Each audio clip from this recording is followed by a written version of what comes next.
There we go. That's up, this up, and we're... Yeah, I'm gonna say good. Hello there! My name's Caden, and welcome to the Grey Ace Attorney Chronicles. I can't believe I was able to pull myself away from playing Xenoblade Chronicles 3 for this, but hey. If I don't pull myself away from it, I'm gonna do nothing but it, so... Anyways. I guess I should talk about a little bit of what this game is. I mean, it's obviously a Phoenix Wright game, but this one takes place in the past. You're playing as the ancestor to Phoenix Wright, I believe. I played this game a while ago when it came out, like on PC, but just like before, I don't fully remember all the details. So, this will be nice, and it's just fun to play. And, what else was I gonna say? Oh yeah, I guess it'll be once getting into it. This game is technically separated into two games, the Grey Ace Attorney Adventures and the Grey Ace Attorney Resolve. The reason why I have it listed as the Grey Ace Attorney Chronicles is because I'm going to be going through both, but what I do, and while I don't fully remember all the details of the game, what I do know is that these two games are basically, you might as well just play them in together, because the second game directly follows everything from the first one, just from what I remember, I think. So I'm just gonna go through that. But anyways, how about we just go ahead and get started. New game. There's also voice acting in the cutscenes. The Empire of Japan. After opening its doors, a push for cultural transformation brought great waves of Western influence to this far eastern island nation. The revolution washed over the land, making life in the capital exciting and unsettling. Nice. It was a period of great change, and some was swept away by the tide.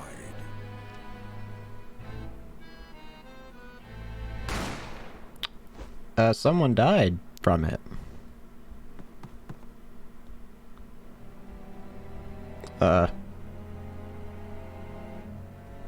for one man, the turbulence of that era was just the beginning of an extraordinary story.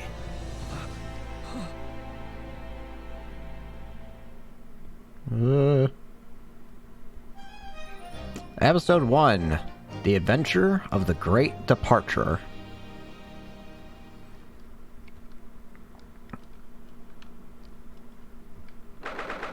22nd November, 8:43 a.m. Supreme Court of Judicature, Defendants Antechamber 5.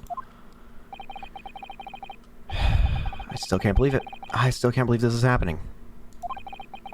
How can it be that just beyond the doors to this quiet little chamber is the highest court in Japan, waiting to decide my fate?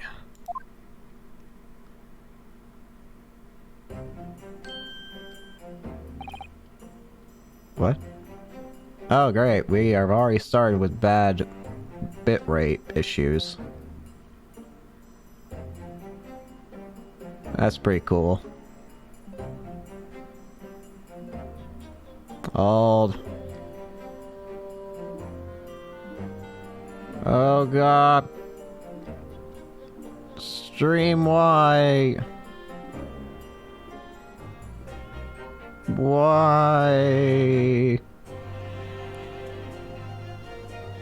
Wait. No. Don't die. No. Live stream. Live. Live. Oh gosh, maybe don't live at 16,000.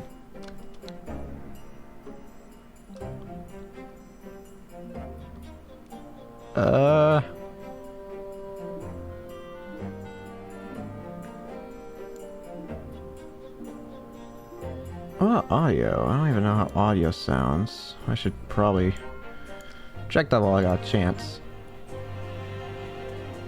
Wait. No. Don't die. Oh. Past me can deal with that.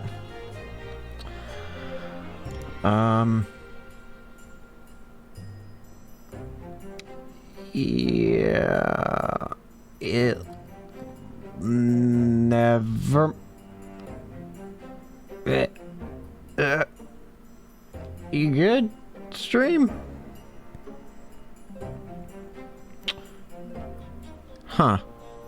Strange.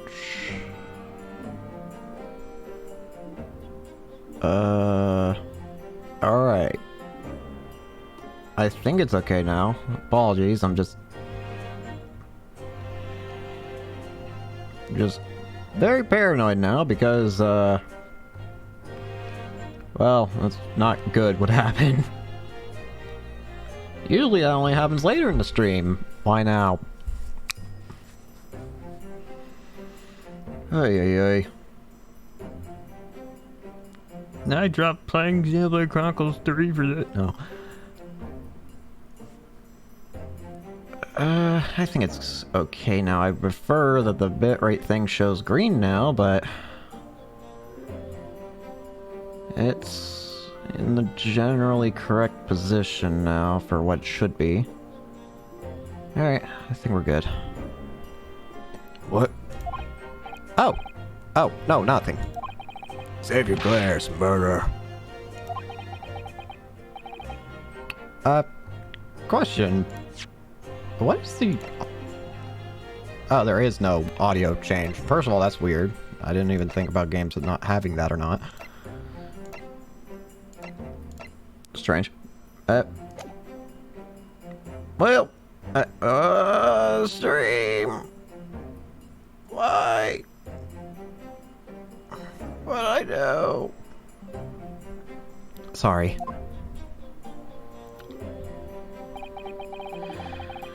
My name is Ryonosuke Naruhodo. I'm a second-year student at the Imperial Yume University. 3 days ago, I somehow found myself in the middle of a horrifying incident. And now, here I am, awaiting my trial. That's enough. Wait. How's... strange. Well... stream. I can use this time to try this out. This is gonna sound weird, apologies, but... What I know. Sorry. My name is Ryonosuke Naruhodo. Okay, it sounds fine. I think. Maybe? I don't know. Something about it... I don't know if it was just me, but I swear for a second it sounded warbly. I don't know why, but... oh no. That's enough. He's not obliged to listen to such abuse, officer. And you are? And you are? I'm this man's lawyer. I'll be defending him today. A lawyer? Yes. And until the judge has given his verdict on the case, no one has the right to treat him as a criminal. So you will hold your tongue. Technicalities. Look at you. You haven't even graduated yet. And yet, I still seem to know better than you how court officers should behave. Right, Ryonosuke? Oh, yes, of course. Sorry. What are you apologizing to me for? Oh, no, I suppose that wasn't my fault. But really, Kazuma, I never meant to drag you into this. I'm sorry. There you go again. Apologizing. Just like always. Though I must say, you've been all over the newspapers these past few days. Yume University professor murdered in cold blood by students. But obviously, you didn't actually do it, did you? Of course not. You have to believe me. I didn't do it. I can never murder someone. Then there's nothing to worry about. Straighten yourself up. Hold your head high. You mean... I believe you. I know you're innocent, Ryonosuke. Kazuma Asogi. my best friend, also in his second year at Yume University. But he's far more clever than I, a star student in fact. He's even a qualified lawyer. Impressive, considering he's still an undergraduate. It's not that impressive. The very concept of lawyers is only a few years old, here in Japan anyway. My qualifications don't mean much. Yet. He said exactly the same thing 3 days ago. But I'm proud to have a friend like you, Kazuma. Truly. 3 days ago. Yes, that's when all this started. Congratulations, Kazuma. Looks like you're gonna get to study abroad at last. I know. I've been forever dreaming of this day. Finally, those government elites acknowledge my academic achievements and success in court. So you'll be able representing Japan as you immerse yourself in the most sophisticated legal system in the world. I'm really happy for you, and proud, as your friend. There's not a soul in the university who doesn't know Kazuma's name. He's a living legend. It's like there's some mysterious aura billowing around his temple. I want to bring about change in our own legal system. That's why I have to cross the ocean to see the real thing with my own eyes. The heart of the British Empire? I wish I could see it too. Then come with me. We'd have a wild time tearing up the streets of Her Majesty's city of London together. If only it were that simple. Oh dear, look at the time. I better get going. Alright, I'll see you later. I think I'll stay and enjoy this place for a while longer. Good idea. After all, it's not every day you get to visit a high-class Western restaurant like this. See you in English class tomorrow then, partner.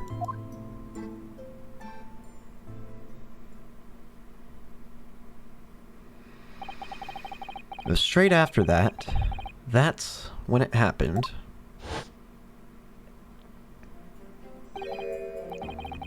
Asogi, may I have a word?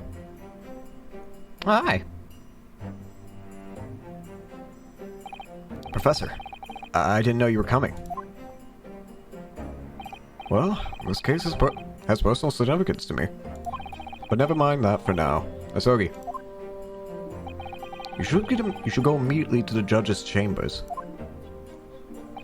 To His Excellency's chambers? Why? He was looking for you before. You advocating for the defense in this trial was a sudden decision. It seems there may be some confusion about procedures today as a result. Who's this man? I feel as though I've seen him at the university before.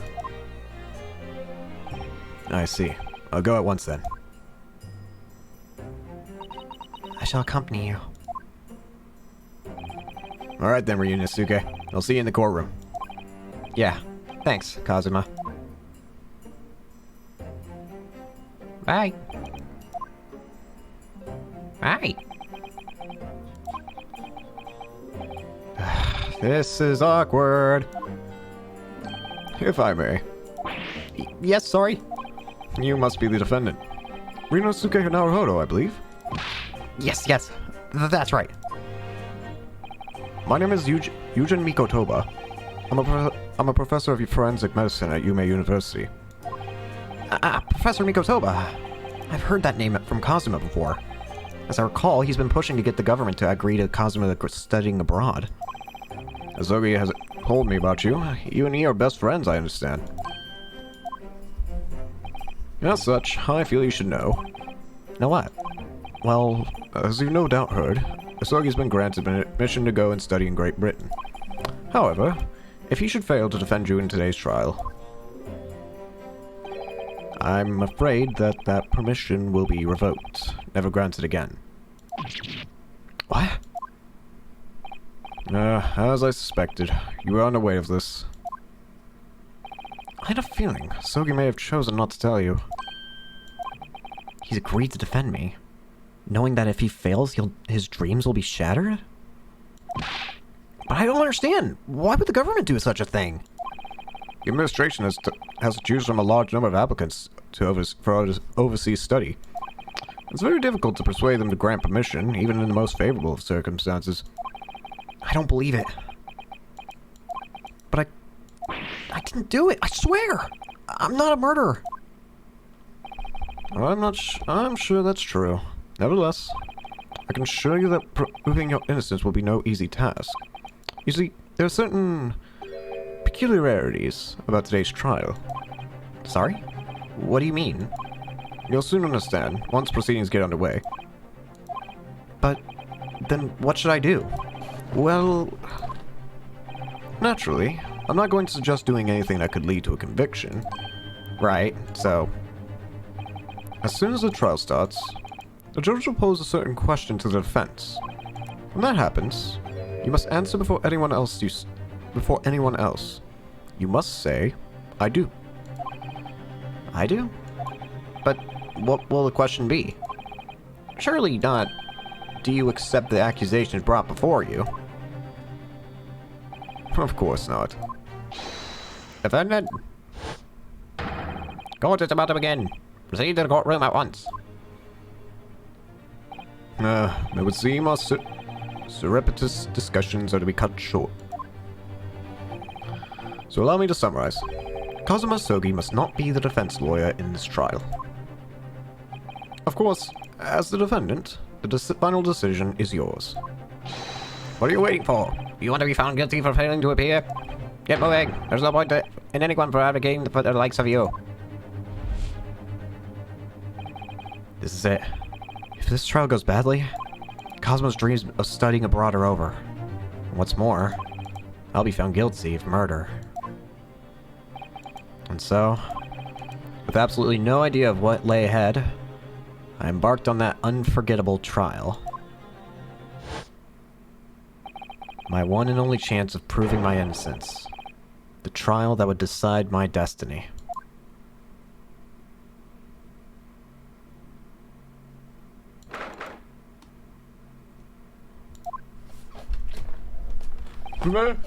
So this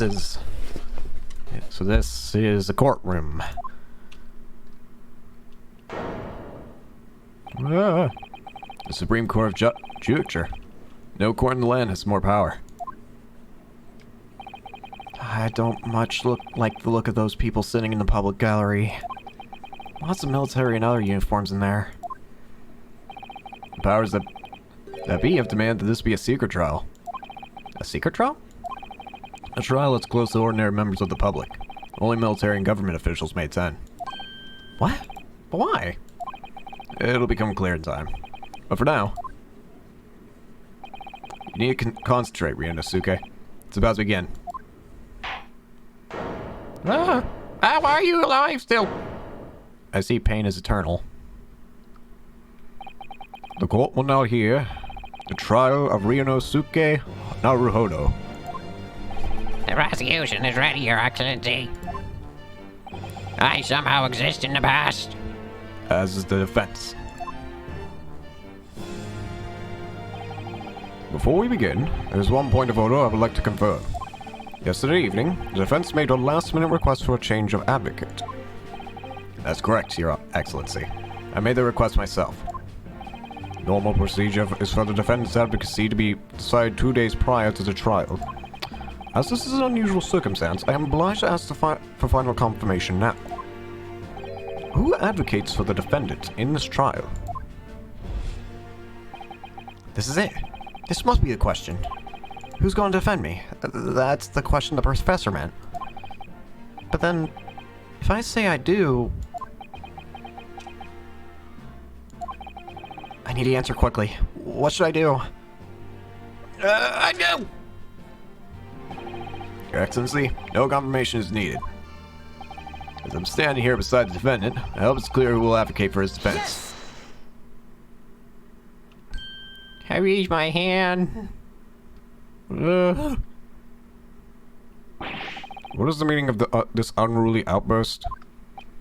I would like to inform the court that I, Ryunosuke Naruhodo, will be defending myself. You'll be... What? This game is a lot more quiet.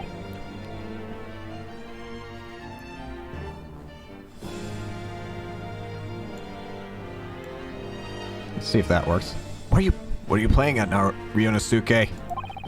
Professor Mikosobo told me everything, just now before the trial. You did what?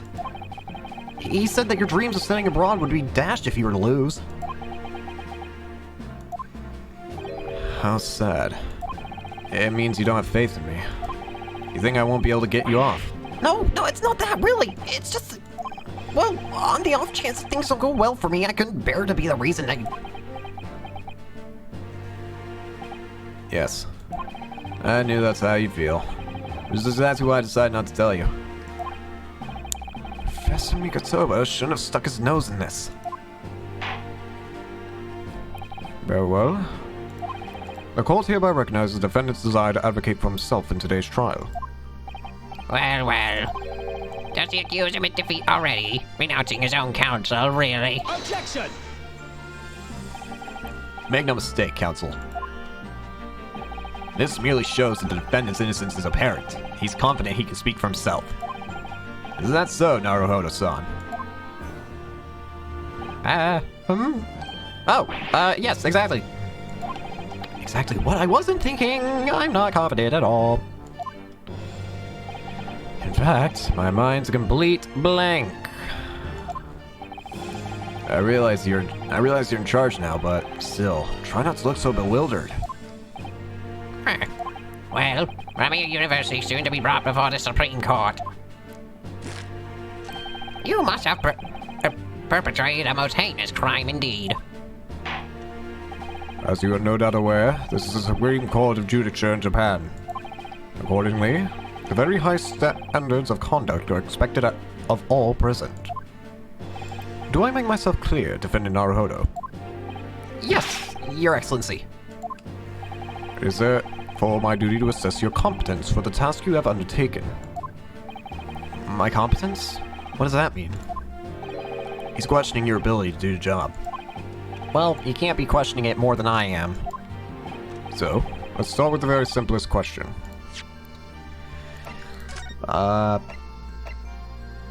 Yeah, I made sure. I know I had previous save files here from the long time ago that I actually played, so I just went ahead and saved over all of it with the beginning earlier. Boy, here we go. I hope the game's loud enough. It's kind of a quiet game, I'm noticing. I didn't even think about that.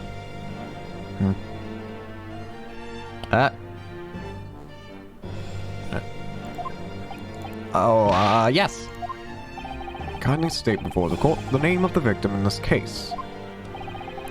Well, that's easy enough. I've heard his name more times than I'd care to remember. But, wait. I'm so nervous I can't even remember that. What was it again? Ryusuke. Let me guess. Your mind's gone blank? You know me so well. All the relevant information for this case can be found in the court record. But I can't even find that. It's simple. You can access the court record with a simple press V. If you ever forgotten something, just consult that. It's all in there. Just have to press C for the court record. Alright, no time to lose. It's evident, and you've collected. Now try switching to people instead with E.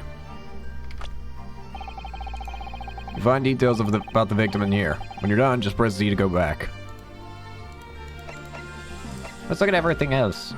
Kazuma Asogi, 23, a second year at the Imperial Yume University. He's my best friend, and despite being a student, a qualified defense lawyer as well. Yujin Mikotoba, 42, medical school professor at the Imperial Yume University. He's an authority in forensic medicine and Kazuma as mentor. Taketsuchi Ouchi, 51. The lead prosecutor of this case, who would appear to have little love for the changes the cultural reformation has brought about. And John H. Wilson, 47, the victim of this case. He was a visiting professor of medicine at Yume University from the British Empire. So remember, everything to do with the current case can be found in the court record. Now you better not keep His Excellency waiting any longer. Go on.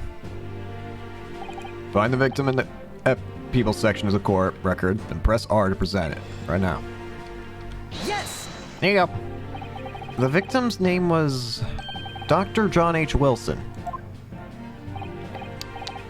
Well, at least you can remember the name of an esteemed member of your own university. Dr. Wilson was a visiting professor from England, invited to Yume University 3 years ago. Indeed, which is the reason why this case has such profound implications. The British Empire is at present our country's most valuable foreign ally. And as most of you will be aware, we have just signed a new treaty together after lengthy negotiations. There can't be anyone who hasn't heard of the Anglo-Japanese Treaty of Friendship and Navigation. And yet, despite these delicate circumstances, the blood of an Englishman has been spilled on our soil. You two are both undergraduates at the Imperial University, are you not? Murdering a professor from the very institution that provides your education. Have you no honor? I didn't do it. This case is coming under great scrutiny from our allies on the other side of the world. The court therefore wishes for a speedy resolution to this matter. In other words, our feeble government is scared of upsetting England's policymakers. And yeah, you're a convenient and expendable scapegoat to blame for this crime. So that's why his trial has these unusual peculiarities, isn't it? Exactly. Our government needs to convict someone as quickly as possible. All because the victim was an Englishman. Yes, Dr. Wilson was an Englishman. But nationalities and treaties won't make any difference for me here.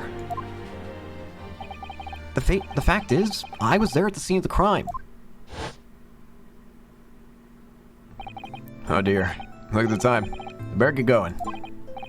Alright, see you later. I think I'll stay and enjoy this place a little longer. Good idea. After all, it's not every day you get to visit a high-class Western restaurant like this. See you in the English class tomorrow then, partner. The British Empire. Wow. It's incredible to think... Wait. I've seen that man at university. I'm sure he's a visiting professor from Great Britain. I don't know his name, but still, I should go say hello. So I went over to the professor's table. Hi. And introduced myself to Dr. Wilson. Now then, let me pose my next question to you, Mr. Defendant Naruto. Yes, Your Excellency. How did this professor of medicine, Dr. John H. Wilson, lose his life? Is that in the court record as well? Post-mortem report. Death occurred at a little after 2 p.m. and was caused by loss of blood from a gunshot to the chest. The bullet did not pass through the victim's body. It didn't. Okay. Oh, wait. Oh. Single bullet fired at close range. Fatal hemorrhage from pectoral ballistic trauma. No exit wound. Bullet did not pass through the body. Badge. State before the court the cause of death. The cause of death. Well, obviously that was, Inosuke. Remember that in court, and every assertion must be backed by evidence. By evidence? But how? Find the piece of evidence that shows the professor's cause of death and select present. Do it now. Yes! Here you go. Well... According to this document, the victim suffered a hemorrhagic death due to gunshot trauma. Let me read you, imbecile. That's a post-mortem report, I take it. Sorry, yes, that's right.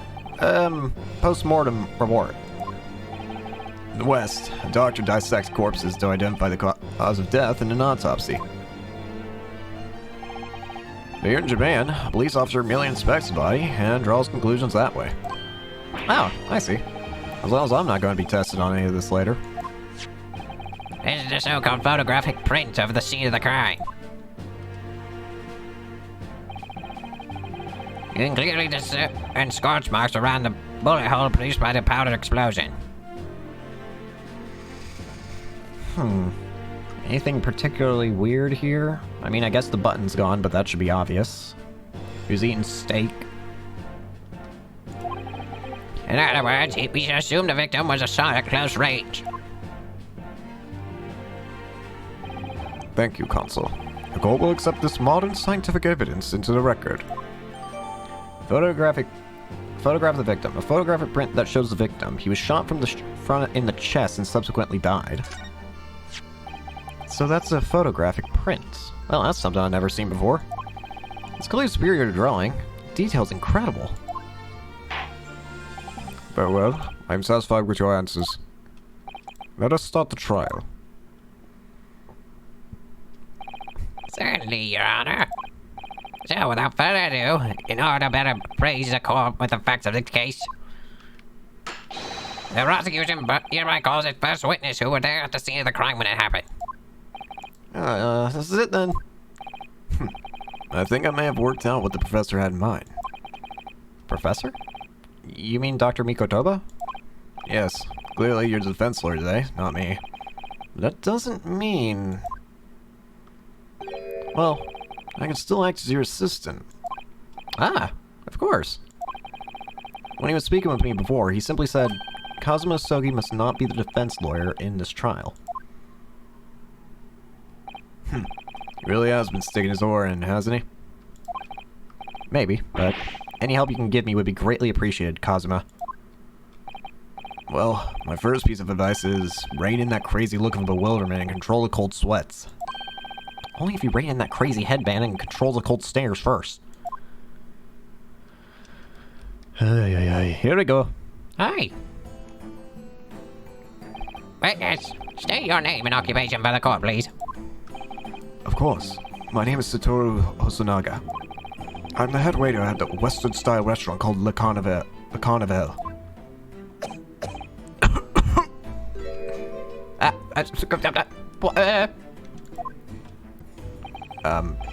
Are you alright? You seem to be coughing up some,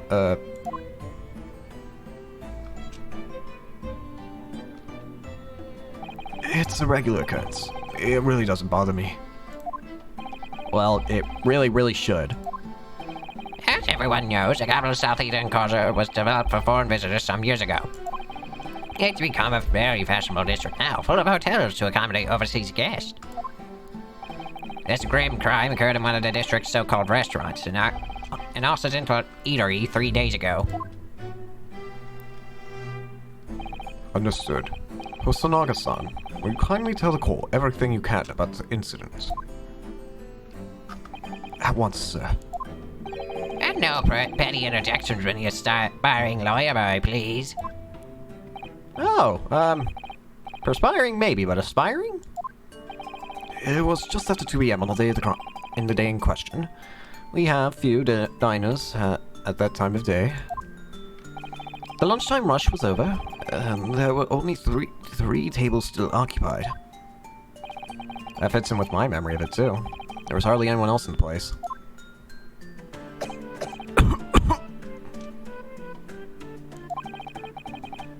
It was when I was in the kitchen putting away a crockery and cutlery. A gunshot rang out, so I hurried out to the dining area to see what had happened.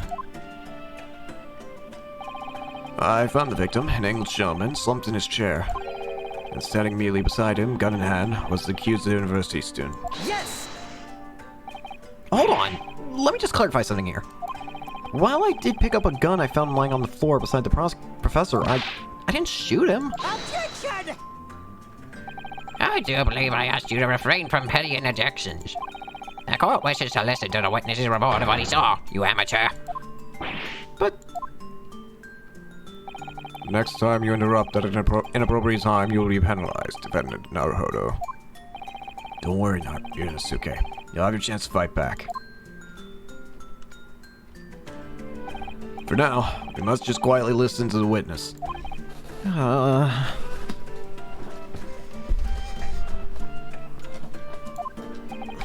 If I may confirm one point, waiter. Standing beside the victim with a gun in his hand was the same man we see here in court today. Yes, without question. I see. And apart from the accused, was there anyone else standing beside the victim? No. There was no one else around that table but the deceased Englishman and the university student. Huh? Wait, what did you just say? there was no one else around that table. What's the matter, Rinasuke? That's just not right. When I went over to Dr. Wilson to say hello, there was a woman sitting opposite him at his table. Really? Really? And that's not something the waiter could have missed. I've been warned about interjecting, but still, what should I do? I feel like I need to ask about this. This seems weird. Why are you not talking about the girl? Wait. Yes! Yes. Just a moment, please. Dr. Wilson wasn't alone that day. I'm sure of it. There was a lady sitting with him at the same table. Objection! Dear me, dear me. What are we going to do with you? With your blatant disregard for court proceedings, I'm beginning to wonder if you're not a fraud. Could it be that the accused, this mere student, is not a real lawyer after all? But I'm sure of what I saw. Hasanaga-san, is there any chance you're mistaken? Perhaps your memory of the events is hazy. No. The deceased gentleman came to dine alone. I don't believe it. I actually have a rough plan of the restaurant as it was that day. Please, have a look if you'd like to. Let me see. A sketch of the establishment's layout drawn by yourself, I presume. That's right. I'm afraid I used the back of my business card. It was a turbulent situation. However, as you can see, the gentleman in question was seated alone. Well, you're clearly a very conscientious waiter. Thank you, sir. The court will take this plan and add it to the court record as evidence. Oh, well... Is there a problem? Hand the plan to the court officer at once. Of course. Here you are. What was that about? He's been completely calm and collected until now. Something certainly seems to have shaken him up. Ware's business card has been entered into the court record. You good, sir? So,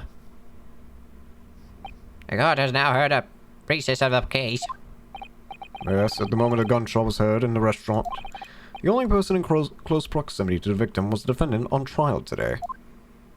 It would seem we are looking at a black and white case here. Defendant Naruhodo? Yes, Your Excellency? If you admit your guilt at this stage, the court is willing to look mercifully upon you.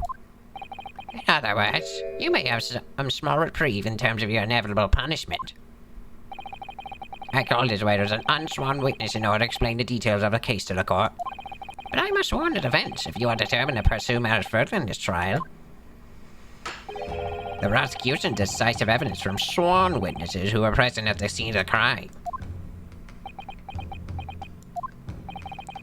What do you think I should do, Kazuma? What do you mean? Well, I'm going to be found guilty one way or another, it seems. Wouldn't it be sensible to plead guilty at this stage and hope for a more lenient sentence? Everyone keeps telling me that this trial's unusual, and about these peculiarities. You said it, Professor Mikotoba said it, and so has the judge and the prosecution. I'm scared of what lies ahead if I push this. As I said from the outset, I believe you're innocent. I trust you. And yet, despite knowing that, you're willing now to throw that trust back in my face. Is that it? What? If the accused is in fact innocent, the defense lawyer is duty-bound to prove that innocence by whatever means necessary. Are you just going to abandon that duty? Are you just going to give up on yourself? The battle hasn't even begun yet, Rinasuke. The defense pleads not guilty, Your Excellency. We invite the prosecution to stop making empty threats and bring out the witnesses. Then we'll see just how decisive this evidence really is.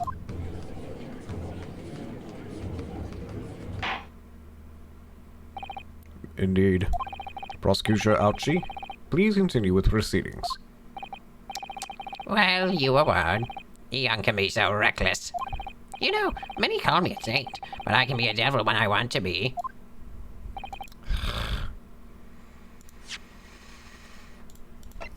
A sketch. The head waiter's business card. A sketch of the restaurant's layout. You can use a magnifying glass. I don't know what these mean. Is there anything strange about this card?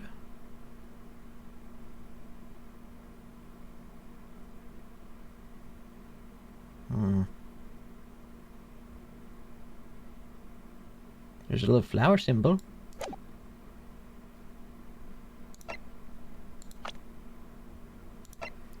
Satoru Hosonaga, the head waiter of the European-style restaurant Le Carnaval. He was serving there on the day of the incident. In a few short moments from now, that dumbstruck young mouth of yours will be silent forever. The prosecution calls its next witness. Very well. Officer, bring forth the witnesses at once. Oh, it's two of them. Witnesses, kindly state your names and occupations for the court. Yes, sir. The Great Nippon Imperial Army Sergeant. I, sir, no, sir. Reporting for duty, sir. Myself, I find employed as a purveyor of fine articles of antiquity from the efflorescence of our nation, Nippon, and conduct my trade from Rasute, a humble premises in the 2nd District. Curio Korikuta, at your service. An antique dealer and a soldier. What an unusual pairing. Both of these gentlemen were present at the restaurant on the day in question. They must be diners at the other tables that the waiter mentioned. Myself, I habitually take tea of the most exquisite aroma at the establishment in question, always post-noon, and non-frequently converse with interested parties regarding the curios with which I make my business.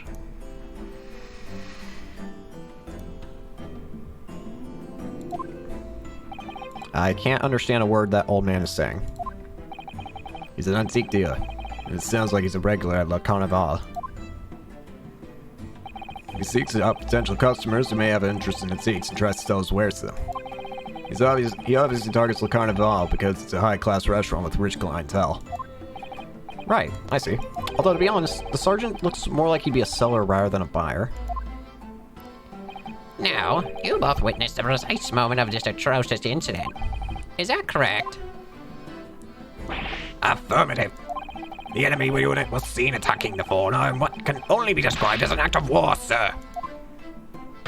It was a black uniformed rogue infantryman over there who unloaded his firearms, sir. Did I just hear a baby? This man's as impossible to understand as the others. But I'm almost sure I heard a strange noise during that last thing he said. So, the decisive evidence the prosecution was threatening.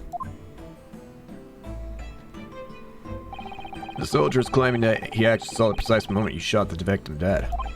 Yes. Well, are you starting to feel uncomfortable? If I'm honest, I was feeling uncomfortable from the start. Now the court will hear your formal testimony, please. You will state everything you saw at the precise moment of the incident occurred. Yes, sir. Standing by, ready to report, sir. Unsavory memories of a most acerbic afternoon. Now we have dual testimonies from two people at once. What the witnesses saw. I was ingesting a regulation beefsteak at the restaurant while having a tactical discussion with the old man. Myself, I was extolling the virtues of a particularly fine golden curio to the military gentleman. At that precise moment, a firearm was discharged. I observed the enemy's actions with my own eyes. The black uniformed varsity cadet fired on the English civilian, and from the back, the cowardly little weasel. I was on my hands and knees investigating their whereabouts of my mysteriously absconded precious curio. Well, so you, Sergeant Osa, actually witnessed the vital moments. You saw the split second when the defendant fired the weapon at the victim. Yes, sir. Infamous, sir. The wicked university cadets, sir. A cruel and unforgivable enemy.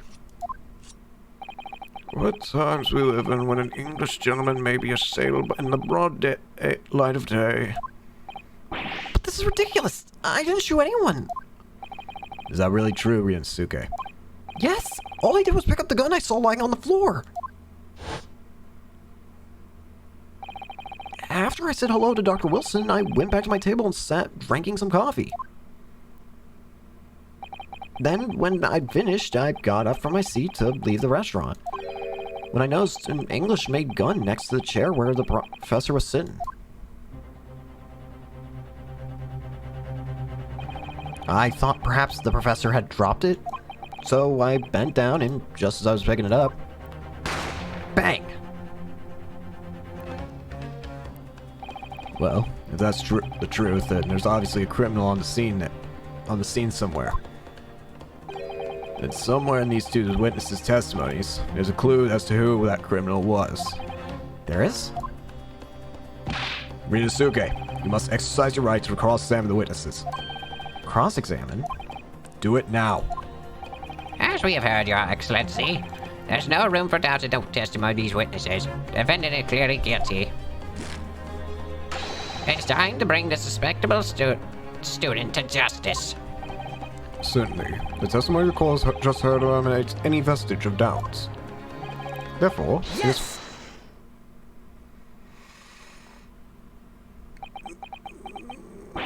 what in the name of the Emperor is the meaning of this outburst? I mean the defense demands its right to a cross-examination. Dear me, dear me. Let me guess. That Hachi-Maki headband boy next door told me to do it. How pathetic. Ah, How do you know? the prosecution objects. There's a clear waste of time. The defendant obviously has no experience. How can he possibly carry out a cross-examination? Objection! The defense is asserting its right to a cross-examination. Whether or not you think he's capable of it is irrelevant. Kazuma's so commanding. Very well. Let the defense conduct a cross-examination of the witnesses. Hurry. This is where the real bow really begins, Ryunosuke. But I don't even know what I have to do in a cross-examination. Isn't it obvious? You have to expose the lies in the witnesses' statements. How? You didn't fire the gun, which means that what the soldier said has to be a lie. Well, yes, but it's just a case of proving it. The key to doing that is evidence. Right, evidence. All you need to do is present some decisive and indisputable evidence that proves the witness is lying. Now, let's go, Ryunosuke. Don't let them beat you. Alright then. It's all or nothing. Cross-examination. What the witnesses saw...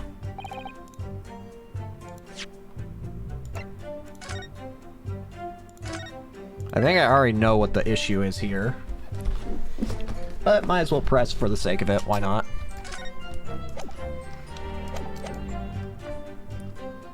Yes!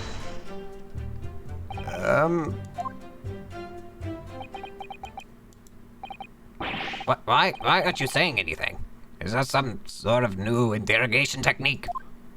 I hadn't actually thought what I wanted to ask. Just ask about anything that catches your attention, anything that bothers you. Alright, then. This beef steak you mentioned, what kind of food is that? Attention! Beef steak is a delicious cut of veal, vigorously cooked on the cast iron grill and served piping hot. Oh. If food could receive medals of honor, beef steak would be almost as highly decorated as a cutlet. Right, I see. Thank you, sir. So, next question.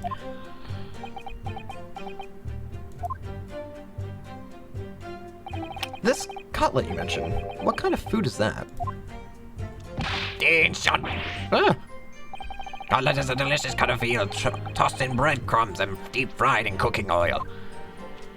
Accept your guilty verdict, atone for your crimes, and when you're released from prison, try it. yes, sir, I will, sir. On the double, sir. Sorry to interrupt, but how about trying to stick the questions that are relevant to the case?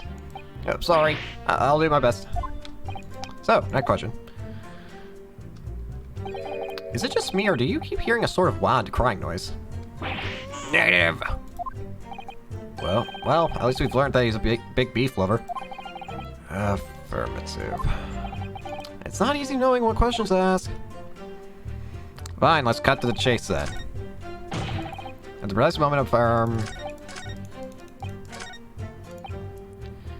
and from the back.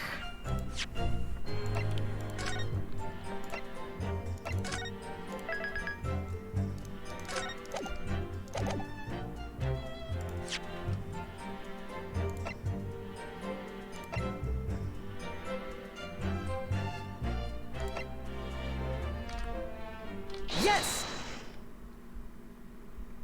Hey,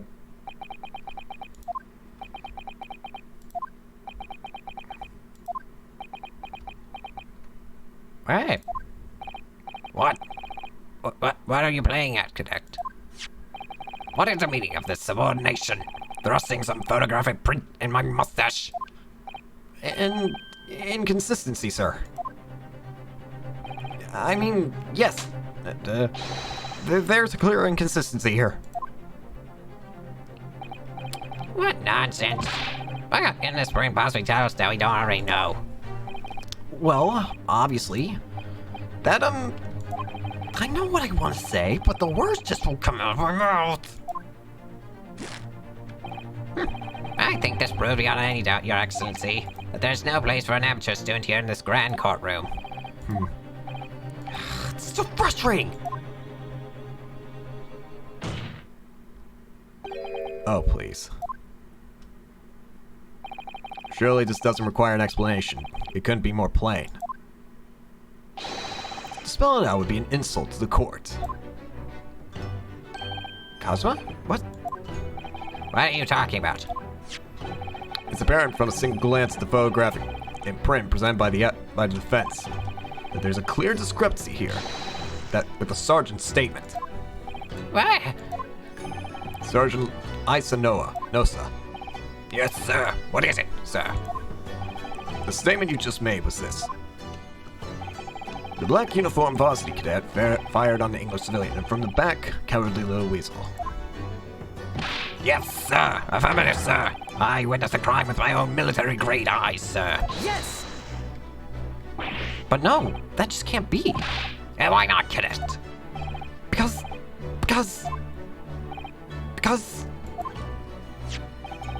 Take a close look at this print. The victim, Dr. Wilson, died from bullet wounds to the chest. Sergeant, according to your witness statement, the culprit shot the victim from behind. And that's the obvious discrepancy here. Well, how do you explain it?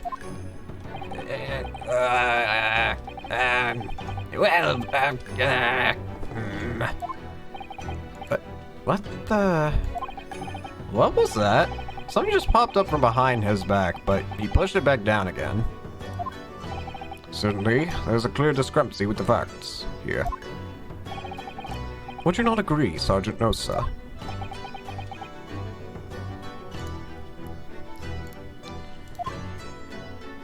Yes, sir. At this juncture, that would appear to be indisputable. Until the moment I heard the firearm discharge, my eyes were firmly fixed on the delicious carnival steak, sir. What? What? The last testimony the court heard has proven one thing beyond all reasonable doubt. This witness, Sergeant Nosa, did not see the defendant firing a gun at all. That's absurd.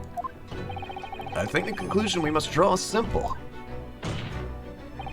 There's no place for an amateur prosecutor here in this grand courtroom.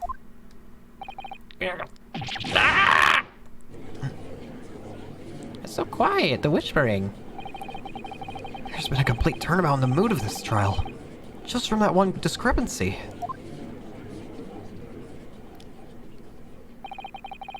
So this is what being an ace attorney is all about. But I definitely saw him. The university can sit there. He's pointing the firearm directly at the victim's back. Yes! But I never fired the gun. All I did was pick it up off the floor. And you, old man, you didn't see the moment the victim was shot either. Myself, I have already been quite clear. The gunshot interested me not. I was far too busy on the floor. Too busy on the floor? Sorry, but what were you doing? Hunting for treasure. Treasure? Indeed, the Hoyer Koban, my prized coin. On each occasion I visit a restaurant, it is my habit to place in my bosom pocket a particular trinket of interest from my shop, Rasute. In the hope of being a rich diner who might like to buy it from you? On the day of under scrutiny, it was to the military men that I proffered my Hoey treasure. Believed that he would purchase such a rare find, I did not. I was presented with a little alternative. And then, after averting my eyes for the briefest of moments, it was there no more. It simply vanished. The Koban vanished. Hunting around under the table I was, in case mayhap it had fallen there. And then it happened. You heard the gunshot, you mean? Indeed I did, but I heeded it not, for I was concerned only with finding my absconded holy treasure. Nothing could distract me. Out of interest, did you find the coin in the end? No. I see. That lamentable day, the precious Hoey Koban was lost to me. No doubt the unscrupulous scoundrel pocketed the poor ice coin for himself. As I am sure everyone present is aware, this case demands a swift and decisive resolution. Our government has promised to send full reports to Great Britain by telegraph this very afternoon. Nevertheless, this witness's testimony, the witness testimony the court just heard, was inconclusive. No matter how subservient our government feels it must be to the British, it would be unforgivable to deliver a verdict on this trial right now. What is your position, Prosecutor Ouchie? Worry not, Your Excellency. The defendant may have fled a tiger at the front gate, but you will find a wolf at the back. Eyewitnesses have further testimony to make. Explain. Upon hearing their next statements, it will become abundantly clear that there is only one person who could possibly commit this despicable crime. Equally despicable defendant, Ryanosuke Naruhodo. What? He really seems to have a despicable opinion of you, doesn't he? Very well. The court invites the witnesses to testify again. He will thoroughly explain the reasoning behind the prosecution's allegation. Is that clear? As clear as Kiriko glass, Your Excellency. Yes, sir. At once, sir. Awaiting signal to testify, sir. Excuse me, but there's something or someone peeking out over your shoulder, I think. Affirmative. The newest member of the Nosa family to rise through the ranks, sir. Name Ido. It would seem those straps are a sign of the sergeant being too strapped to afford a nanny. Ido. Dean Sean. Your father is about to quell the enemy. Watch and learn, my boy. He's a little baby. Make the baby testify. The true culprit Even if what I saw wasn't the precise moment the firearm was discharged, it's almost the same thing. Yes, the pointing his gun at the foreman, he was that young lad in black. That much I myself did see. Furthermore, a visual search of the premises at the time confirmed that we were the only personnel present. Indeed, alone he was, the Englishman, dining all by himself. Therefore, no one other than a black uniform cadet could have dispatched the Englishman. Over and out. These testimonies are certainly compelling. Wait, that's nonsense! The victim, Arthur Wilson, wasn't alone at all! Please, enough of these outbursts already. But there was a woman! There was a young woman at his table! You must have seen her! Everyone there must have seen her! Objection! If you call yourself a lawyer, then you will respect the rules of the court and speak accordingly. We are not here to listen to your fantasies. It is evident beyond all reasonable doubt that the victim was alone at the time of the incident. The prosecution has photographic evidence of this fact. Is that a photographic print of the scene of the crime, counsel? Indeed. Of the table at which the victim was dining, taken by an investigator immediately after the incident. As can plainly be seen, there is only one place set. Certainly, based on the appearance of this print. But that doesn't seem right. What about this? It doesn't look like it was eaten then. Based on the appearance of this print, it would be reasonable to conclude that the victim was not in the company of anyone else. This doesn't make any sense. The court will add this new photographic evidence to the record. I don't understand. What's going on here? It's just not possible that nobody else saw that woman. The waiter before us said the same thing. He maintains that Dr. Wilson came to the restaurant alone as well. But that's not true! I saw her! I swear that I saw a woman with him. It would seem that we'll be able to telegraph a report to Great Britain in time after all. The witness testimonies we've heard leave no further room for doubt. These are very sensitive political times, as we all know. Ink is still fresh on the treaty with Great Britain. To think that I, Takatsu Uchi, would have contributed to the enmity of these two great empires is an honor. How can this be happening? The judge is ready to rule. Stand tall, Ryanosuke. It's not over yet. What? If what you say is true, then there's something going on here behind the scenes. And now's your chance to expose it, to draw out the truth in your cross-examination. I don't know, Kazuma. The defense is entitled to cross-examine the witnesses, but make it quick, understood? Rules can be so unbending at times.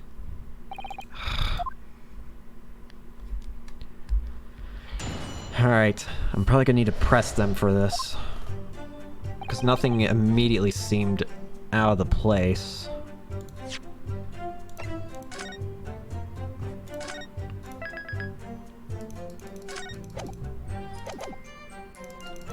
Alright. Yes! Hello there. No. It's not the same thing at all. For start, I didn't fire that gun. We have a difference of opinion on that. The opinion of a uniform officer is that of a fledgling cadet. I don't think so? Consider this, defendant. Her chair squeaks. Just a moment ago, I blinked. Did you? Did you see it? Did you see me blink? How could I? And yet, it's an undeniable fact that I did blink. So there you have it. Have what? Dean, son! Dean, son! The sound of the firearm rang in my ears, and the very next moment, I saw you waving the gun at the Englishman. I think that says it all, don't you? And let us not forget the antiques dealer witnessed the accused in this most incriminating position as well. Isn't that so, Korakura-san?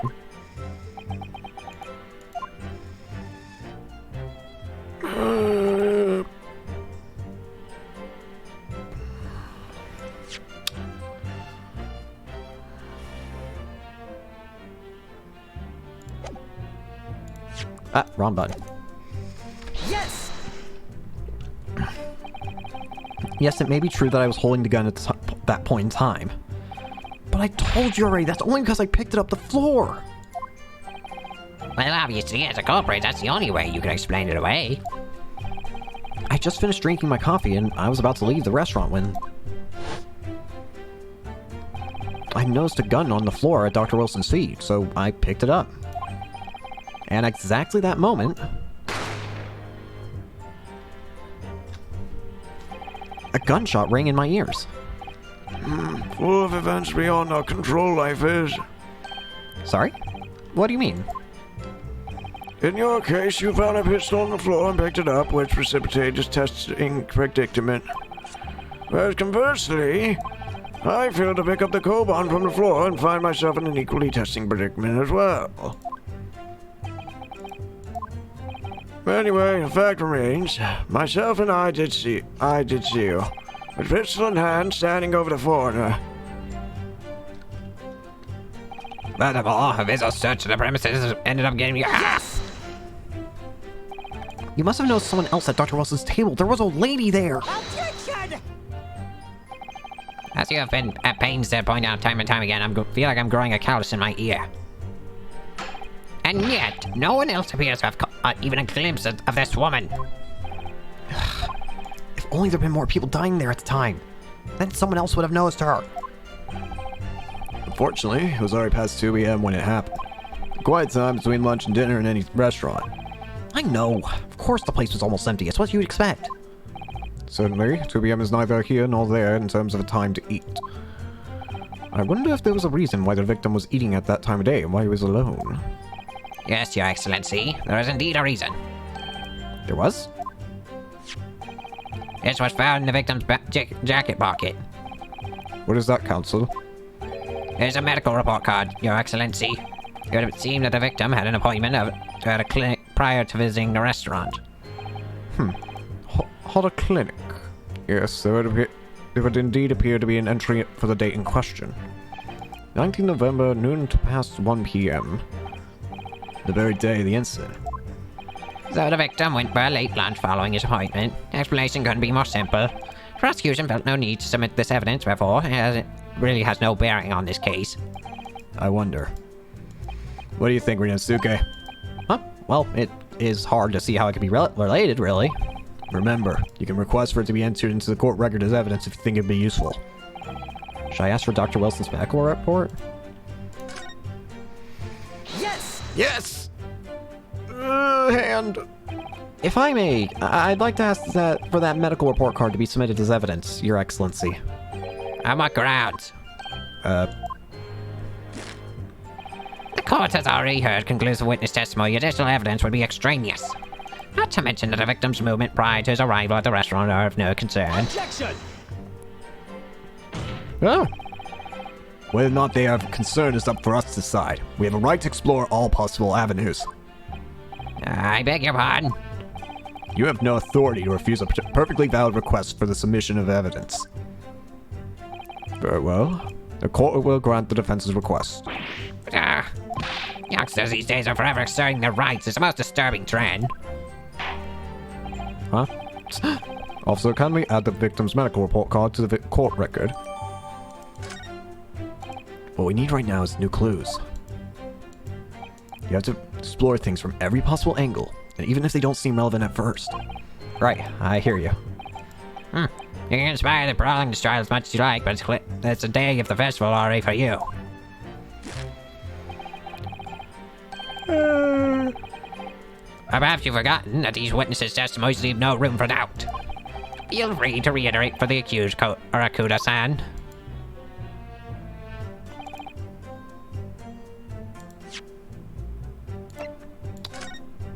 Alright, but what is this medical record? Record.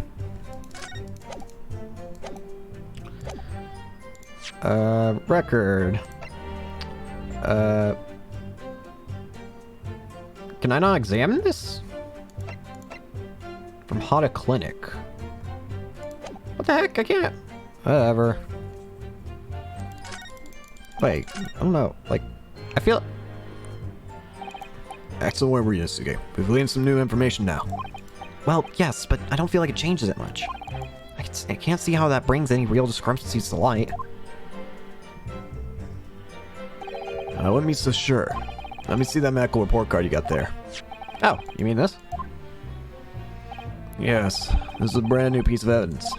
So perhaps we should examine it in a little more detail. How exactly? You'll notice that some pieces of evidence bear a magnifying glass. These are the ones that you may examine. Press space and you can take a closer look at the piece in question. Use those buttons. What's the button? To rotate the evidence in all directions and examine it from all angles. By using those buttons, that I don't know about. What is a technology? You can move the crosshairs around to hunt for clues that may have been missed before. If the crosshair starts to pulsate, press that button to investigate further. So, partner, I think you need to take a closer look at the medical report card. See if there isn't something new to be learned by examining it in more detail. Alright, I'll see what I can do. I need to use those buttons, these buttons, and that button to inspect any areas of evidence that look suspicious. It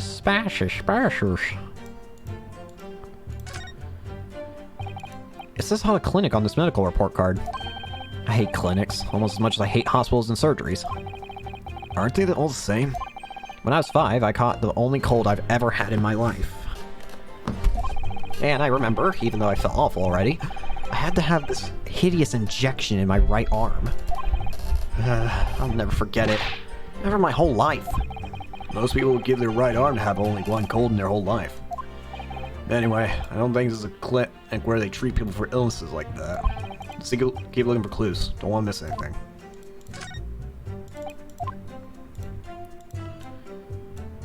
Oh, what's this?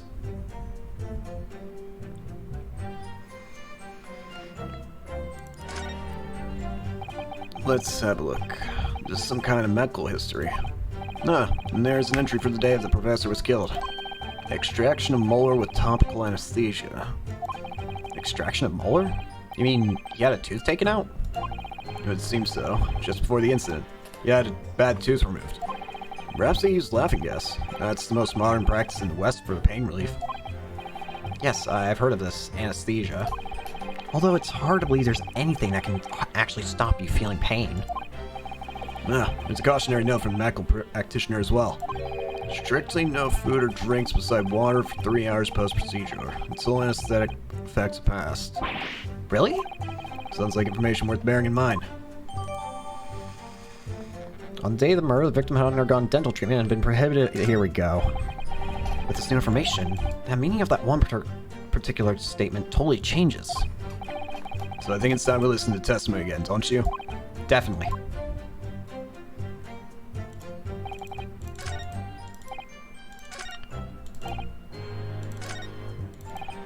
He was dining all by himself. That doesn't make sense. Any sense at all.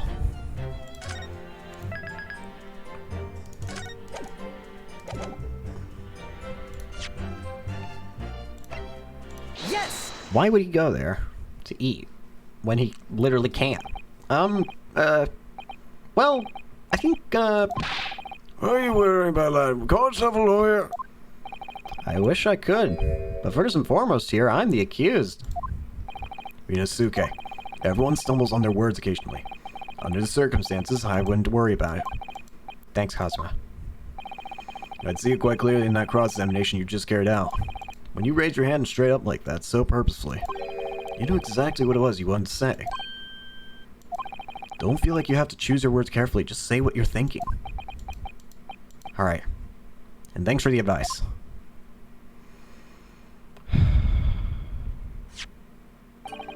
Korakuda-san, I say san, this is a medical report card belonging to the victim. I see. And I don't see. What of it, boy? Comparing what is written on this report card with what your witness statement, something clearly doesn't add up. Objection! Dear me, have you forgotten my words so soon, you amateur? Sorry, what? You are not interrupt court proceedings with your amateurish drivel. But Let's see if I can explain in words you might understand. It was after 2 p.m. in the restaurant when the victim was murdered at the restaurant. Whatever he may or may not have done before that time is completely irrelevant. But that's, Remember, Ryunosuke, you don't have to use clever language or fancy words. Just make your point. Your Excellency, I believe I've finished here. There's surely no need to prolong this trial further. The witness testimonies that the court has heard have been clear and concise. The medical report card has no bearing on the matter at all. For that simple reason, there's no one else besides a pale-faced... This medical report card has nothing to do with the case? Do you really believe that? Outbursts have petrified me, boy. Of course I believe it. How could it possibly be relevant? Perhaps because Hana Clinic, which has issued the report card, is a dental clinic. A dental clinic? What's that? Is that supposed to mean something? Perhaps if I told you that the victim had just had a tooth extracted, What's this now? and furthermore, if I told you that as a result, the victim had been forbidden from eating, Just what are you trying to say, Cadet? He had orders not to eat, so what? it's all written up here. No food or drink other than water for 3 hours post-procedure while anesthesia wears off. What? No, that can't be. Korakuda-san, What, boy? What? as you just heard, when he was killed sometime shortly after 2 p.m., the victim couldn't have been eating anything at all. No. Additionally, There's more. you have assured the court with unwavering self-confidence that the victim was dining alone. But that cannot possibly be the case, Ugh. because the victim, as we now know, had just had one of his teeth extracted and was still experiencing the effects of the anesthetic. Ah! Expertly done, partner. Objection! This game's quiet, my goodness. What is this nonsense, you little upstart?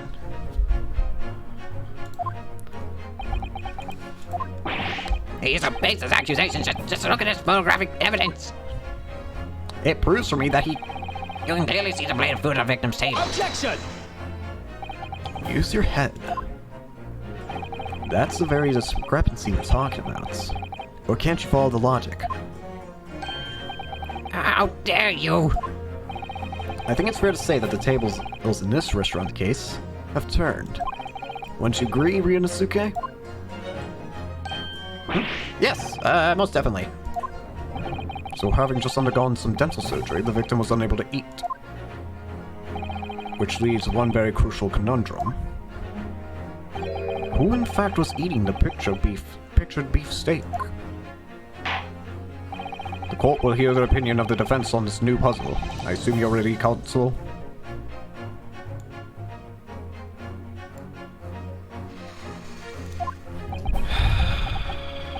Counsel? Oh, that means me, doesn't it? Alright, the answer to this question is going to be pivotal.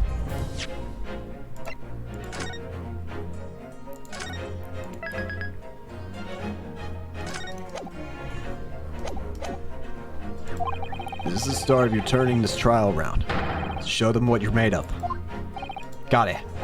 So, the person eating the steak at the victim's table must have been... Me. an as of yet unknown third party. Obviously, it can only have been someone else who was sitting at the professor's table. Objection!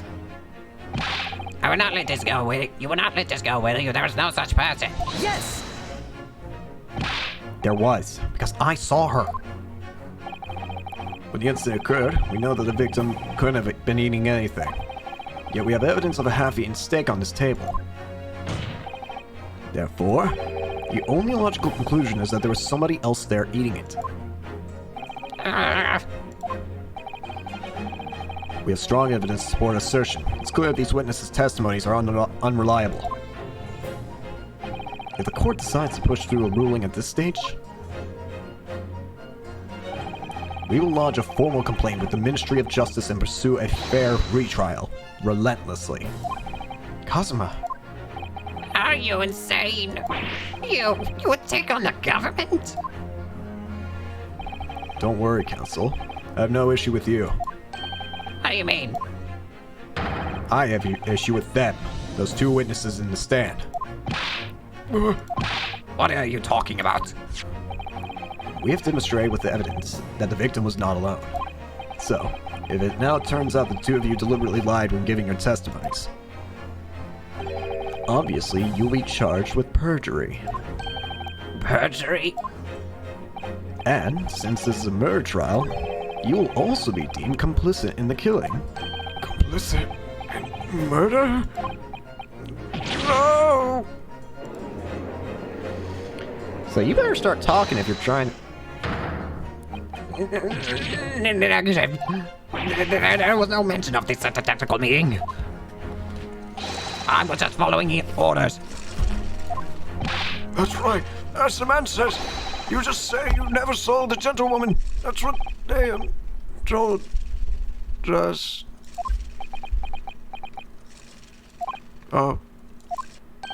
What? What did you just say, Korakuda-san?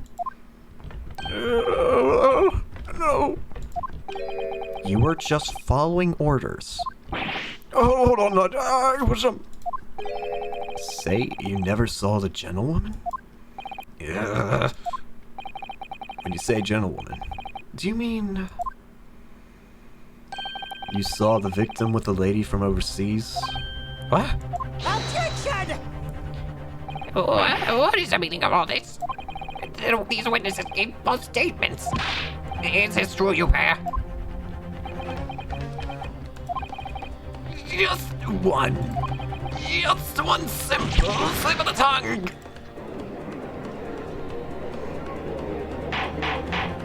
Hold up. Counsel, explain what's going on here. It's painfully clear now. You tried to prevent these witnesses from telling the truth. Absolutely not. The prosecution knows nothing of this. Then who's behind this? Who tried to make you keep your mouth shut? That's classified.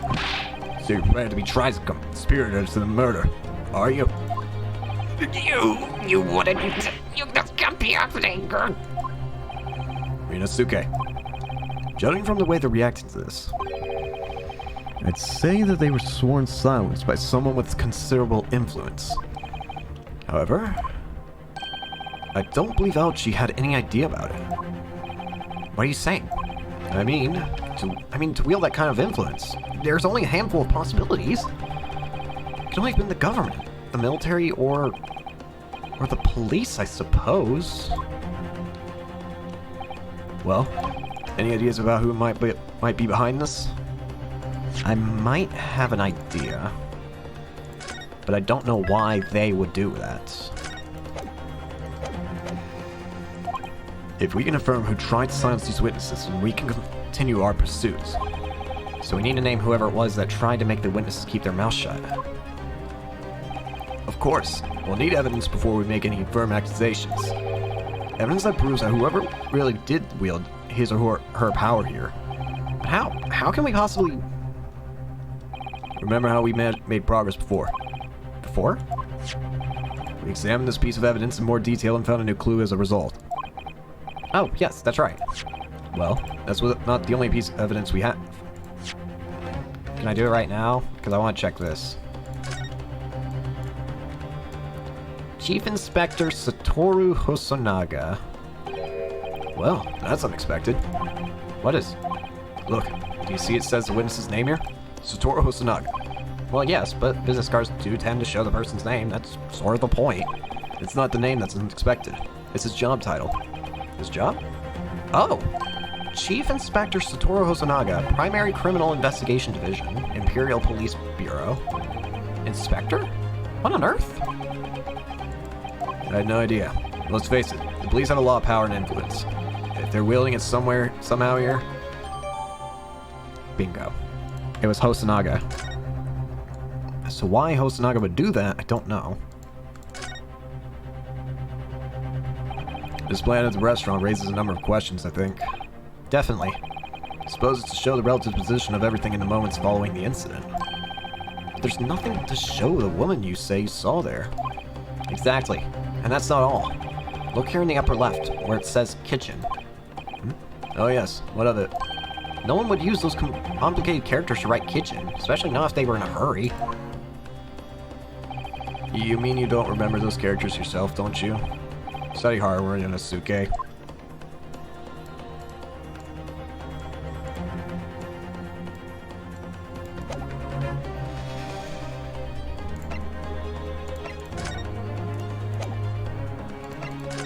Hey!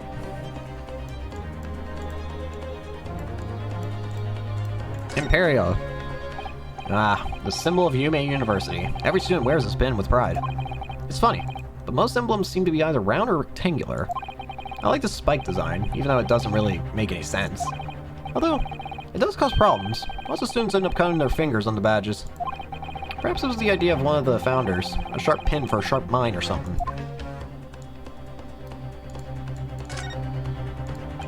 My personal student number is engraved on the back here.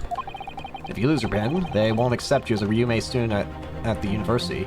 You may not come in, they say. Of course, you can just get a new pin made if you can just tell them your number. I've actually lost mine twice already, but I still don't know my student number by heart. I always say to myself, I forget to write it down somewhere. But then I forget not to forget that.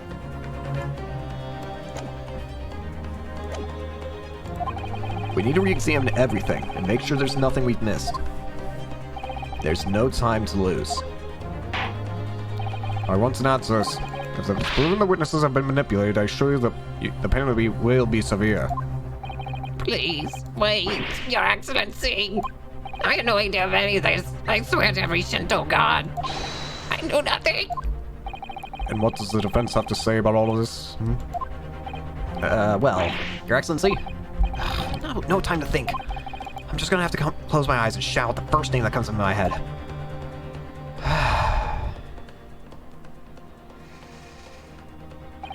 Besides the prosecution, the only person with the necessary influence to manipulate the witnesses is... Yes! Satoru Hosonaga.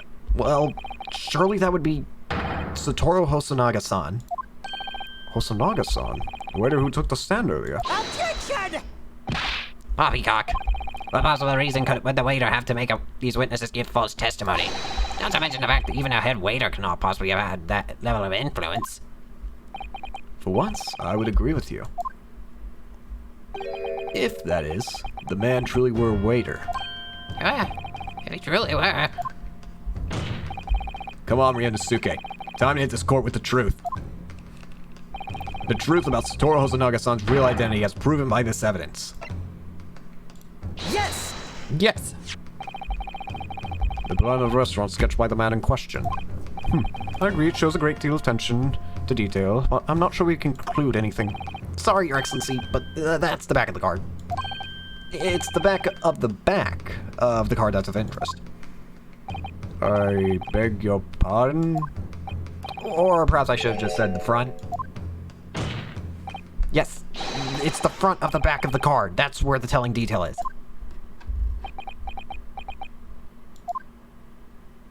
Would somebody please explain what this overexcited student is trying to say? Hosonaga-san sketched the plan of the restaurant in the reverse side of this business card. The front of this business card reveals the man in question's profession, his true profession. The waiter's profession? But that's surely... Good gracious! That's right, Your Excellency. The card reads, Chief Inspector, Primary Criminal Investigation Division, Imperial Police Bureau. What? The waiter is a police detective. I haven't heard any mention of this before. Why haven't I heard any mention of this before? The Imperial Police Bureau has immense power. Absolute power as far as regular civilians are concerned. So, witnesses there in the stand. Was it in fact the waiter who gave you your orders? Was it he who told you not to mention that you'd seen this foreign gentlewoman at the scene? Well,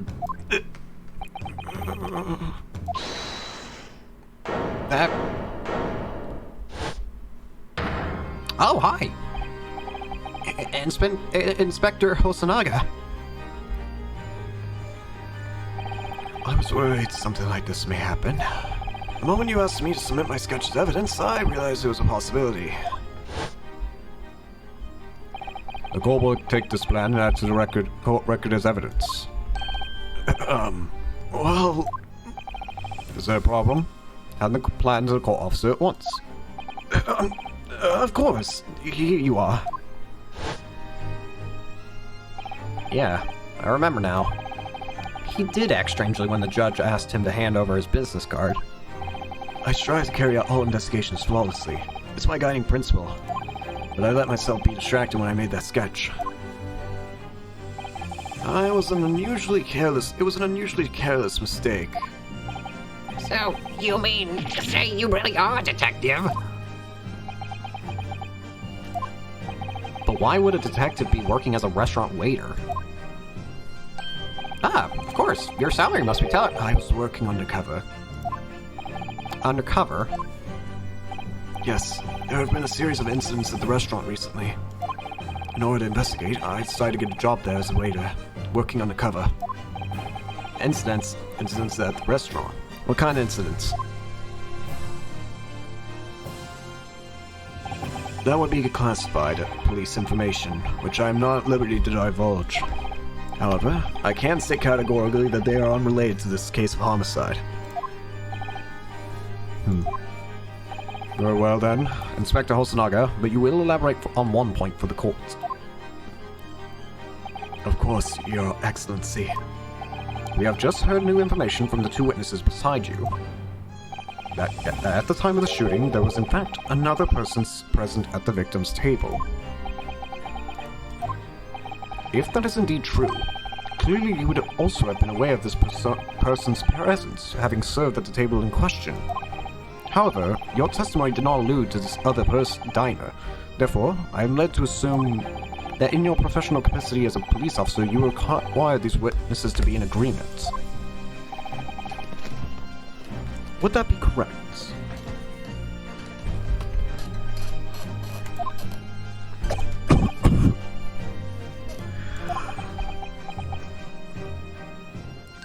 Correct, Your Excellency. Unbelievable! As I suspected.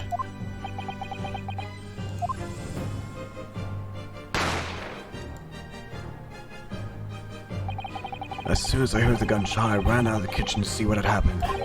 The victim had sat slumped in his chair, and beside him, gun in hand, stood the accused student. Sitting opposite the victim at the same table was a young lady who I assumed to be an Englishwoman. So the truth comes out. I immediately sealed off the restaurant and reported the incident to the Bureau. It was then that I received some special orders. Special orders? You mean to say... Remove the Englishwoman from the scene at once. It was made... Thankfully, this time we actually have a history. It was made clear that the Englishwoman's presence at the restaurant was to be concealed. Those were my orders. But what if this Englishwoman was the killer? I think it would be in everyone's best interest not to pursue that idea. The Empire views the friendly terms of its relationship with Britain more highly than anything at the moment. An Englishwoman has been murdered on our soil. An Englishman, to name an Englishwoman as the primary suspect. Well, without irrefutable evidence, that would be completely out of the question. So that's the reason for the disappearance of the Phantom Woman in this case.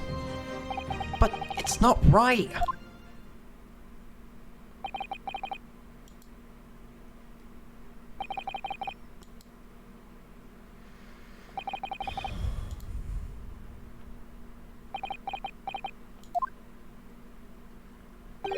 One possibility does spring to mind. What do you mean, Kazuma? Yume University is currently hosting a number of exchange students from Great Britain. And I'm fairly certain that one of them, studying in the medical faculty's research laboratory, is a young Englishwoman. What? You're a shrewd man. I see why you've chosen you're the chosen candidate for the overseas study tour. You mean? When I removed the woman from the scene of the crime, I thought it prudent to check her identity first. Then the court demands that you name the lady in question at once, Inspector. The Englishwoman sitting at the university professor's table was a certain Miss Josiah Brett.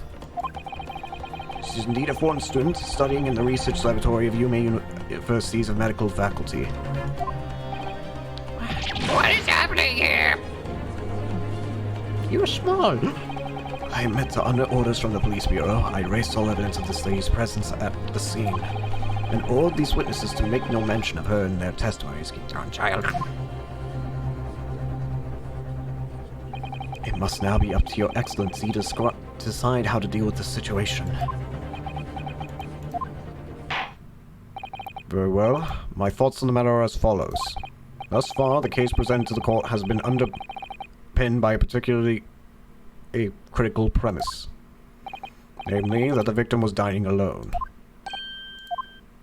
However, as we now have discovered that this premise is false, it would be a desecration of our justice system to ignore the truth and give a ruling at this point. Objection!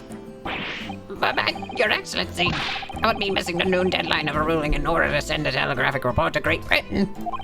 Our own government will surely be very displeased by our such actions. Calm yourself, counsel. I will not allow the government of our country or any other to influence the proceedings of my courtroom. Inspector Hosonaga? Yes, sir. You must locate this Josiah Brett and escort her to the courtroom with the utmost urgency. At once, Your Excellency. But that means you'll be going against the special orders you were given from the police bureau. As I said before, it is my guiding principle to carry out all investigations flawlessly. So it won't be a problem?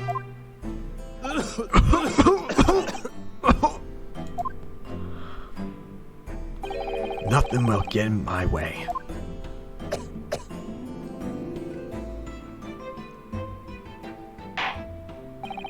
Court will adjourn briefly. Prosecution must call the English student Josiah Brett to the witness stand. Do I make myself clear? Yes. Your Excellency. Good. Then we will have a 30-minute recess before reconvening.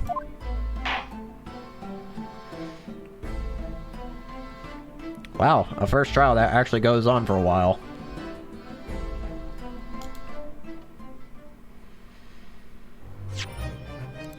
Bam, bam, bam, bam, bam. I love that it's just all the same thing. Alright. Excellent work, Ryusuke. That was superb. My heart was in my mouth the entire time. It was almost unbelievable. I mean, looking at you in there, you were drenched in sweat, your eyes popping, your knees knocking, and you were grinding your teeth. It was a grim sight, but before I knew it, you'd start finding inconsistencies in the testimony. I think you might have a natural talent for being a lawyer. Forget it. It's terrifying. If I get through this, I don't ever want to see the inside of a courtroom ever again. Anyway, it looks like we've exposed your phantom lady at last. Miss Josiah Brett, a student from Great Britain, is she? That's what I was trying to tell everyone from the start. Dr. Wilson wasn't alone. There was a young woman with him, just like I've been saying all along. Yes, you have, haven't you? I might not be overly confident in the courtroom, but my powers of observation are one thing I'm sure of. Yes, I can see that. So, about this young gentlewoman. Thanks to our detective friend, she was hastily escorted away from the scene, it seems.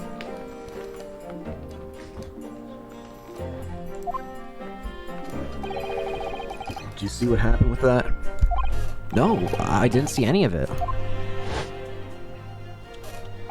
I was just on my way out of the restaurant myself. Then, on the floor next to Dr. Wilson's table, I noticed there was a gun lying on the floor. And just after I bent down to pick it up,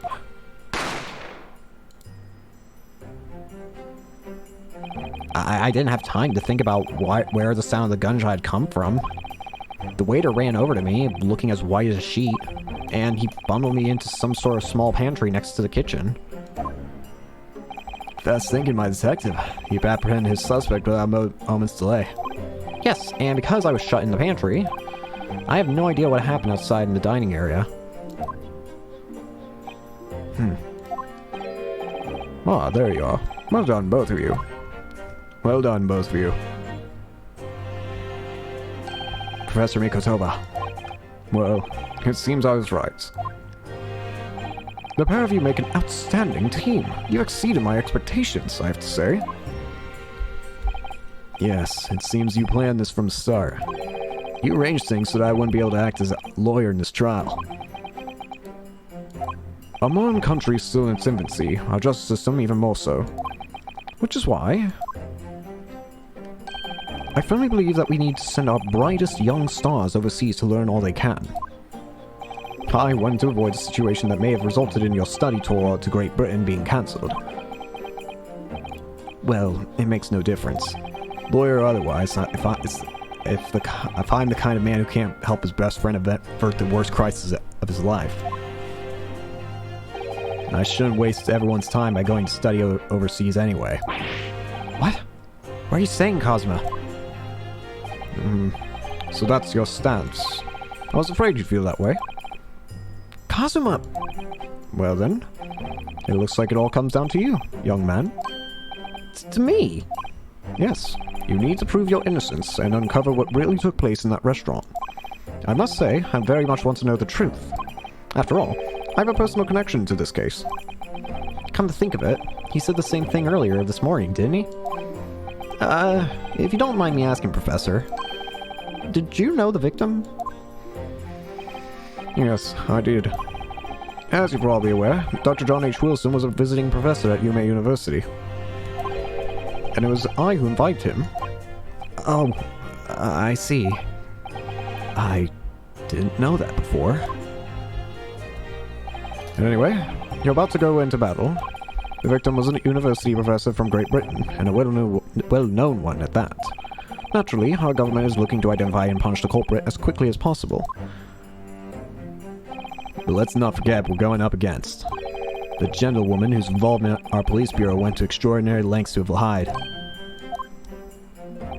Yes, and I'm sure the prosecution will be using every tool at their disposal to quash your case. But I've no doubt you pair will put up a good fight, right to the last. Best of luck. Thank you. Well then. I need you to run an errand at the university at once. There's something I think we may need. Of course. Good luck, Cosmo-sama. Bye. Defendant Naruhodo. Court races is over. Please make your way back inside the courtroom at once. It's time. Let's get back to it, partner. Let's get in there and deal a decisive blow before those old fossils know what hit them. Cosmo? What? Thank you. Really. What for? Well, if you hadn't said you believed me, then I'm fairly sure I'd have already been found guilty by now. Look, I have faith in you. As a lawyer and as a friend. Coming from you, that means a lot. If I'm found guilty in this trial, he's really going to give up on his dream of studying abroad. That's the kind of true friend he is. So this isn't just my battle anymore. Whoever we're up against, we absolutely cannot afford to lose. Alright then. I'll save the thank yous for after the trial. You can treat me to one of those sukiyaki meals I like at Yume Cafeteria on University Street. With an extra large portion, of course. Alright, let's get back into the trial.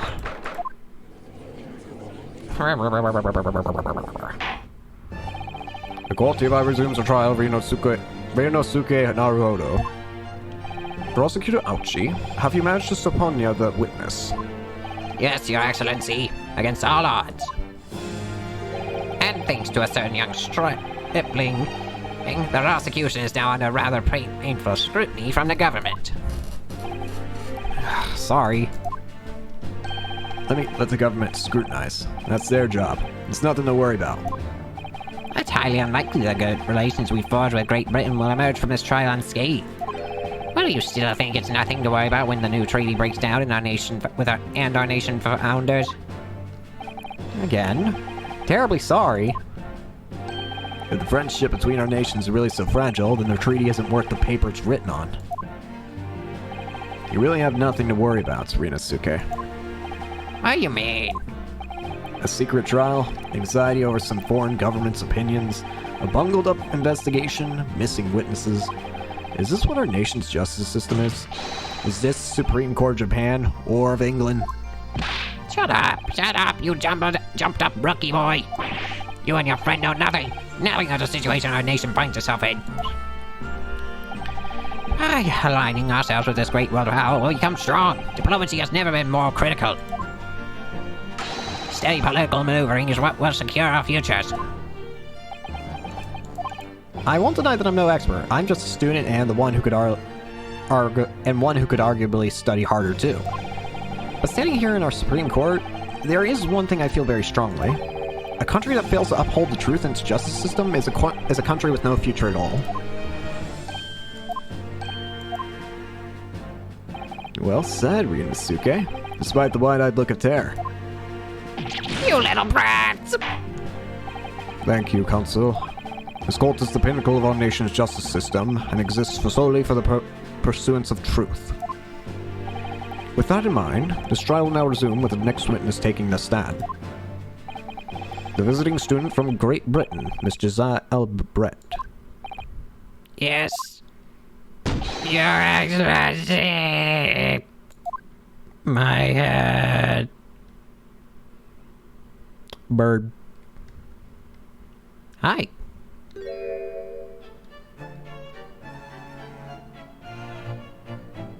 Well, what a delight it is to welcome such a fine gentlewoman to Japan, and from such a distant land. Tea. Someone bring English tea. In England, no discussions take place without tea. Is that true? No idea. So, could we possibly trouble you to state your name and occupation for the court? Of course. My name is Satoru Hosonaga. I have been working undercover as the head waiter at La Cava, but my Yes, we all know about you already. Inspector Hosonaga, where are your manners? In England, it's always ladies first. Is that true? No idea. More importantly, it's a little earlier today you said something to me. You said your powers of observation are the one thing you're sure of. Oh yes, I think I did, didn't I? Your description for this amazing sight was simply a woman. Sorry, Rinosuke, but powers of observation aside, your powers of description are sorely lacking. Guilty. So, dear lady, once again, if we may trouble you for your name and occupation, please.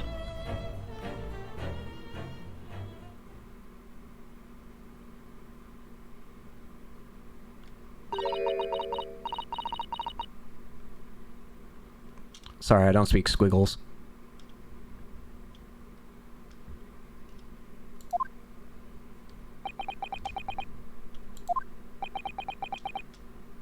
I don't think anyone else in this courtroom does either. I'm terribly sorry, dear lady, but... What?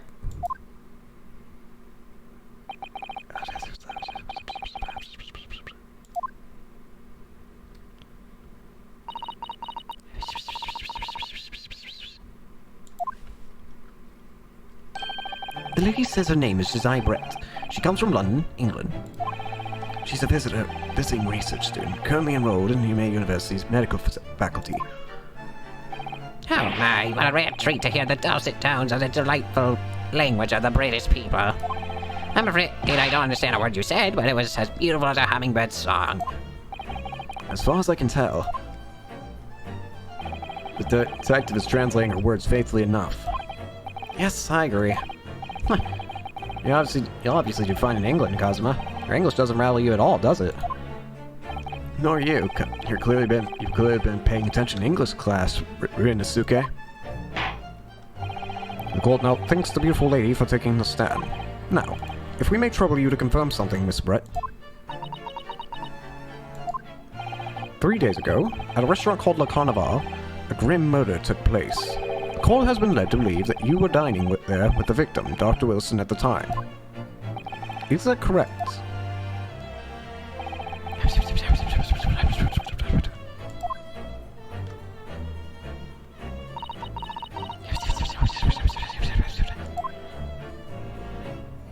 She says yes.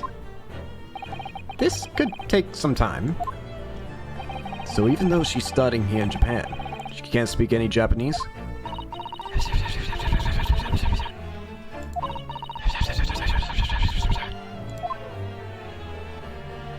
She'd like to apologize for disappearing from the scene. She says that she was due to make a presentation at the university, so she had to leave immediately. Interesting. When you're the one who engineered her escape. I was just following special orders from the Bureau. Well now, dear lady, would you be so kind to cast your eyes over this photograph it brings? Look, a dead body. Seeing as you were unfortunately present at the scene of the crime, could it be that your resplendent eyes caught sight of the wicked perpetrator, perhaps?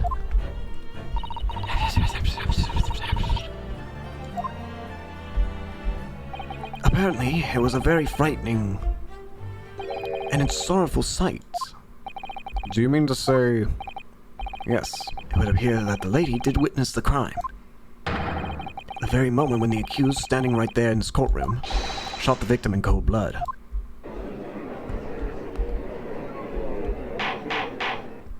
Order in the court. Did you hear that, Your Excellency? We have an absolute conclusive witness statement. Well, it looks like it's clear now. Clear who our real enemy is. Unfortunately, I will have to ask you formally to testify, if you please. Kindly tell the court what the exact nature of this frightening and sorrowful sight you described.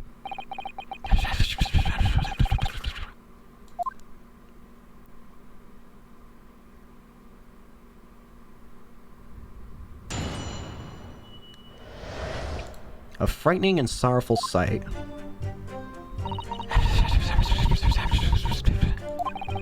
I had arranged to meet for a slightly late luncheon with Dr. Wilson that day. Hi, SCC, welcome to stream. The professor was unable to eat, so I ordered for myself only a beef steak.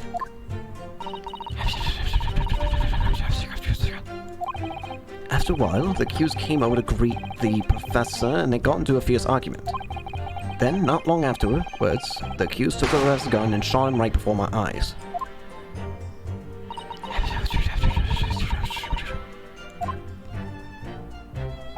I don't carry a gun myself, so obviously I couldn't have been the culprit. Yes! No, I didn't have any kind of argument with the professor at all. Objection! Right, you filthy wretch. Look at you, you black-haired blackguard. Look at this snow-white angel. I'm sorry even a dark-minded scoundrel like you can imagine whose words the court's going to believe. You're still making the same mistakes, Ryunosuke. You mustn't blurt out when you're goaded like that. That's a lesson you need to learn. But he's so annoying. Of course, I was at the scene as well. I took statements from this lady and the two witnesses who testified before and reported back to the Bureau. It was decided that Miss Brett was not involved, so I let her go. The testimonies of the last two witnesses were completely worthless, however. Well, even so, on the day in question, The lady was wearing the same outfit as she is today.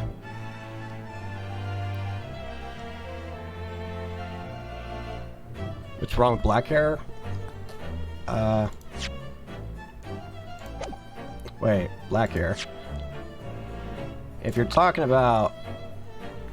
Oh, wait. I'd have to scroll back, but... As you can see, there's nowhere about her person where she could have concealed a firearm.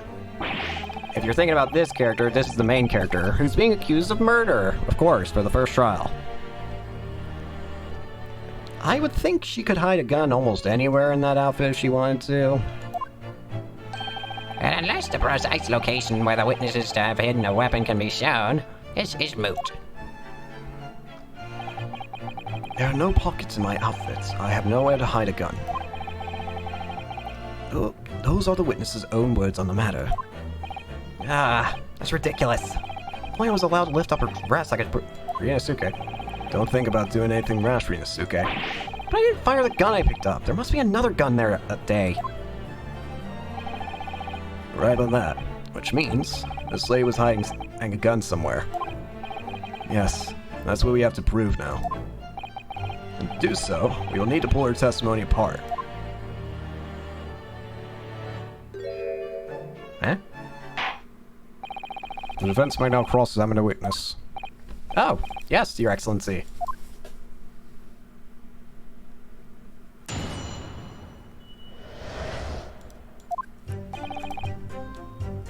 Let me save the game.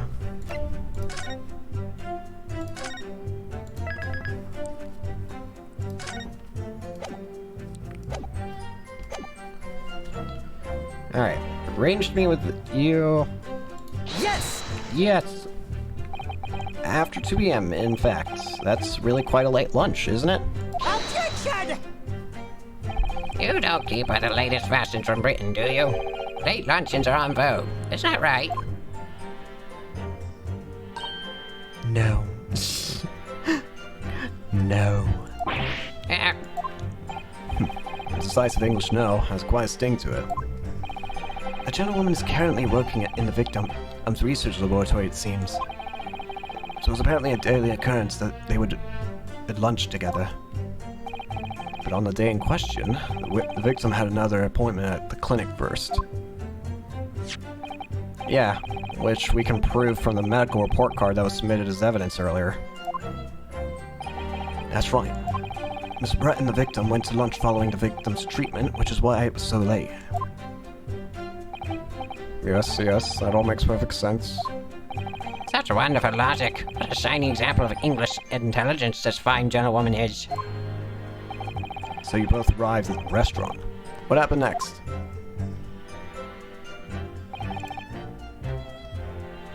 Was unable to eat, so you ate beefsteak. Not wrong button. Yes! Yes. He was unable to eat, you say. And that was because he just had a tooth removed at Hada Clinic, correct? That's right. You're supposed to actually check with the witness before answering. Was Miss Josiah Brett aware of this fact? It seems so, yes. She heard that a professor was to have some dental treatment. So that would mean that it was you who ate the steak pictured here. Is that right, Miss Brett? That's right, yes. The print you have there shows the table exactly as it was left after the horrifying events. Exactly as it was left. Dear me, what a harrowing experience. You have traveled to a distant island on the far side of the world to be embroiled in such a tragic incident. Have no fear, my dear lady. I swear I'm a crusty evil fiend now subject you to this terrible plight. So the victim, Dr. Wilson, had nothing to eat or drink at all. That's right, other than some carbonated water. Just water? Yes, the professor was unable to eat, but he had been given permission to drink water. So it appears that the diners toasted their lunch with a glass of water each. They raised a glass of carbonated water. What do you think, Ryunosuke?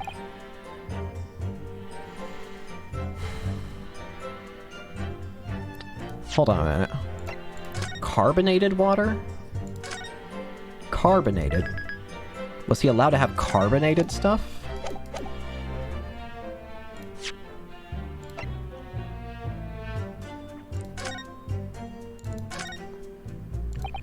Clear record, medical extraction anesthesia.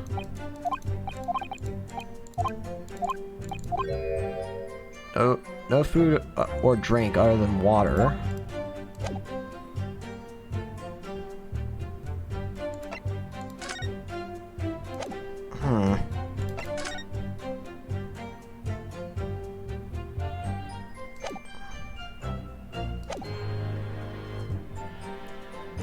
Let's see it.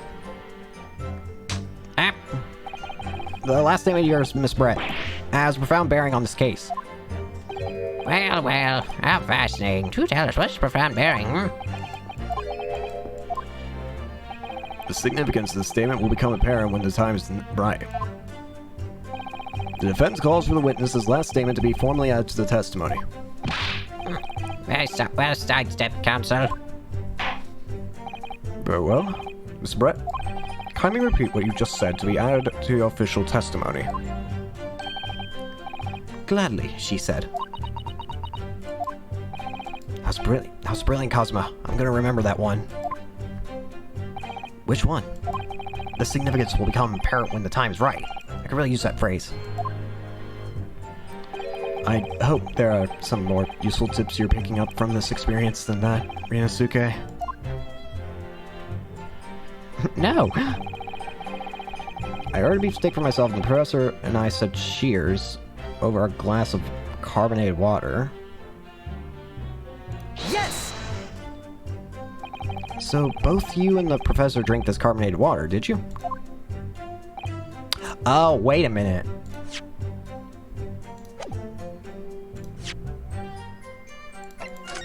Why is there only one glass then? Yes. Being the waiter, I poured the 2 glasses myself. I clearly remember doing so. Except you're actually a detective.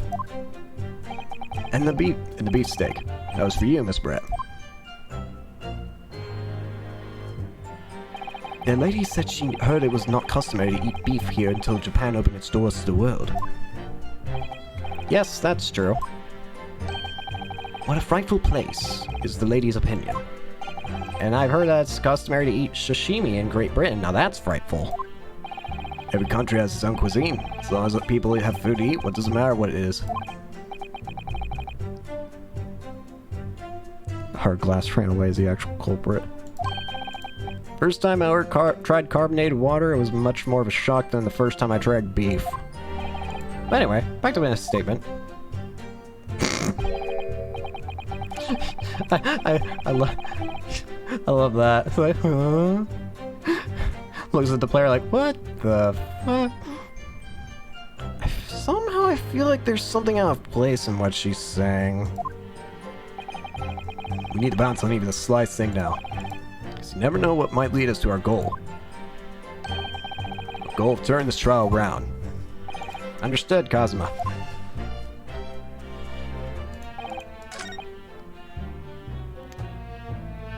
So, where's the glass? Yes! That's it! I feel like someone's watching me. Is it you? That's it. Let me just confirm something, please. It's to do with this photographic print. Just a short while ago, you spoke of this print showing the victim's table at the crime scene. That was exactly as it was left.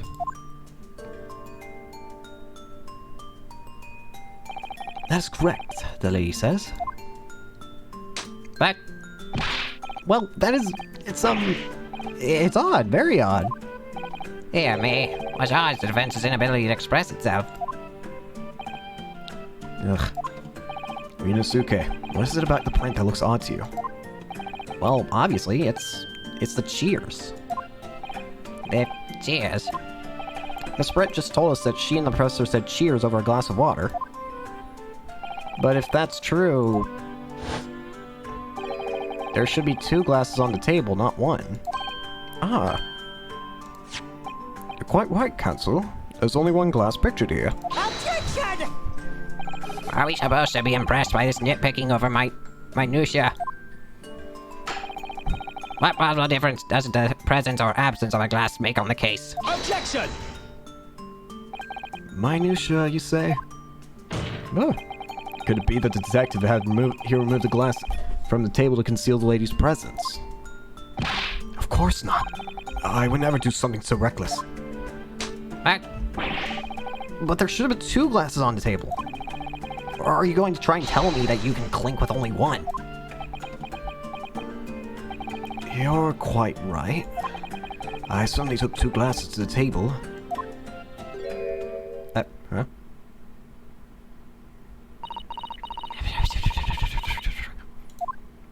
Inspector, what'd the lady say?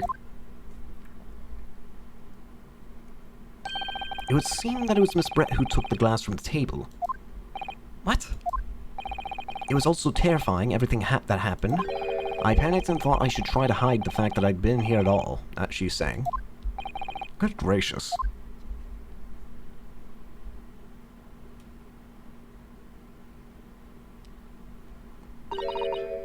Sorry.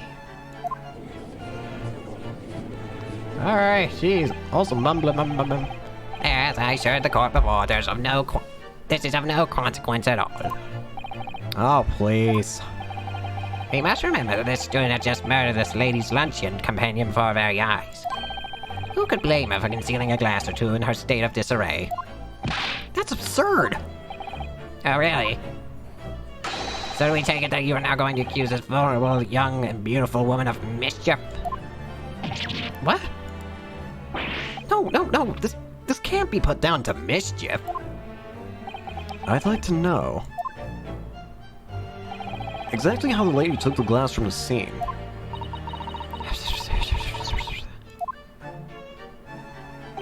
It would seem that she slipped it into a small handbag she was carrying. A handbag, you say? Yes, Your Excellency. A small handbag pouch commonly carried by well-to-do women in England. And so the beautiful young lady has very graciously explained how and why she removed the glass from the scene now. However, the fact remains that the glass has absolutely no bearing on this case. This student has been trying to confuse the court with logical reasoning, but in the end, it comes to nothing. Sir, we're supposed to be using logic. The only illogical thing is the fact that, despite the fact that it's been, like, I don't know how many years in the past this takes place, I think it's like something in the hundreds, like this takes like hundreds of years in the past, before Phoenix Wright. It's the fact that you look almost identical to your descendants.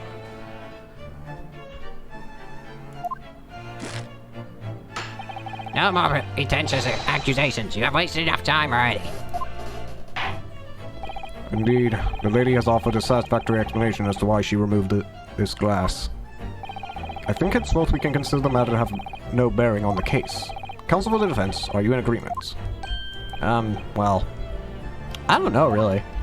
If you want to pursue this matter further, you're going to need to show that it has some deeper significance. Yes, you're right. So she took the glass away in her handbag. If there's a deeper significance there, it's...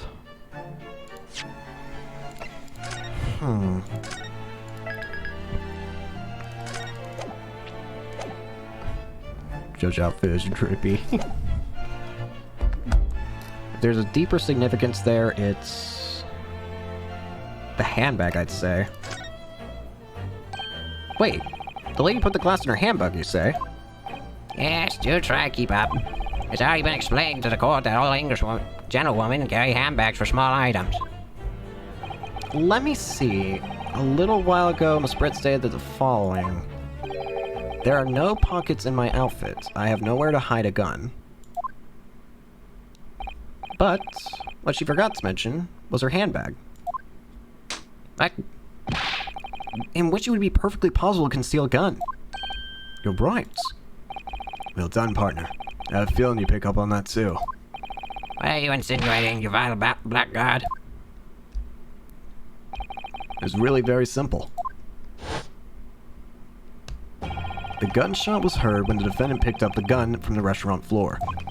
As he didn't fire that gun, we can deduce there must be another firearm at the scene. The true murder weapon, if you will. You can't seriously be suggesting. Inspector Hosonaga. Yes? Did you or did you not search Miss Josiah Brett's handbag on the day of the murder? No, sir. I did not. As I thought. In other words, another gun, the one that was actually used to kill the professor, could have been hidden in Miss Brett's handbag. No! Swan, it was a gun. I mean, you could probably hide something underneath the swan. How big it is. What's the meaning of this, Inspector? The meaning of what, Prosecutor Ouchie? Why on earth did you not have the lady open her handbag and show you contents at the time? Thanks to your bungling incompetence, now she has to endure these uncomfortable accusations.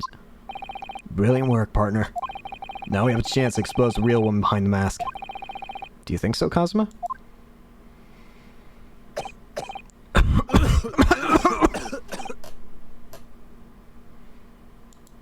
Why are you always bleeding? You've done this since we first met you earlier.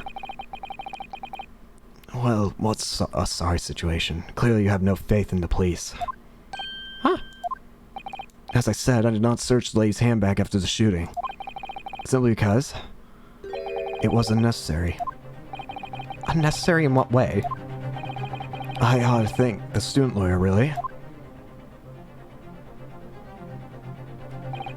I have a piece of evidence here that I had completely forgotten about. This photographic print.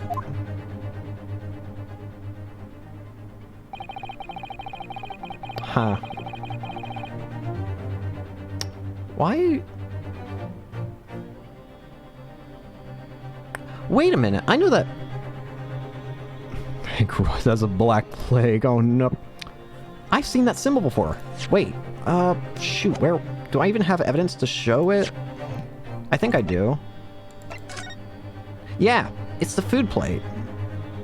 Why does he have a burn mark on his hand from the food? The print of this is a photograph that I thought would be prudent to take immediately after the shooting. As you can see, it clearly shows Miss Brett's handbag. Well, I never. You can see right through what's inside. You can see right through to what's inside. That's right. Apparently, meshwork bags like these are a height of fashion in London at the moment. So the contents are clearly visible? Exactly. So there was no need to search the lady's handbag. If there had been a gun inside, it would have been immediately obvious. As you can see, there's nothing to imply Miss Brett's guilt here.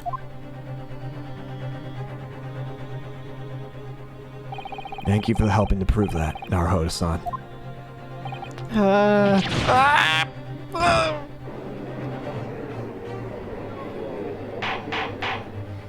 Order, order. Inspector Ononaga, you will submit that print as evidence at once. Certainly, Your Excellency. Photograph taken by Hosonaga-san after the incident occurred. It shows Miss Brett's handbag on the chair by the victim's table.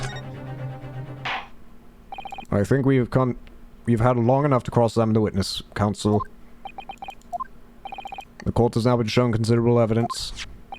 As the photographic print just submitted into the court record appears to have no further significance, I am satisfied that there is no longer any room for doubt in this matter, and I must make my ruling. Indeed, and there's only one logical conclusion. The pathetic rookie slumped over on the bench before us is the only possible perpetrator of this crime. Want to see-through bags give kisses?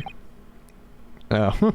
No, just when I thought I was beginning to turn things around, I'm in a worse situation than I was at the start. Kazuma? I'm sorry, Ryosuke. Now that the cross-examination of the witness is over, there's no way to force the trial to continue. What? You mean this is it? I must say you put up quite a fight for a rookie student, but a weaker meat, while a strong eat. You were wasting your time. There's no way to defeat true justice. A fact you can chew to your heart's content from the inside of your cell. This can't be happening. Am I really gonna be found guilty of a crime I didn't commit? And Kazuma, his dream of going to study in Great Britain will slip through his fingers. Kazuma, what? Is there really no chance of turning this trial around? You heard the judge. There's nothing about the last photographs the detective produced that we can contest. Which means there's no basis for us to continue, or for this trial to continue.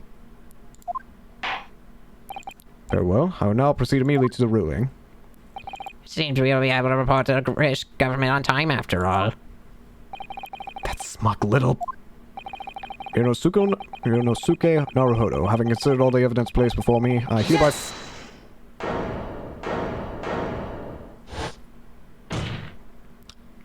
Wait! Your Excellency! Inosuke! I don't think you can rule on this case yet. Objection! This amateur is getting tedious. When His Excellency deems the trial is over, he gives his ruling. That is the most basic protocol of the courtroom. Yes! Your Excellency, just a moment ago you said this. As this photographic print just submitted appears to have no further significance, there is no longer any room for doubt in this matter, and I must make my ruling. Now that means that if there was a problem with the evidence, some significant detail I mean, then ruling on the case at this time would be out of the question. Objection! This is a blatant straw clutching. Look at this photographic print. All it shows the handbag the gentlewoman was carrying on the day in question. There can be no problem with this evidence. You better know what you're doing, Ryunosuke. I understand your objection, counsel. Certainly, this new evidence submitted by the detective has not undergone court scrutiny. However, I fail to see how we can glean any new information from this handbag. My thoughts exactly. Really, the prosecution has become tired of this rookie's desperate wheezes. Yes, I am desperate, but this isn't a wheeze. There's something about this photograph which just doesn't seem right. If only I could put my finger on it.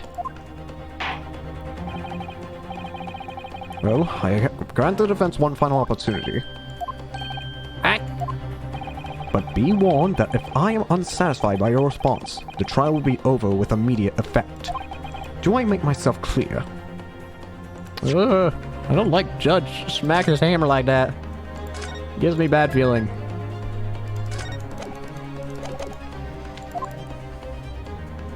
Yes, Your Excellency. So, take another look at the photographic print Inspector Hosonaga submitted before. Why is there this? Yes! Look at this here. There's a very unusual mark on the victim's wrist. That is true. It looks almost like a burn of some description. Objection! Dear me, I was pondering what new piffle you would come up with, and a burn, you say, on the victim's wrist. It has nothing whatsoever to do with the magnificent lady's handbag. Yes, that has a burn mark, you're right. Go on, Inspector. The police coroner also noticed it when he was performing the post-mortem examination. It was deemed unrelated to the cause of death, so he didn't note it in his report. What did I tell you? In any case, we have no idea what the victim suffered when the victim suffered this burn, do we? And no possible way of knowing either. The more I look at it, the more I find myself intrigued by the curious shape of this mark. However, as Prosecutor Ouchi points out, unless a firm connection to the case can be shown, I cannot allow any further time to be spent on the precise details of this burn.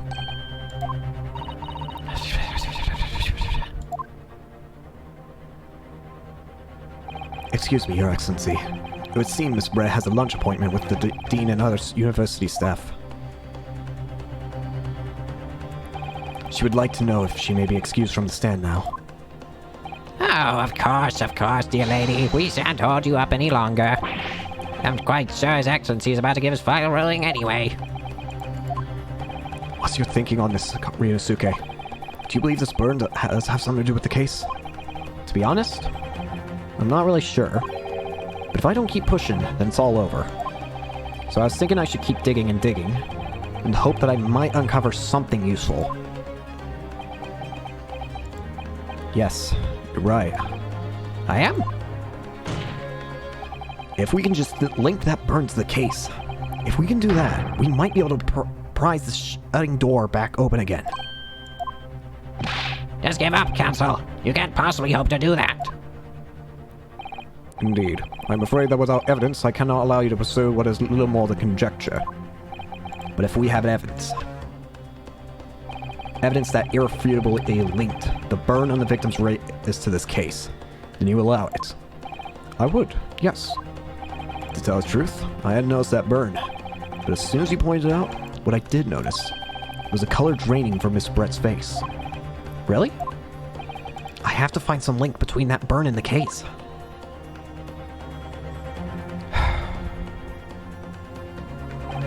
This is the moment of truth.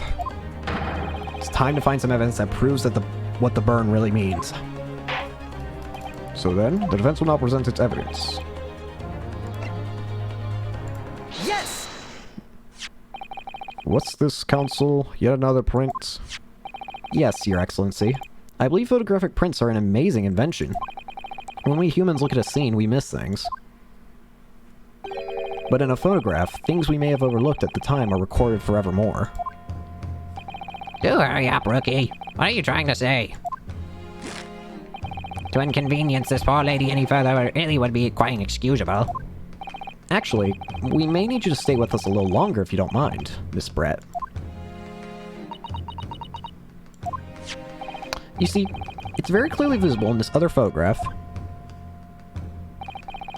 How did the victim come to have that unusually shaped burn on his wrist? The reason is recorded here forevermore. What?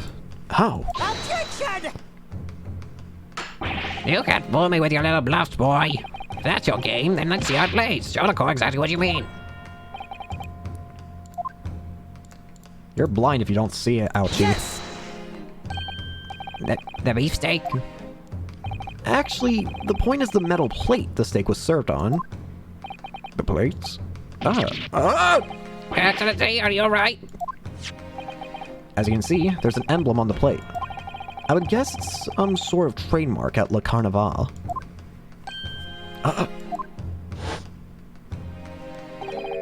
This emblem on the plate and the victim's burn are exactly the same shape. Rinosuke, you're genius. You're spot on. Which means the victim must have suffered his burn while he was present at the restaurant. Objection! But even if that's the case, we can't know if it happened on the day in question or not. It could have been the day before or the day before that. Yeah, most likely happened at some other unrelated time. Well, Objection! sadly, Prosecutor Ouchie, the chances of that are extremely slim. Thanks. Why does that matter? The reason I think it matters is because looking at the way that the corpse is put up, if he got the burn at the restaurant, then that would mean how severe the burn looked. Like, it looked really dark, like a complete different tone from his skin. Like, he must have had his hand on it for a long time. At least that's what it looks like to me. And if you do that, you're obvious. Why don't you just move your hand away?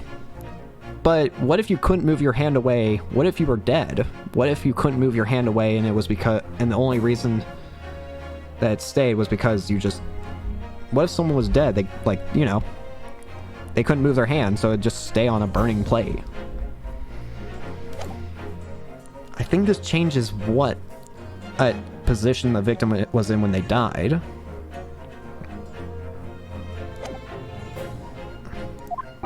Why? The outline of the burn is clearly discernible. Oh, here we go. Hey, it's gonna explain for me. Such a serious injury would have caused quite a commotion in a restaurant. Wouldn't you agree, Inspector Hosonaga?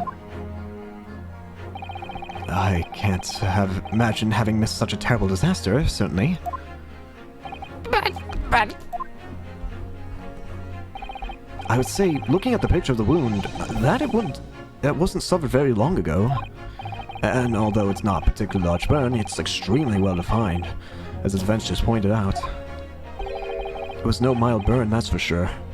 No one in their right mind would just leave their hand burning to create a new mark on their hand without making a commotion in a restaurant. The only reason that they would leave it there is if they were dead. Can you be more specific, Inspector? Well, let's see. If the plate was around 90 degrees centigrade, a burn like that would have taken around 3 seconds. Jeez. Ugh.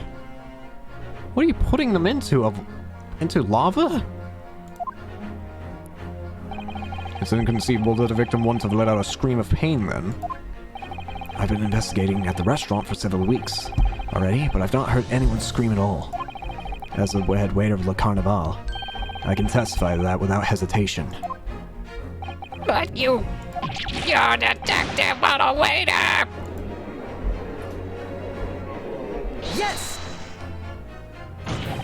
There you have it. Something isn't right here. As the detective said, anyone who burnt themselves on a piping hot plate for 3 whole seconds would scream in pain. There's no question of that. And yet Inspector Hosonaga never heard the professor scream, not on that day or any before that. That's right. And the strange thing is, on the day he was shot, I didn't hear him cry out either. What are you suggesting? Well, if the professor had carelessly laid his wrist on the plate for anything like 3 seconds that day, that would be beyond careless, I think, Counsel. Then the rest of us in the restaurant, myself, the sergeant, and the old antiques dealer, all of us would, without any question, have heard him scream. Wouldn't you agree, Prosecutor Ouchie? Well, yes, I suppose. So the question is, why didn't a single person hear Dr. Wilson scream? I almost don't believe it. Rinnosuke, do you think... Can it really be true? I never dreamt we'd arrive at a conclusion like this, but... I'm starting to think that maybe... we've been led into a terrible trap.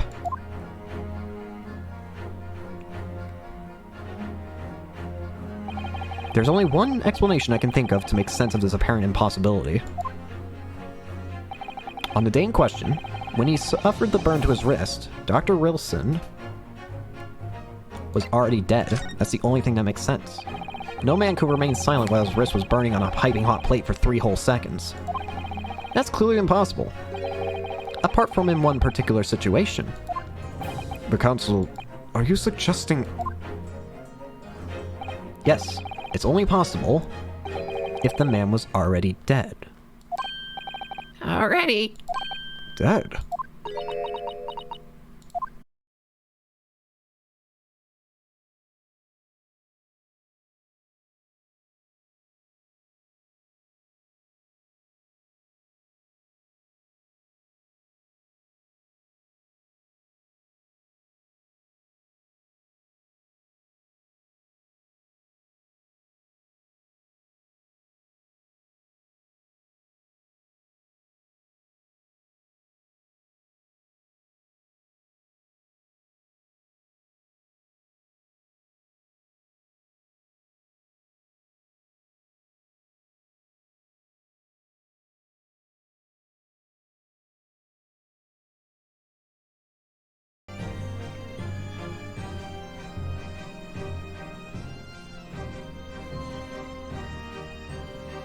Alright, it should be back up. I think. Might need some verification if it's up or not. But it looks to be up. Alright. I don't know how much was missed, so I need to figure that out. Thankfully, in this game, we actually have a history. So we can actually just reread everything. But, anyways, it was this ridiculous ploy by a rookie student. Clearly has no grasp of facts. Who's the last character to be talking? when stream went out. I think it would have been either, I'm assuming it's our Judge or Ouchie, or maybe Ryonosuke.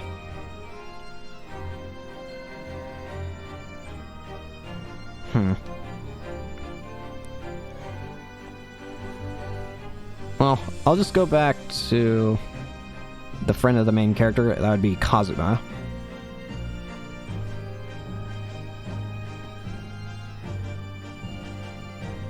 When did Kazuma last talk? Kazuma's talking right now, so there is that. But let's see. Last time he talked was, I almost still believe it, Rinosuke, but do you think Ink can it really be true? Never dreamt we arrive at this conclusion, but I'm starting to think that maybe we've been led into a terrible trap. Only one explanation and I can think of to make sense of this apparent an impossibility. On the day in question, when he suffered the burn to his wrist, Dr. Wilson was already deceased. No man could remain silent while his wrist was burning on a piping hot plate for 3 whole seconds. That's clearly impossible, apart from one particular situation. Counselor, are you suggesting, yes, it's the only possible if the man was already dead? Already? Dead? Knowing what we know now, it's only a possible explanation. When the beefsteak was brought to Dr. Wilson's table that day, the professor was already deceased.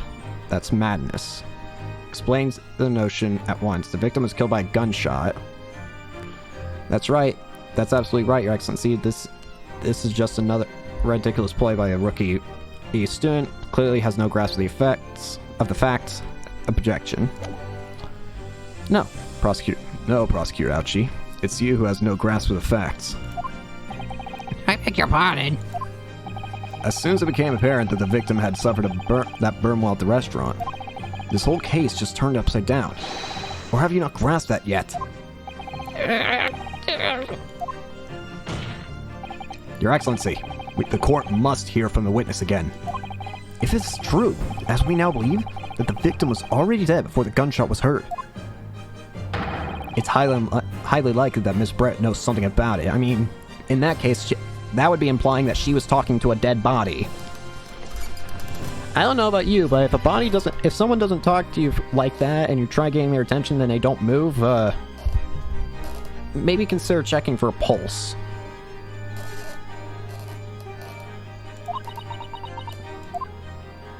Incredible. I certainly didn't anticipate this twist of events. I'm sorry to say, Miss Brett. Now you will have to forget your luncheon engagement. But, Your Excellency... The justice system in our country may be in its infancy, but rest assured, all reasonable doubt must be dispelled before I'm prepared to pass judgment. Thank you, Your Excellency.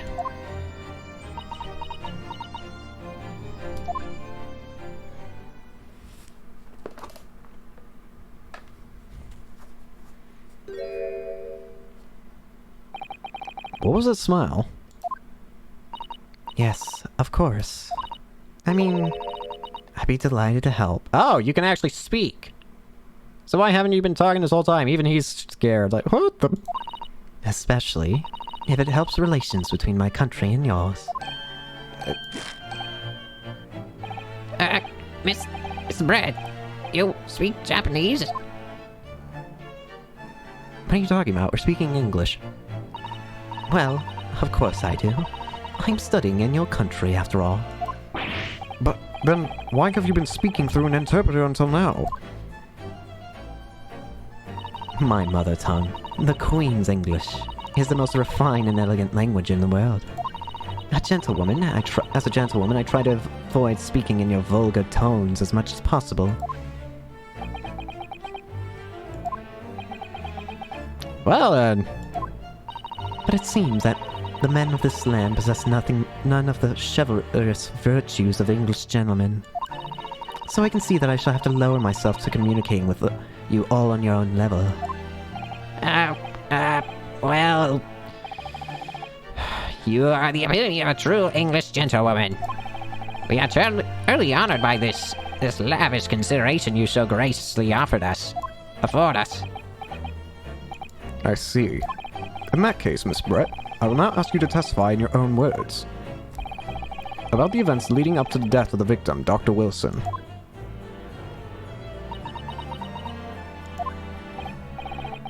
So, we're finally going to hear her own words on the matter. Things are getting interesting, Ryunosuke. You're the lawyer here. I'm not even a lawyer. I'm just... Why am I... The victim's death. Unfortunately, I have no idea when the whole man burnt his wrist like that. When the waiter brought my steak, the professor and I raised our glasses in a toast. As far as I've heard, the post-mortem report showed no other possible cause of death besides the gunshot. If there's some other way a man's life had been taken without leaving a trace, please do show me. But of course, this country's inferior investigative techniques probably wouldn't pick up on it anyway.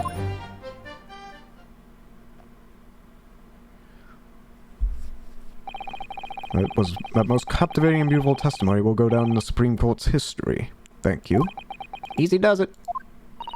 I do hope this is the last time I will have to sully my lips with the coarse tones of your unbecoming tongue.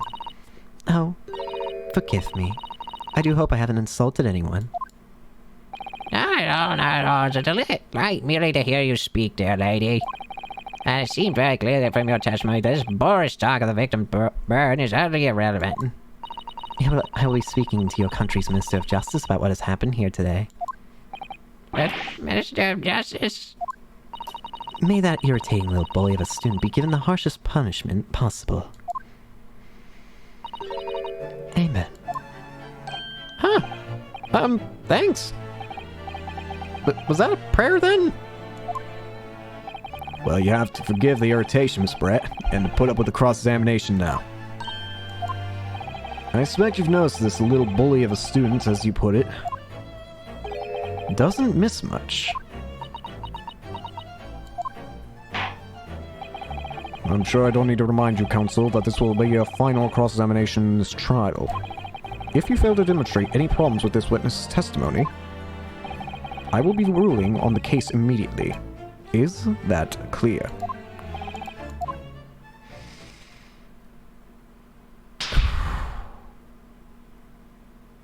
Wake up. Yes, Your Excellency. And you may proceed with the cross-examination.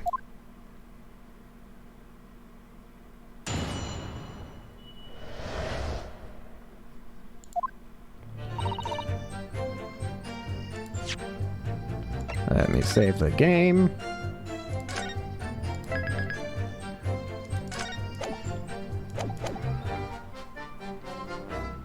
Yes! Yes. But his hand was on the searing hot plate for at least 3 whole seconds. You can't not have missed it. Do you think so? Let me ask you something. Sorry? Ever since I arrived at this courtroom, and even still now, the fly on those unsightly black trousers of yours have been wide open. Oh, great. You can't not have noticed, can you? How do you even see that? Wait, this is below my... this is below my fun. I hadn't realized. Yeah, that is absolutely right. As your friend, you've embarrassed me for as well as yourself, Ryunosuke. Why didn't you tell me? Dr. Wilson was a true English gentleman. He chose the honorable silence over a vulgar scream. Can your tiny brains imagine such a thing? I don't even know how you managed to see that, considering the tables go up to our waists. I think my tiny brain can. Yes! Yes, your brain is indeed tiny. Well, I can't. Anyway.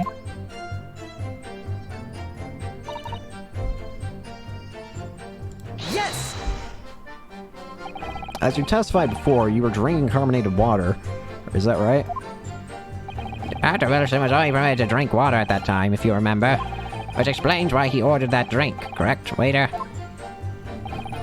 Exactly as you say, sir. Although... Although? Whether or not the professor actually drank any of the water when I delivered the steak to the table... I'm afraid I don't remember that. Damn you. I have enough English to understand that. At least, for the benefit of the court, means bless you. You're deaf. I think it means the exact opposite. Anyway,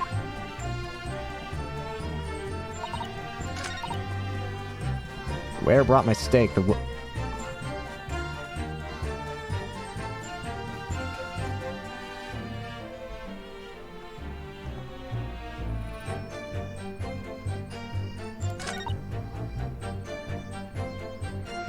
Yes! Yes, it's written here in the paperwork. Fatal hemorrhage from ballistic trauma. Yes. Luckily for all of us, a little burn on the wrist isn't going to kill us. And as there were no other signs of trauma on the victim's body indicates some other cause of death. It can only have been a bullet from your gun that put an end into this innocent man's life. But it doesn't make any sense. The burn must have happened straight away, when the plate was first brought to the table by the waiter. Yes, that's true. It may have cooled even slightly. If it had cooled even slightly, it wouldn't have been able to make a burn like that. And if the victim burnt his wrist on the hot plate as soon as it was brought out from the kitchen, then he must have been dead at that point. Attention! And yet, the fact is that the victim was killed by a gunshot to the chest. Until you're able to show the court evidence to prove that, this is a complete waste of time. I concur. Prosecutor Ouchie is right.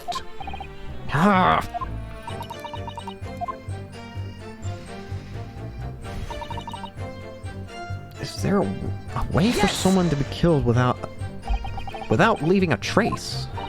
If someone is shot, or strangled, or stabbed, or thrown from a height, however a person's life is taken, there's always a telltale traces on the body.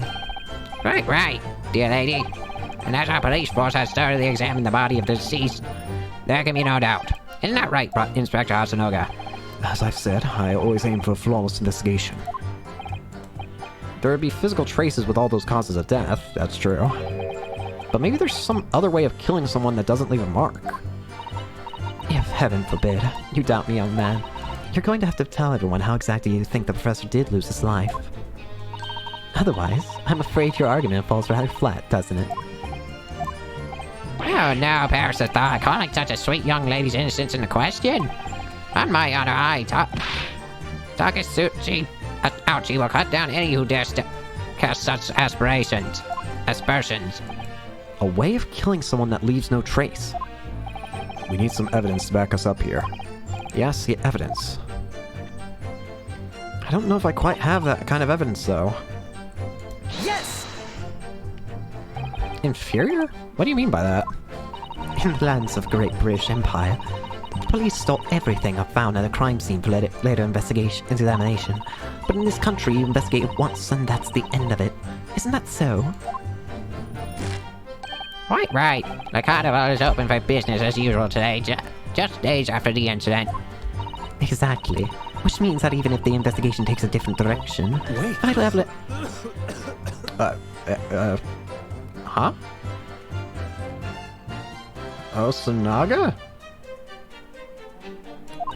It doesn't even occur to your naive detectives to try to observe the crime scene.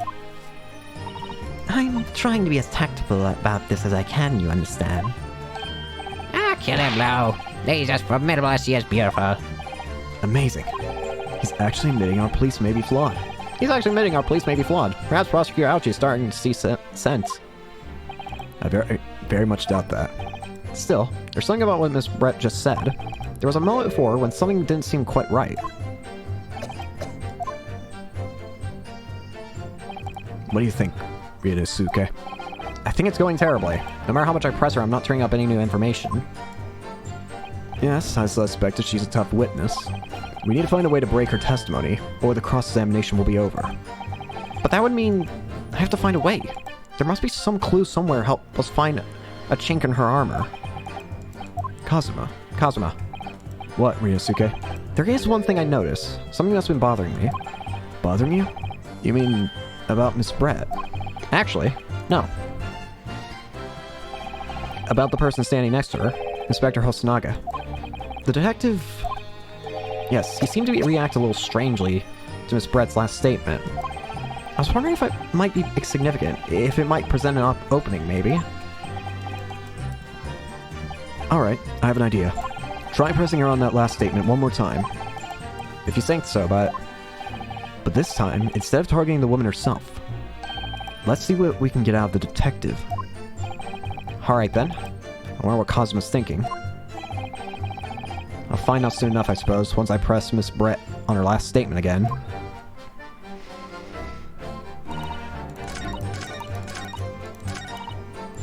Yes! Alright. Inferior, what do you mean?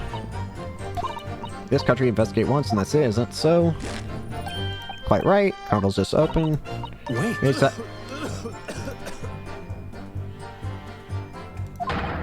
Yes, there it is again. The detective's reaction is just the same as before. Why? Up until now, the detective's been in the stand with Miss Brett as her interpreter.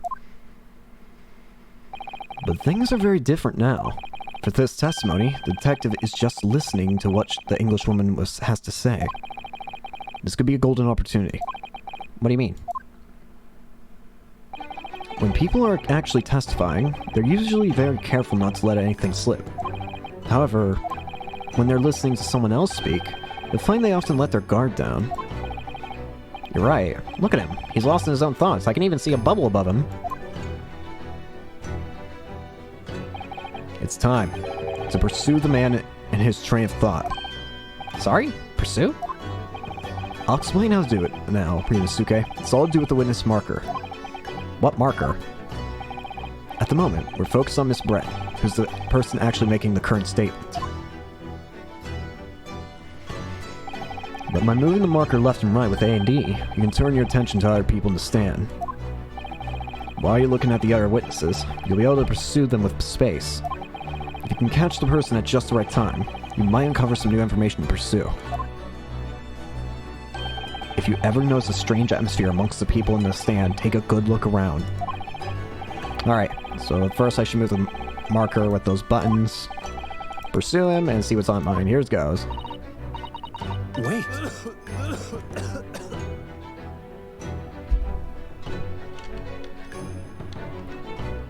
Excuse me! Excuse me. What is the meaning of this?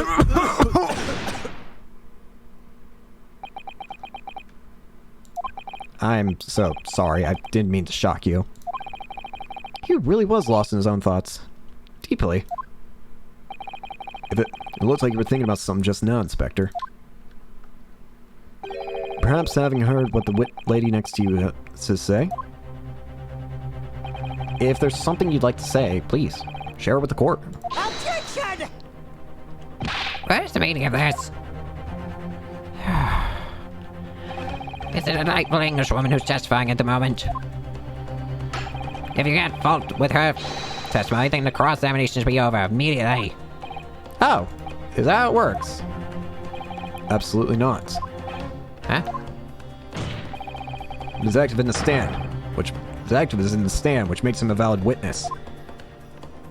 What? Yes, not to mention the fact he's intimately involved with the case. Inspector Hasunaga. Yes. Do you have something to add in relation to the statement just made by Miss Brett?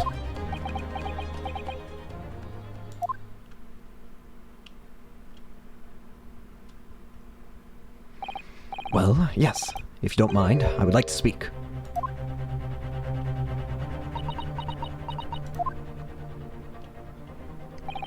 The lady is right. Our country's police practices are not as modern as those used in Great Britain.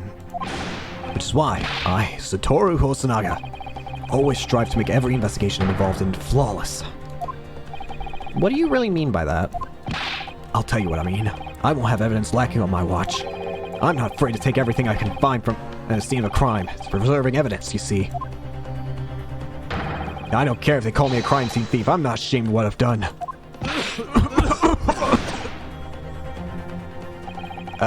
Crime scene thief? Well, looks like the lady's got remarks touching nerve there. Take this, for example.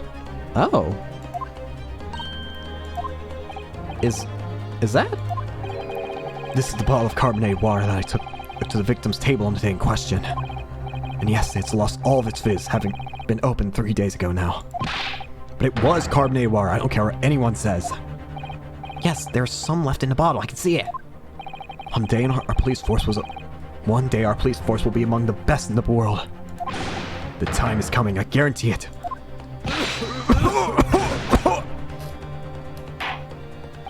I can't say I condone the witness's actions, but I do understand the sentiment. The court will accept the glass bottle of water as evidence. It's on the victim's table. Allow me to see that, because we can actually inspect stuff. 3D version now. Alright. The label is written in a foreign language that I don't recognize. Do you know what it says, Kazuma?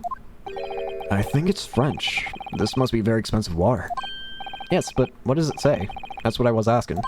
Then go to France and ask. You could just say that you don't know. You're gonna love to see a good police force. No. Can't find anything out of place. The actual liquid? So this carbonated water is the last drink Dr. Wilson ever had. Looks like there's a little left in the bottle. Though it's just plain water now. You know, I've been sweating so much, I'm absolutely parched. I'll just have a sip of this to keep me going. No, Rinosuke, you can't do that. For one thing, that's evidence. You can't go drinking evidence. Oh no. Right. You don't know what might be inside, do we? You never cease to amaze me, Rinosuke. In more ways than one. I wonder, could there be anything in this water? What's the matter? You've gone quiet all of a sudden. I think I might just have worked something out. An interesting possibility.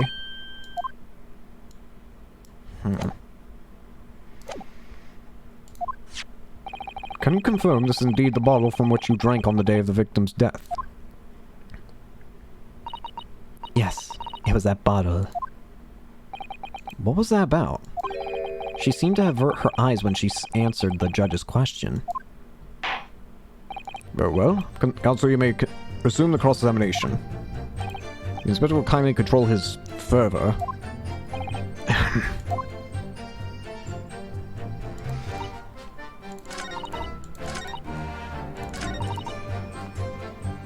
If there's another way to take a man's life without, besides the gunshot, without leaving a trace, then please show me. Alright? I got just the thing you want then. You might need to bring that body back, and we may need to start looking deeper inside it. Look at this water! Not like that. Look at this water! Yes! What is this? The bottle of water? Actually, there is one method of killing a man without leaving a trace that comes to mind. Obviously, I'm referring to poison. Poison? On the day of his death, we know that Dr. Wilson drank from this bottle of carbonated water. Could it be that there was poison inside? Could it be that the professor actually died after taking a sip from his glass?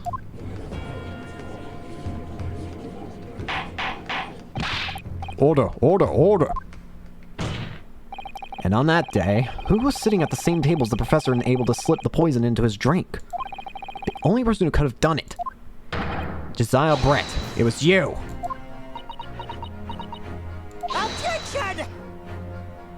This is outrageous. There's just such a thing without a scrap of evidence.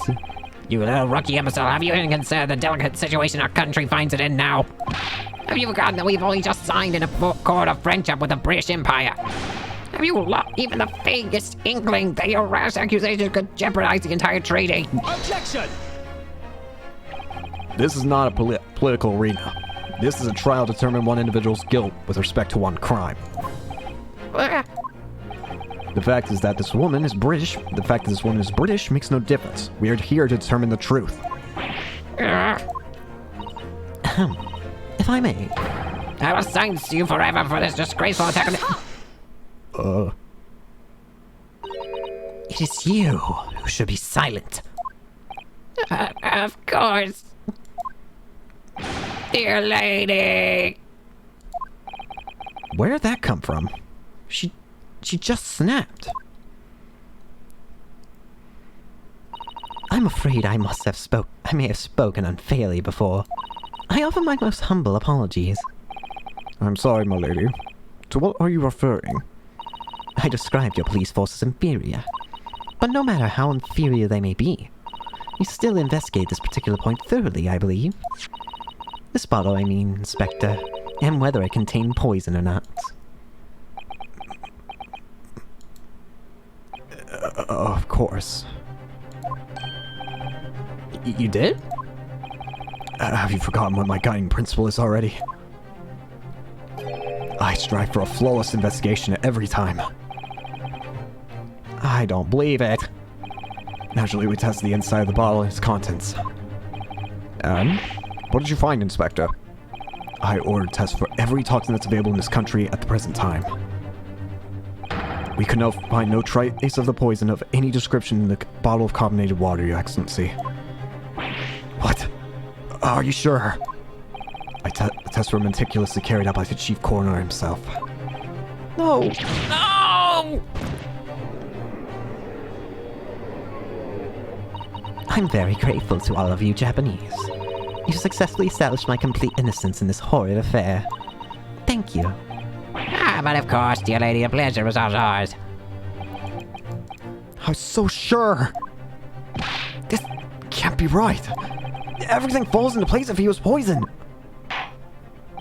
Thank you, Counsel. I think cross-examination has clarified everything.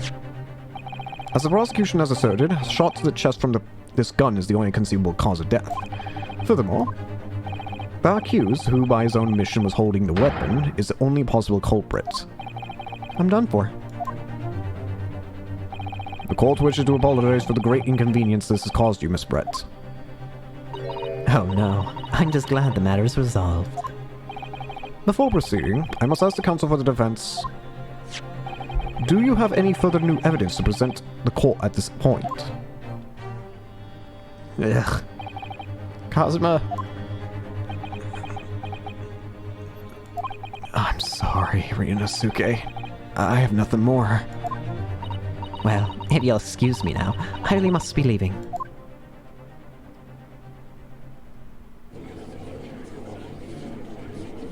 Hold it! Who's?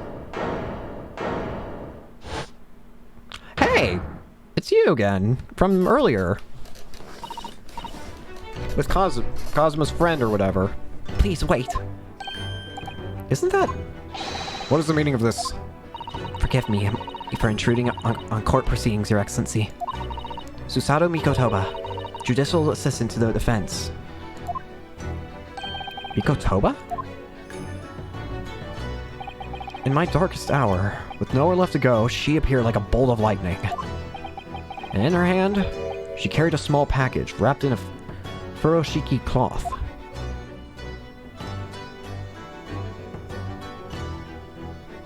Wow, this is the longest first case. This is the longest first case, my goodness. What the heck? We went from the first cases being able to be done in the first episode with a little bit of access to the second case to... This first case is potentially probably going to just be the one episode for today at this rate. I'm complaining. It's a good case. I like it.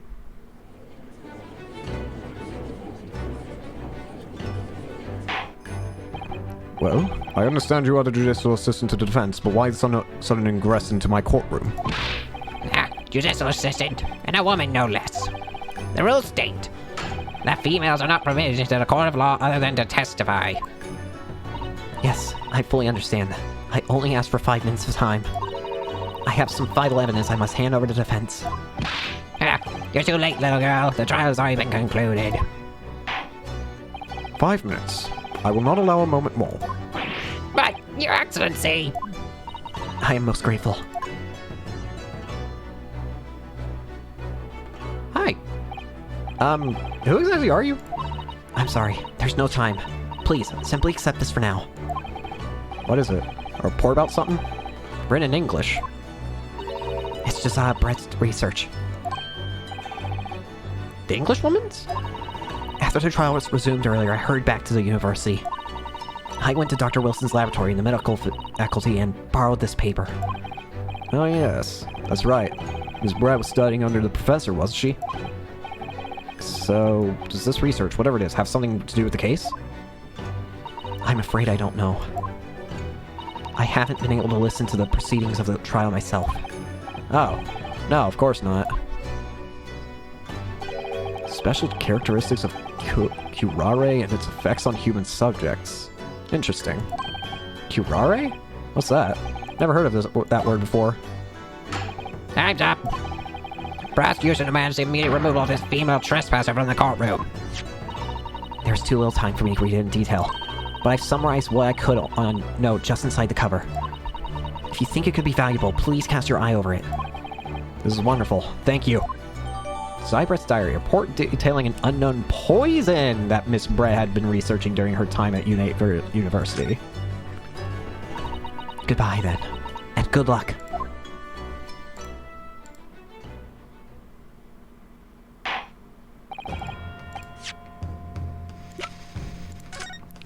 A poison synopsis. A poison made from the bark of certain trees in the jungles of South Africa. The hunters of the region have used it since ancient times to incapacitate their prey.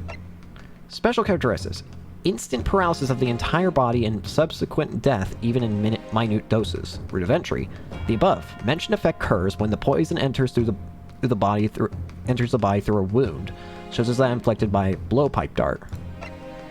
Due to its ability to render the human body paralytic, it's believed that the toxin could have application as an anesthetic. However, a solution for the respiratory arrest caused as a result of the full body paralysis must be found first, or patients would die of suffocation.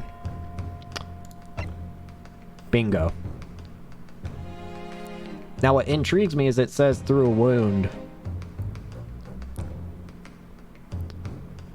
But there is a wound that would have very easily have gotten the poison on it.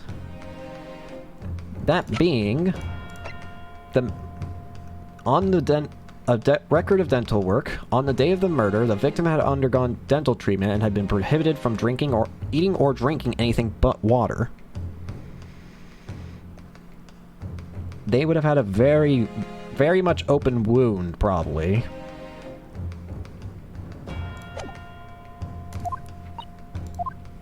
I ask the prosecution and defense now one last time. Does either side have any further evidence to present to the court? I presume not, but... Prosecutor made his case convincingly enough already. Nothing more to add, Your Excellency. Ryanosuke, we're out of options here. This really is our very last chance. Yes, I know.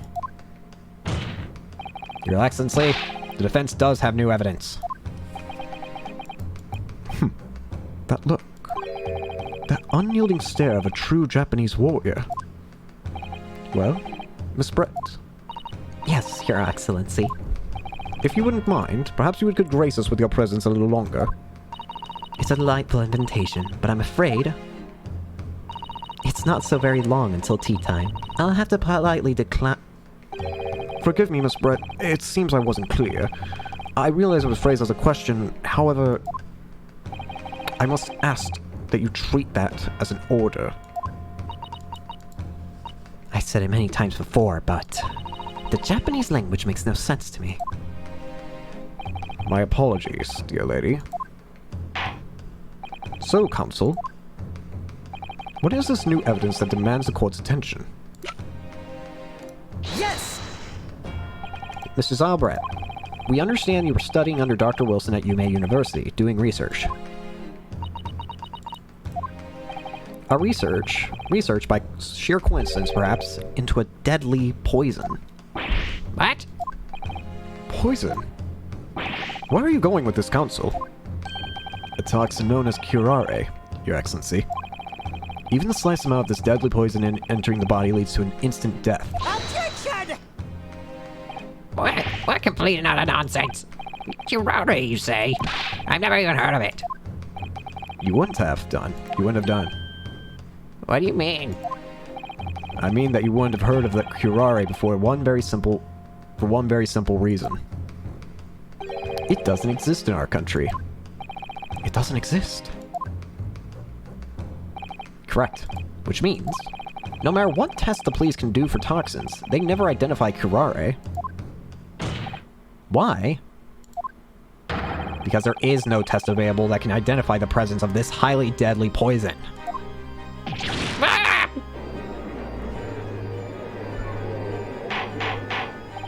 Order! Order! Order! Counsel, does this deadly poison truly exist? according to the report authored by the visiting research student from England. Curare has long been used by the tribespeople of South America as a poison to lace their arrows. It seems that it's reasonably well known among European doctors and scientists. To lace their arrows? The report states that it is produced from the extract of a tree that grows deep in the Amazonian jungle. And it was first brought back to Europe at the turn of the century by explorers. It claims that animals shot by the arrows laced with curare suffer instant death. Doesn't that about sum it up, Miss Brett? Objection! Trumpery! These aspersions are utterly trumpery. To start with, if the victim had been missed at some so-called deadly poison, he would have been squirming and writhing in pain, and the other diners would have certainly noticed. That's true. What do you say to that, Inspector? Obviously I would have noticed a disturbance like that. I don't remember anything like that either. I didn't notice the professor being in any kind of pain. According to this, however, it's the other way around. What do you mean, the other way around? The very fact the victim didn't show any visible signs of distress is evidence that curare was used. Explain yourself, Consul. The moment the toxin enters a person's system, it causes instant paralysis. In other words, afflicted victims lose all strength and are completely unable to move. Even if they were in total agony, there would be no visible signs of pain at all. How terrible. Obviously, if a man lost all strength in his muscles, he'd collapse on the floor. With a chair under him, for sport, as Dr. Wilson did, the effects would go largely unnoticed. But I don't follow, Cosima. That's just paralysis. I thought the poison caused instant death. The full explanation is extremely unpleasant. The poison causes immediate paralysis, as I said, leaving the victim unable to move. But after a short time, the paralysis is so severe, it causes the muscles that control respiration to fail. Oh god. Respiration. In other words, the actual cause of death is suffocation. Ugh. And all the while, the victim is conscious and aware, just unable to move. That's hideous. To the observer, it would look almost like the victim was slipping peacefully into an endless sleep. But for the victim himself, his final moments would be a living hell. That is the true nature of this deadly curare poison.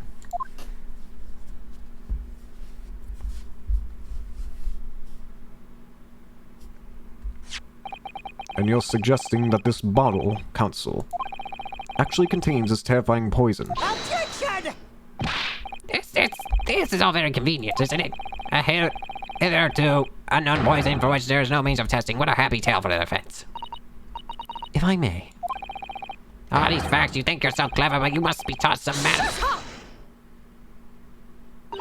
It is you who must be taught. Of course. Dear lady. So, this is how you Japanese behave, is it? What? You steal another's honest hard work, and announce the results as if you discovered them. I'm appalled, but a loathsome act. Well, Miss Brett, the feeling is mutual. Whatever do you mean?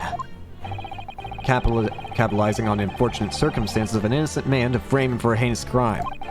That really is loathsome act. Wouldn't you agree? Objection! Enough of this. I, for one, refuse to accept it. The idea of some poison that doesn't even exist in the great empire of Japan is breaking the rules. What's so funny? Oh, excuse me. Your Excellency. Yes, Miss Brett? May I borrow that bottle for a moment, please? Well, yes, I don't see why not. I think I know exactly what... Yep, she's about to do what I think she is. But there's gonna be a way I can prove this, I think. Don't get too big for your boots, you insignificant little island boys. Sorry? To an Englishwoman such as myself, this whole affair is a farce... comedy. Your little police games and these little foolish courtroom antics, it's laughable, really. But I'm getting bored of it all now. It's time for the games to end. Cheers.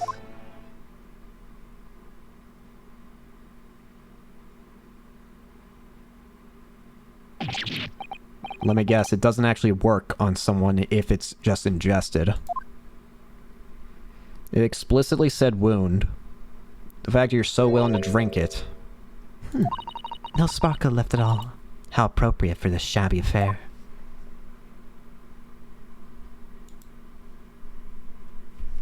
Though imagine. Just imagine just...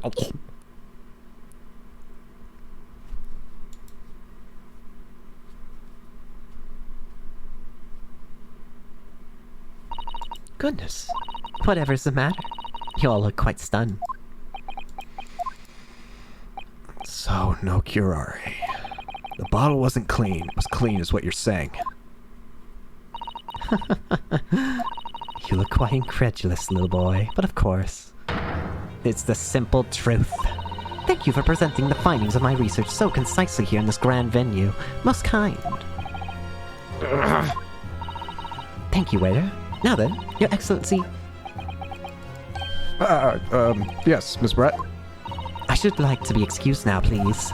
I think I've given more than enough of my time for the furtherance of our friendship between our countries. Yes, dear lady.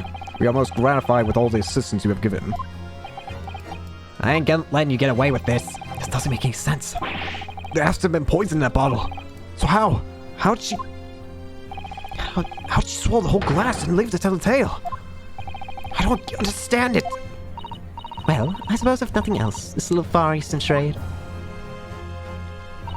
will make for interesting conversation at the next party I attend in London. There has to have been poison in that bottle, doesn't there?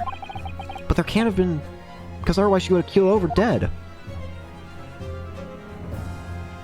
Come on, Ryunosuke, we have all the clues now. The ball of water contains poison. The culprit did put curare poison into Dr. Wilson's carbonated water. The vent refuses to change its position. You're serious? Objection! Fool, are you blind? There's no possible way the bottle could contain poison. I mean, we just saw... Miss Brett drinking the water from it? That's right, which rather complicates your argument, I think. And I believe the complication can be explained. How exactly? I need to think through all things that don't quite add up here, one by one. I'm sure the answer is in the evidence we have in the court record somewhere. It has to be. Very well. If the defense truly intends to assert its claim... That book explained it already.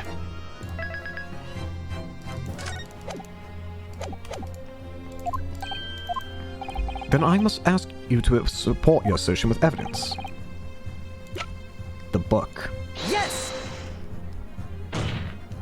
The answer to this riddle is right here in Miss Brett's own research report. Objection! It's not a valid explanation. No? After all, we don't speak English. Your pores are garbage. This could be a young scoundrel trying to ridicule a court, Your Excellency. I'm not trying to ridicule anyone. Honest, I'm just reading Susasa-san's notes. I concur. This role is too extensive to be considered in its entirety by the court. You will direct us to the pertinent section. Which section is it again?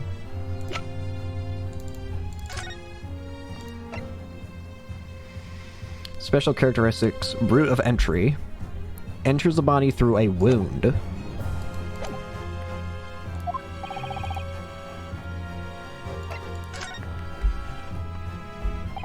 We've been hearing a lot about this curare poison. And it's left me curious about something. Oh, Counsel? Well, it sounds as though indigenous hunters have been using this poison for years and years to lace the heads of the arrows that they shoot at whatever prey they're hunting. So we've been led to believe, yes.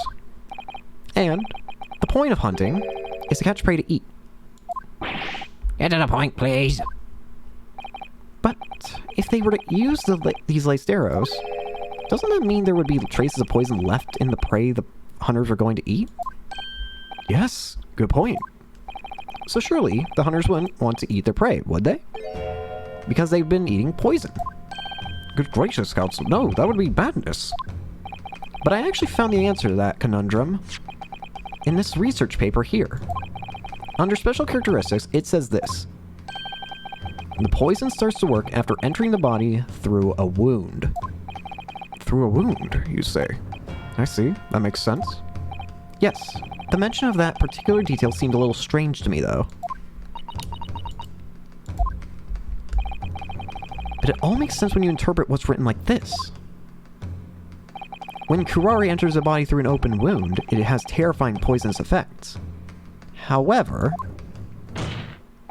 when it enters the body via the mouth, it has no poisonous effects whatsoever. What? Miss Brett, you authored this research. You knew curare's special characteristics. And you knew that you could make a spectacle of drinking that water without any danger to yourself. You meddling little... rapscallion! Well, Ryunosuke, turns out you're even better lawyer than I thought you'd be. Really? Me? A lawyer? Objection! All this points is always fascinating, I'm sure. But I fail to see how possibly...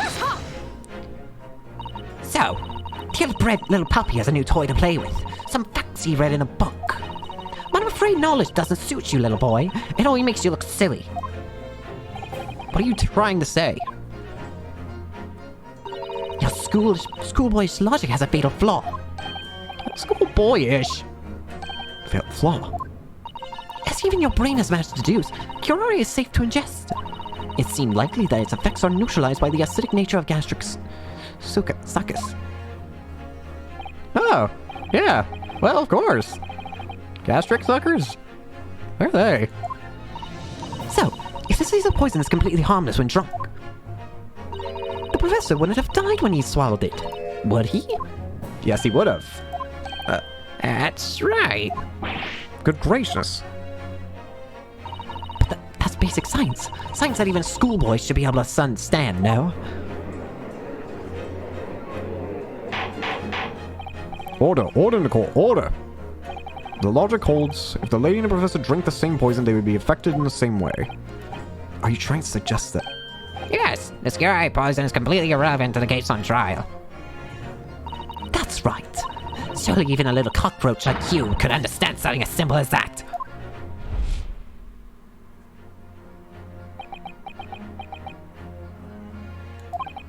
What is this? Welling up inside me. I've never felt like this before. It's a sort of conviction to break down all the discrepancies. It's so intense, almost rage-like. And more than anything else, it's an animalistic desire to take down my prey. Objection!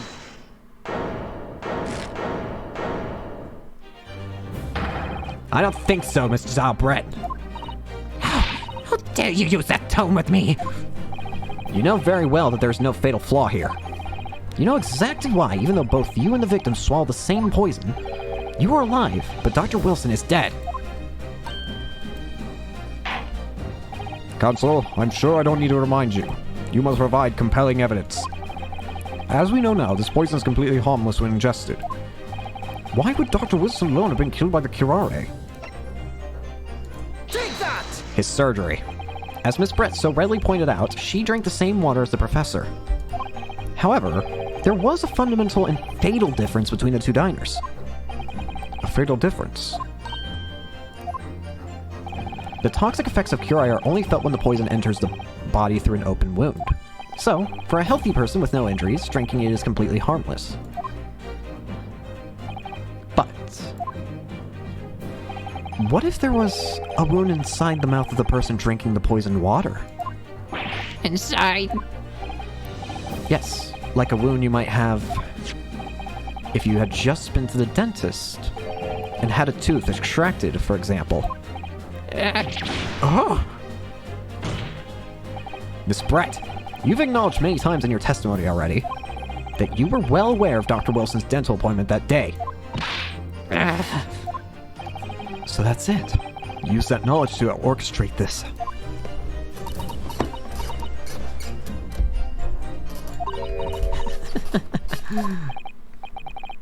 Is she laughing? I don't like to repeat myself, but honestly, I can't resist. These childish courtroom games and your half-baked arguments are all so puerile. What do you mean? Don't worry, little schoolboy. You'll find out soon enough. What the?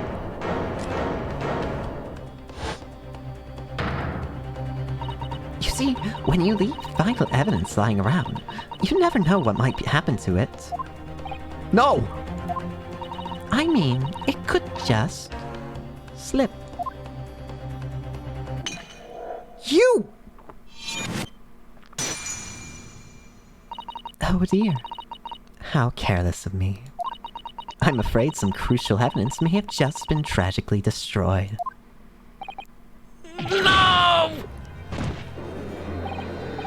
What just happened? What just happened? It's the Englishwoman. She just smashed a bottle. And the Supreme Court, what a terrible blunder. Officer, what are you waiting for? Collect up as much water from that broken bottle as possible, at once. You're wasting your time. This delightful comment on my feet here was a gift from the British Empire. I assure you, it will soak up the water beautifully. You have neither the technology nor the presence of mind to recover it.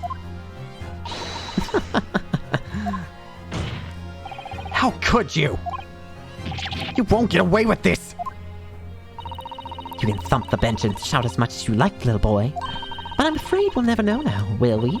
If there really was poison in the bottle, or not. You... And let's not forget, we still have some very compelling evidence left intact. Isn't that right, counsel for the prosecution? Oh, of course, of course. You're referring to the photographic print, I assume, dear lady. That's right. And really, looking at this photograph, it's as clear as day, isn't it? The poor professor was sitting with his back to me. So of course the only person who could have shot him was from the front is the little schoolboy. Objection! That doesn't even make sense. Across the table? No. You killed the victim that day using curare. And then, in order to frame Ryunosuke Naruhodo for the crime, you waited until he picked up the pistol you'd arranged for him to find on the floor before you shot the professor's dead body in the chest with your own heating gun. Then, in the confusion that followed, all you had to do was turn the dead professor around in his chair. You see, you had every opportunity to commit this crime. What a wonderful imagination you have, young man. A hidden gun, you say? I shot the professor's dead body, did I? Well, I'm terribly sorry, but you don't have a shred of evidence.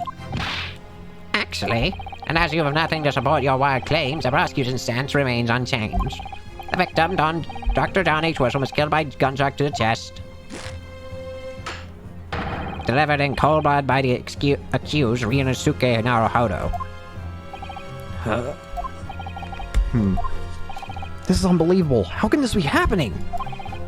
We had her, but now... Is she really gonna get away with it? The way she destroyed the evidence was obscene. Ryunosuke. Yes? We've come this far, but now... You're the only one who could finish it. What? What do you mean? We've lost a vital piece of evidence. It's true. So if there are any clues left for us to use now, they must be in your head. In my head? You told me before that your powers of observation were the one thing you could really depend on. Well, yes, that's true, but I didn't manage to notice that this woman was a foreigner with a swan on her head. So think back again now. Try to remember every last detail about the scene that day. Everything you saw, everything you felt, every color, every smell.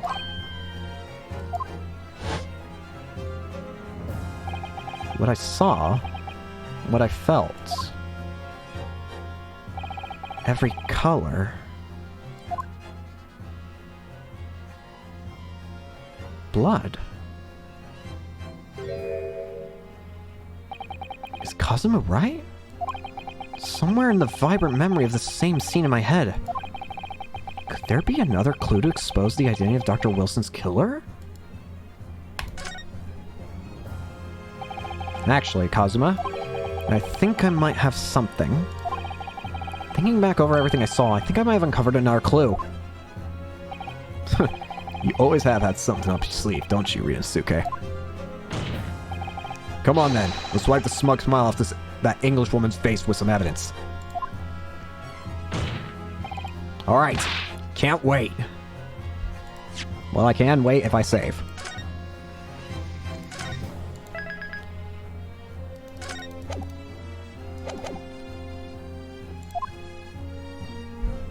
It's been niggling me for a while that something feels amiss in my memories of that day. Whatever it could be is the key. Could be the key to arriving at the truth about all of this. It's here somewhere, the clue that shows who Dr. Wilson's real killer must have been. Wouldn't it be the blood? Take that! Inspector Hosonaga, answer me this. Yes! What is it? Ah, he's still miles away. Probably thinking about the bottle being smashed. Alright. As you've said a number of times now, you strive for perfection in your investigations, don't you? Absolutely. I wonder, therefore, if perhaps you took anything else from the scene of the crime. Like, for instance, the plate of steak that you took to the victim's table that day? Objection! Wait a minute. Why are you going with it? Where are you going with this, little boy? It's just a memory that's been troubling me. What memory? I saw the scene in showing this photographic print with my own eyes that day. And I saw that on the wooden base of the plate that the steak was served on was a spattering of blood. Where? Oh, really? And what of it? Obviously, that must have happened when you shot the professor. No, that can't be the case. Take a good look at the photograph and the relative position of everything here. The plate of steak is almost directly behind the victim. If I'm supposed to have shot Dr. Wilson in the chest from the front, there's no way the blood from the victim could have ended up directly behind him. Yes. For blood to have made it onto the plate, it implies the plate was between the victim and the shooter. Which means the shooter must have been sitting as opposite of the professor as you were. Josiah Brett. I beg your pardon! Objection! This is beyond ridiculous, fabricated nonsense. It's of course usually expected to believe something so the accused apparently just remembered seeing. Hold it! That?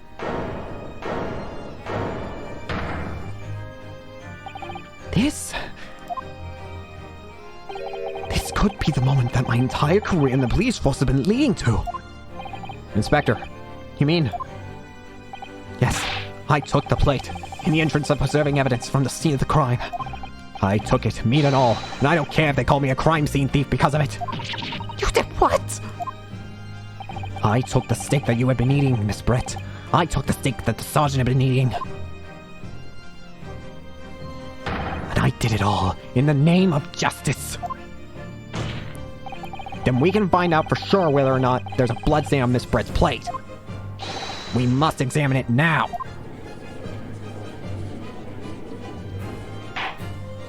Inspector, the court wishes to examine the plate from the victim's table immediately. Yes, sir.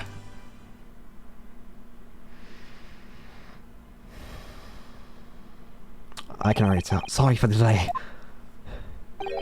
Here's what you ordered. The steak. Well, what about the blood? Is there blood on it? Of course there isn't. Quickly, Inspector, the blood. Show the court. Of course. Examine the plate at your leisure.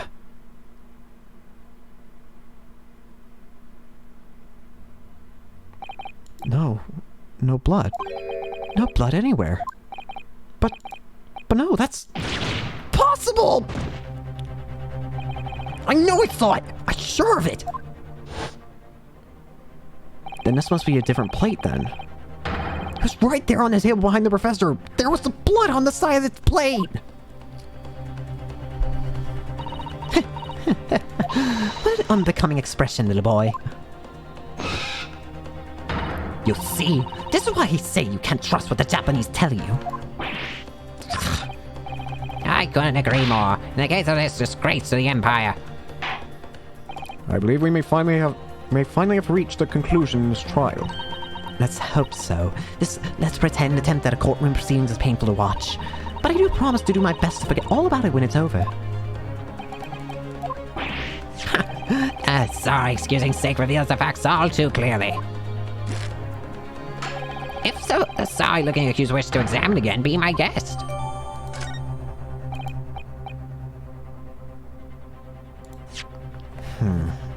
Is there anything that's help? Like the steak? I don't know.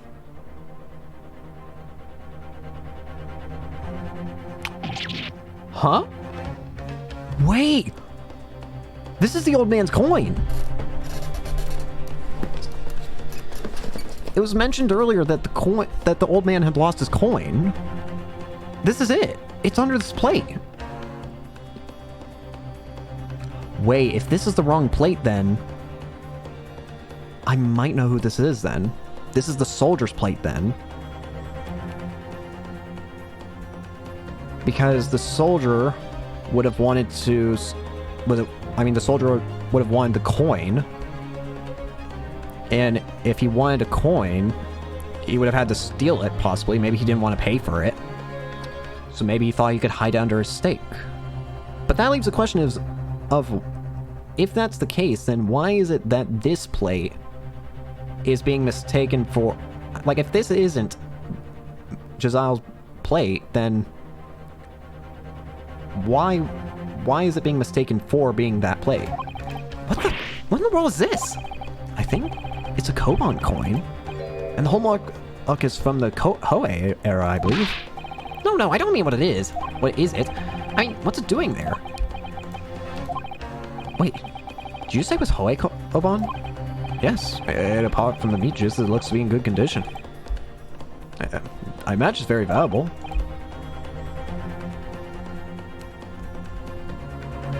This isn't the first time there's been talk of a Hoei coin, Koban. I've heard pearls before swine, but never before a bullion in a bullion. And I don't think you ever will again. This is extraordinary, though. This means... This is it now. I've lost. Minazuke, it's not over yet. Not until the final gavel. Coin's filled with germs. Hopefully he wasn't going to eat it and was simply just using it to hide it and then was just going to throw the plate away. Never stop believing in yourself. Keep looking forward, no matter what. No.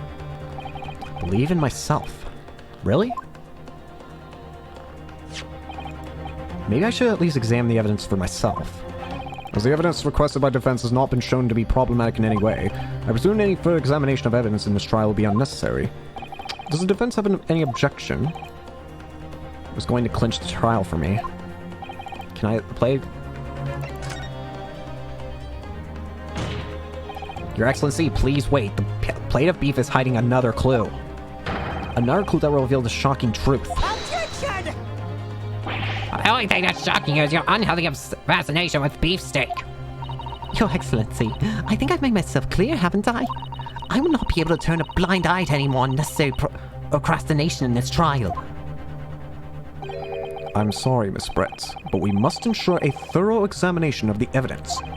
I will not give a ruling unless I am completely satisfied with that all reasonable doubt has been dispelled. I see. As the newly affirmed ally of my country, that's still your position, is it? Thank you, Your Excellency. Counsel for the defense, you will now clearly show what you are alluding.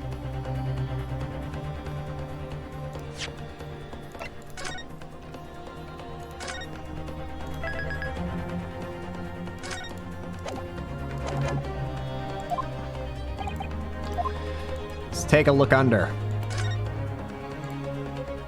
Bingo! Oh, wait. We had to open it first. Skip it.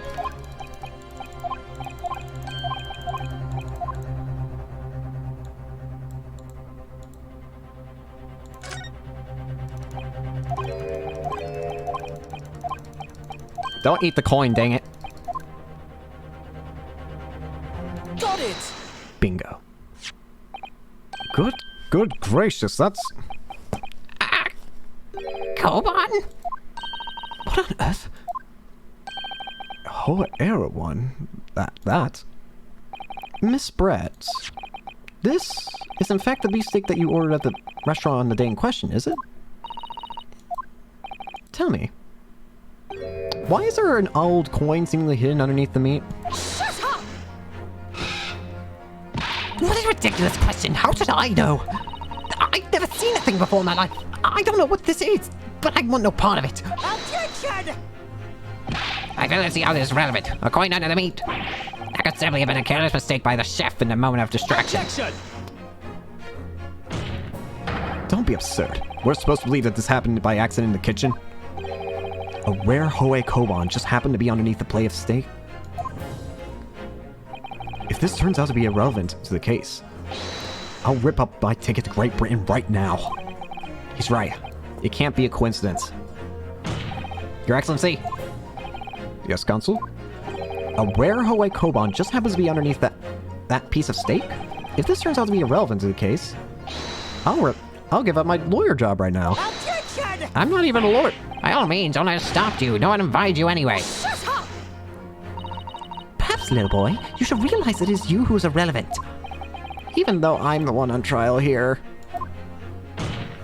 The point is, it's essential that we ask the owner of this coin if he can explain what it's doing under that steak. The owner? Yes, it's obvious. The only one person it can belong to. The owner of the Koban that was found underneath the beefsteak is... you, old man! Take that!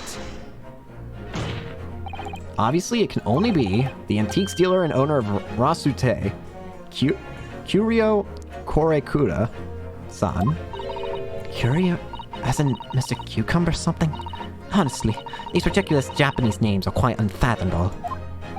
Why, yes. The old man who testified earlier alongside the military sergeant, correct? Yes, Your Excellency. I remember him saying that he was up to something with his Koban coin when it happened. At exactly the moment the gun was fired. The gunshot interested me not. I was far too busy on that floor. Too busy on the floor? Sorry, what were you doing? Hunting for treasure.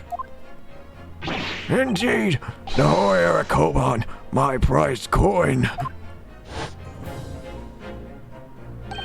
In this Hoei era Koban? Do you mean to tell me... Objection! No. Please. Why would Kurokasa Koban be sandwiched between the victim's beefsteak and its plate? It makes no sense. Yes! Exactly, that's the point. Which is why I'm asking to bring Korekuda-san back to the witness stand so we can ask him.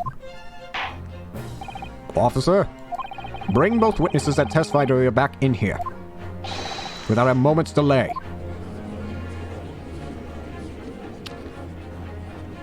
I can't believe we come back around to that pair again. But I have a hunch, a strong hunch, that if we chase down the real significance of this Koban, we'll find that it's a key element in the case.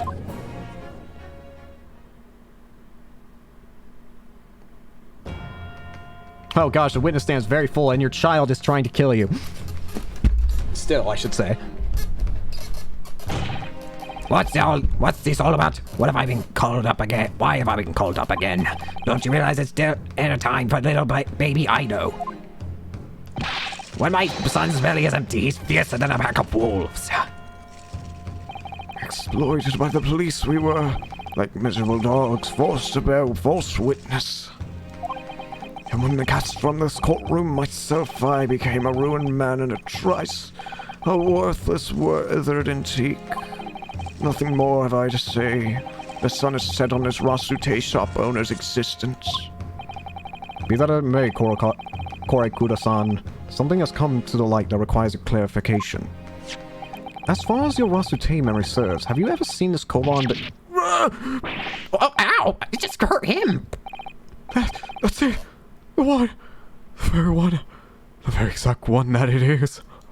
The resplendent, splendiferous holy treasure that my rusty bones managed to misplace a fateful day! It can't be. As I thought. Young man, Enlighten this decrepit old fool. Put me out of my misery. Where was my treasure? What was it dropped? Oh, I'm not sure if it was dropped anywhere. We found your coin sandwiched between a beefsteak and its plate, so soaking in the seasoned meat's juices. Sandwiched. Soaking. Seriously? Clearly, it couldn't have fallen there by accident, which means somebody must have hidden it there on purpose. Somebody concealed my Hoy treasure between a slab of meat and a metal plate. Who could do such a thing? Such an unconscionable thing.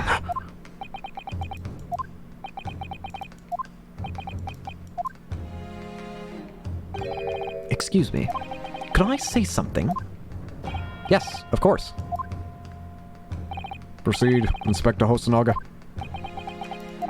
I mentioned this early on in trial, but I was working undercover in the restaurant in order to investigate another case.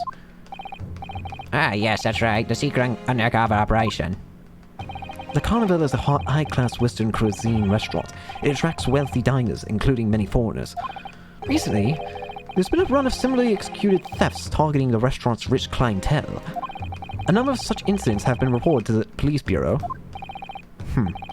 Wicked crimes indeed. We wanted to nip the case in the bud quickly, especially with so many foreigners being affected. So that's why you're sent in undercover, is that it?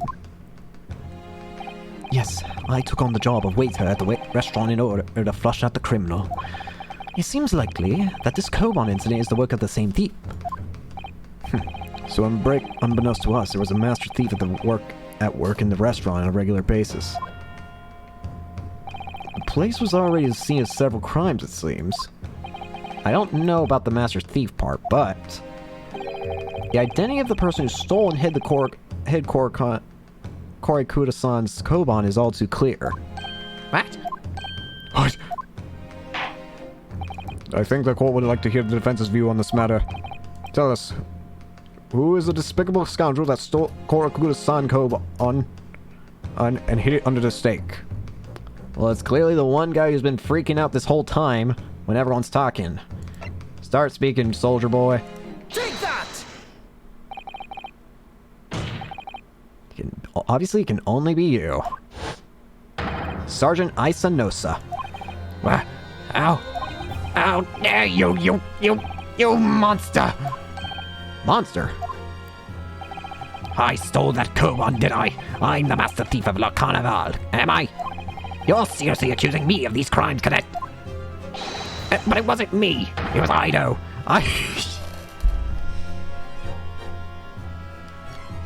It wasn't me. It was Ido. Ido is a mastermind behind all of this.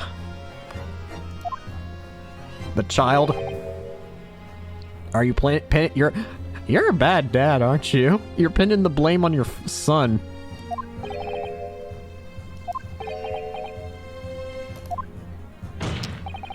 You would push the blame for your crimes onto your son? An innocent little baby.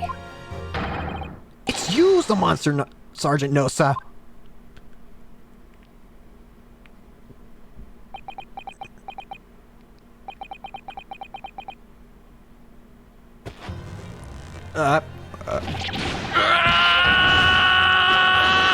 Clippity cloppity clippity cloppity clippity cloppity clippity cloppity clippity cloppity clippity.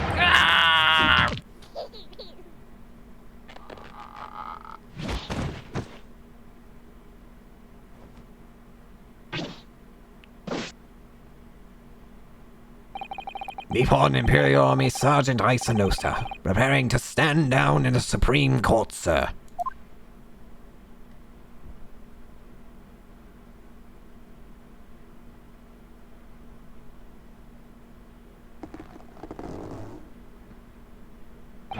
Do any of you know of the extraordinarily low wages the Nippon Imperial Army pays those it expects to keep our country safe? I understand that the temporary increase in taxation owing to the recently ended conflicts remains in place. And I have heard it's hard for lower-ranking soldiers to make a living, yes. All I want is to put a hot meal on the table for my son. That's why you were stealing things at the restaurant. The place is heaving with money. Every 3 days, I'd go there and do reconnaissance for a target. And I'd enjoy chomping my way through a good steak at the same time. Sounds like he doesn't bother with a knife and fork even. Which is worryingly believable. And your target that day was the old man in his koban? Like knows he's a family man? At least he is. Yes, sir. He was an easy mark. I slipped the coin into my pocket without any trouble at all. A veritable phantom thief you are.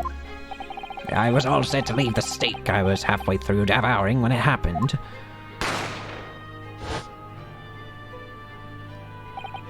Yes, when the professor was shot.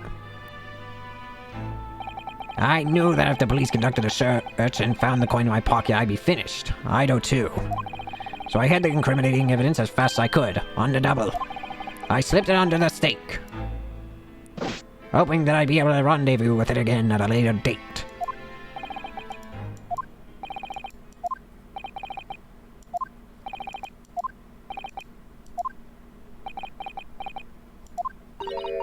This is ridiculous. Perhaps you could carry on with this absurd prattling in your own time. Well, Miss Brett. Oh, of course, dear lady, of course. How rude of us. I'm quite sure there's no need to detain you any longer at all. Ow! May esteemed gentlemen please be excused, Your Excellency? Indeed. The theft of the koban was clearly perpetrated by this baby-saddled sergeant. It would certainly appear to be unrelated to Dr. Wilson's murder.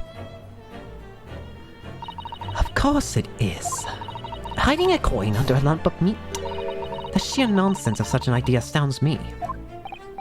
Nonsense, is it? Well, ugh. And as for picking up your steak and biting into it without using a knife and fork, it's beyond nonsense. It's pure madness.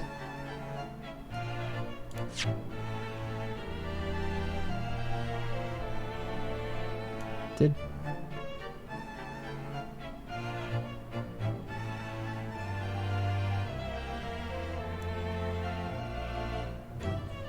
Every 3 days I go into chomping my way through a state. Very well. I see no further justification of detaining her. You are free to leave. Thank you, Your Excellency. Goodbye, everyone. And good day. Miyasuke, what's the matter with you? There's no time for daydreaming. Oh, no. It's just... something about Miss Brett's parting words there got me thinking. Can't quite work it out, but what she said some jar with me.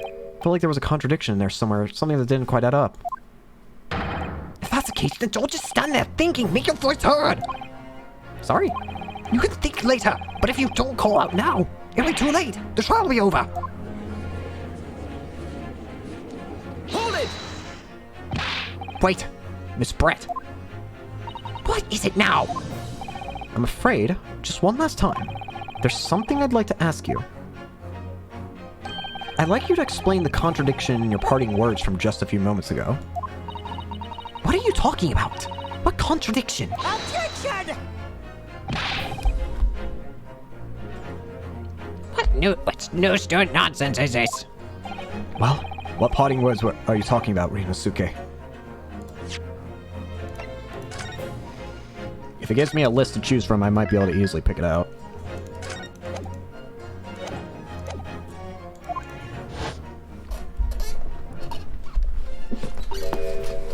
Hiding a coin under a lump of meat. The sheer nonsense of such an idea astounds me. And as for picking up your steak and biting into it without using a knife and a fork. It's beyond nonsense. It's beyond madness. Yes, I'm right. But she said they're exposed to an undeniable contradiction. I'm going to need some evidence, counsel.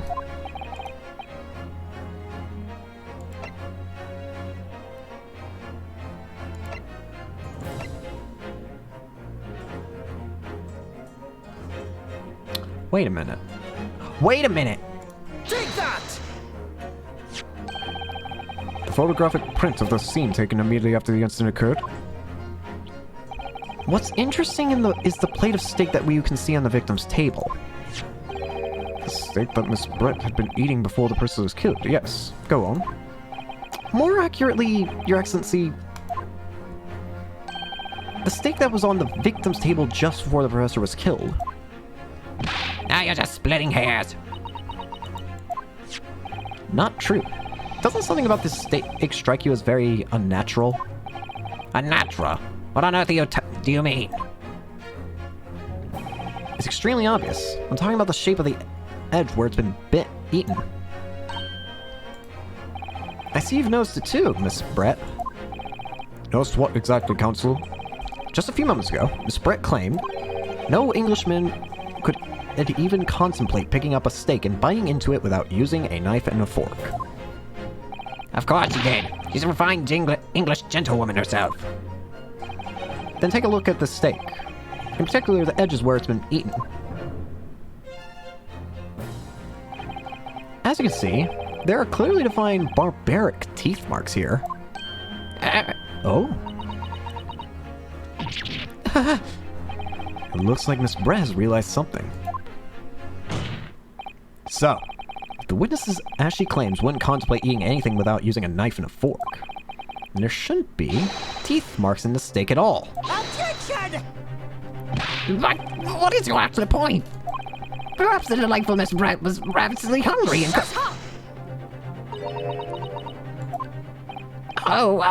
whatever you say, dear lady. As I said, I really must be leaving now. Afternoon tea with the Minister of Justice cannot possibly wait any longer. Of course. This will all be over in the blink of an eye.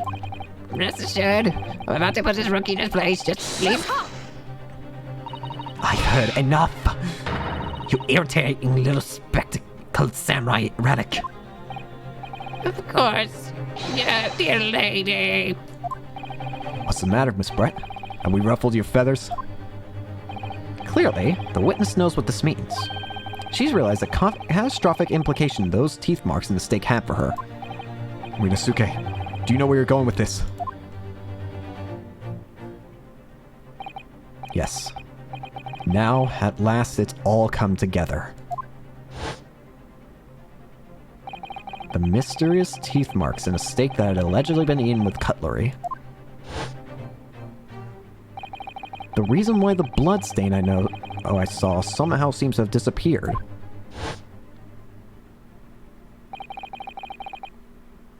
And most importantly,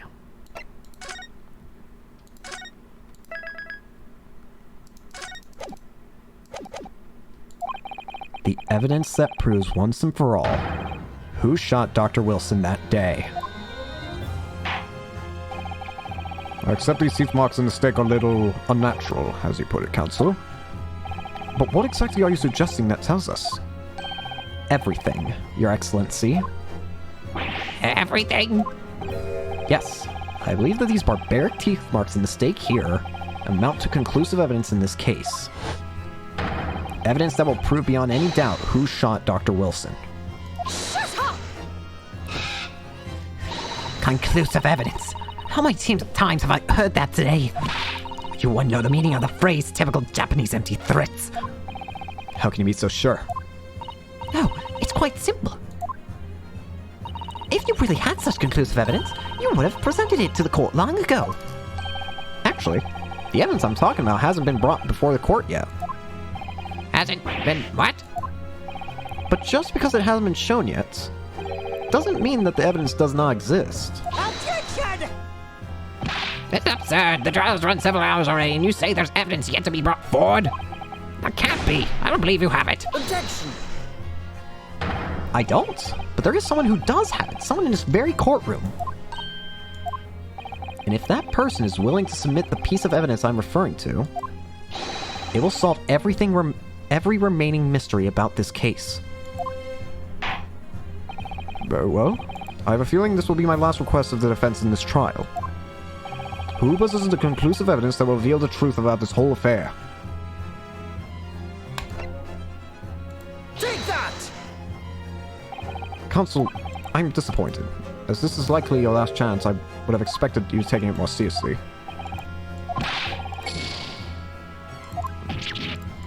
Oh. Oh, that was him. It's you then. Take that! The answer is obvious. It's Inspector Hosonaga.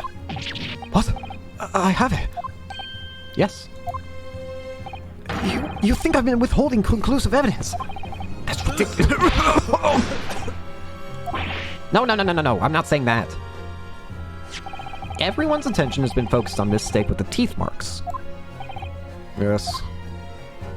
Now, earlier this afternoon, Sergeant Nosa told the court the following. I enjoy chomping on my way through this good steak. And as well as admitting to stealing Korakuda-san's coin, he's told us that he slipped it under the steak. You watch it, cadet! I'm a superior officer. Sergeant Nosa, could you please confirm something for me? Was the stake that you put the coin under, in fact, your own stake? Son! Affirmative, of course. I might be a soldier in the Imperial Nippon Army, but still. I'm not brave enough to ask a foreign gentle lady if she'd mind me manhandling her meal to hide something in it. In other words, the stake that the detective submitted as evidence earlier was in fact Sergeant Nosa's meal. Objection! But that makes no sense. The plate that was taken from the victim's table. Objection! Yet the gentlewoman doesn't take bites out of her steak, nor did she have any opportunity to steal a coin. Of course I can steal it. Even just such a thing would be an affront to the entire British Empire. Well then, how do you explain this paradox? Exactly. Sure you're not going to suggest that the sergeant switched the two stakes over? Oh, thanks.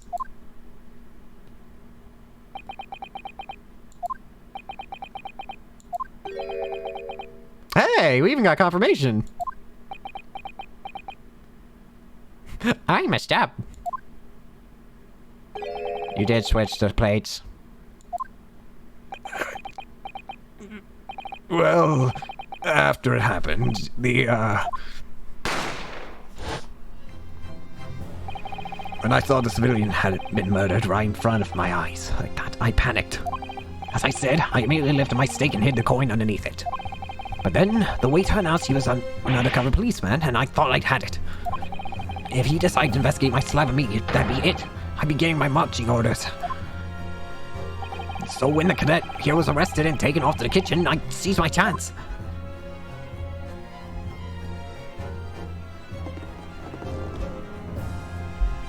With military precision and timing, I switched my stake with the one on the foreign lady's table. Why? You can't have. I never saw you do such a thing. It was called Operation Lightning Bolt. There was no time for strategic planning. It was do or die, I tell you. So yes, I did what had to be done. Unbelievable! However, fear not, Prosecutor-san. What now? I swear on the brass buttons of my uniform that's all I did, sir. All you did, that's plenty, Sergeant! Yes! Bingo. So, if Sergeant Nosa switched the plates over, it means he took Miss Brett's steak and the plate it was on back to his own table. Yes, that follows. Inspector Hosonaga. Yes? Earlier in this trial, you told the court this. You said that you had not only taken Miss Brett's steak after the incident, but also the sergeant's. To preserve evidence, you had taken both. Here it goes. That's correct. Then please present it to the court now. The plate that was actually on the victim's table at the precise moment he was shot. Shut up! What can that possibly tell us now? I mean, a cold slab of tough meat. It can't have the slightest bearing on the case. Objection! No, you're not wriggling your way out this time, lady. I beg your pardon. Surely you're not that forgetful. Surely you remember the reason why the steak pan promises to prove such a problem for you. No? You're the ones who decided it was a problem, not me. The reason the defense asked to see the plate was to confirm something the defendant remembers seeing. Thinks he remembers. I'm quite sure of what I saw, Miss Brett. On the side of the plate that was on the table directly behind Dr. Wilson, there was a clear spattering of blood from the gunshot wounds in the victim's chest. I believe that Fent's memory serves him well. And now we have the evidence to prove it. The plate you were eating from, Miss Brett. Let us not prolong this any further. Inspector, you will show the evidence to the court. Then present the beefsteak and plate that was originally on the victim's table at the time of the incident.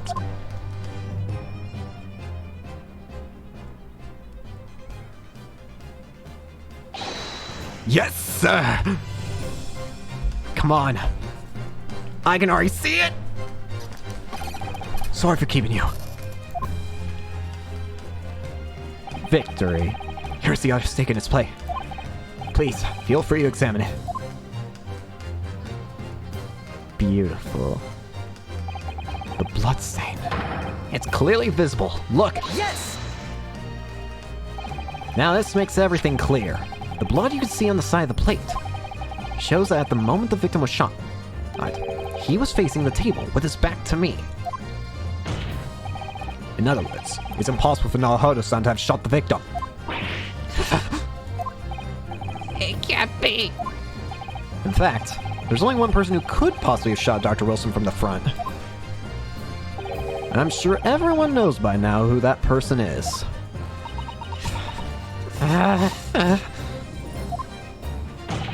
That's right. Mr. Zyle Brett. It's you.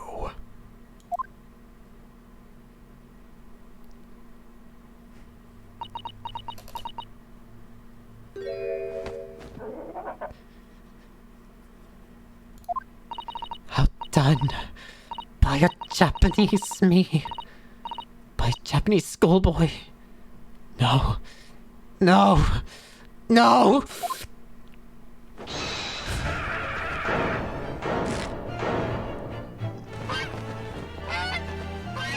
Ah!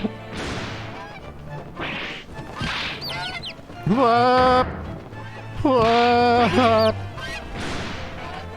I can't believe that swan's that strong. But bye. Bye.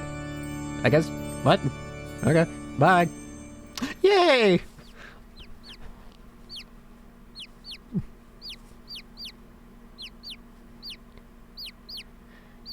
Little chick friends.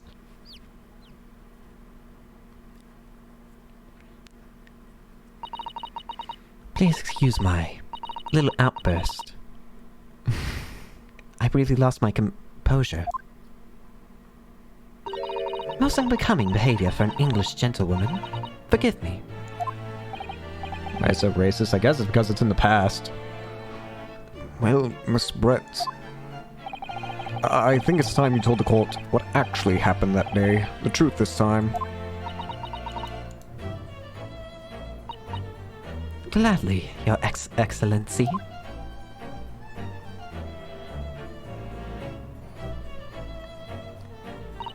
It was I who took the professor's life using curare. As you surmised, I choose that particular day for one very important reason.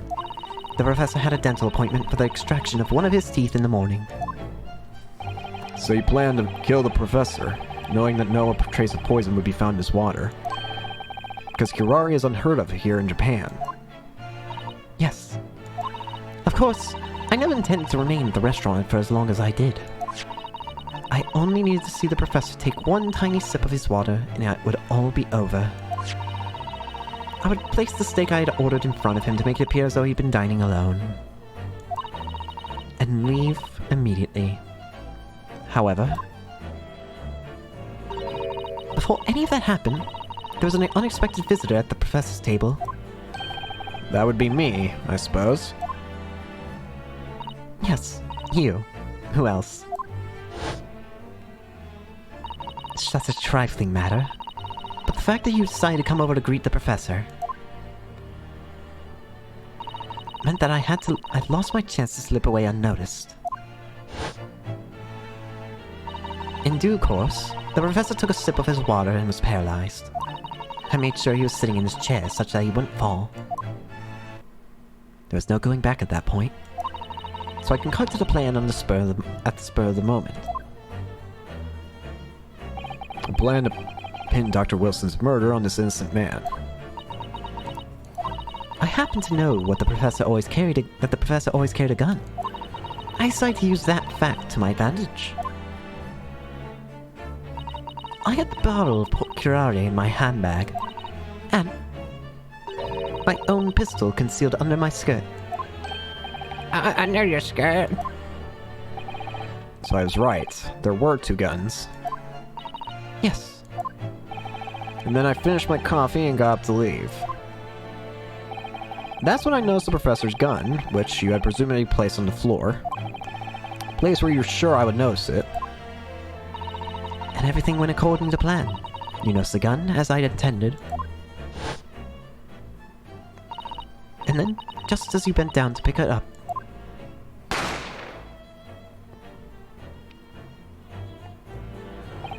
that's when you shot the professor with your own gun.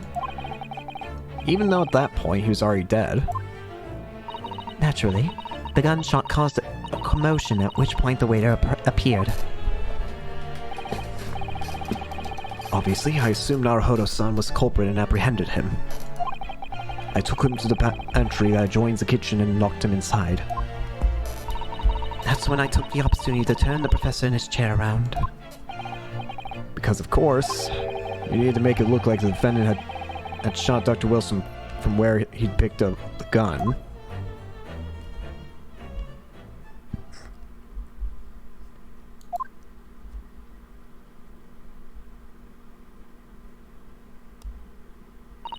So, there you have it. That is the entirety of my misdemeanor.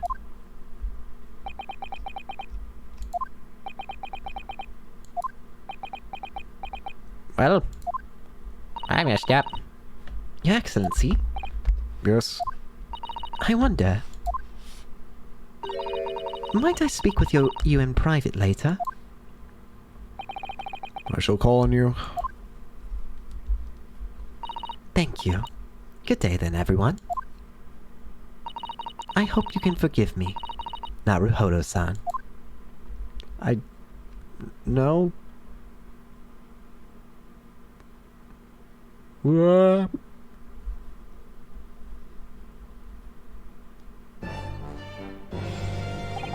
It would seem this trial has finally run its course. I presume the prosecution is in agreement. This can't be. Taketsuchi Aochi doesn't not lose. Not to the likes of this rookie student.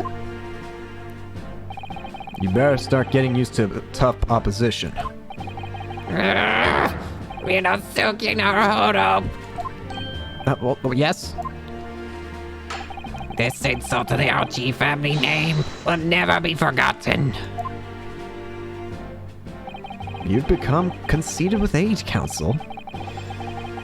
The old have to stand aside and make way for the new. It's the way of the world. May you never forget that.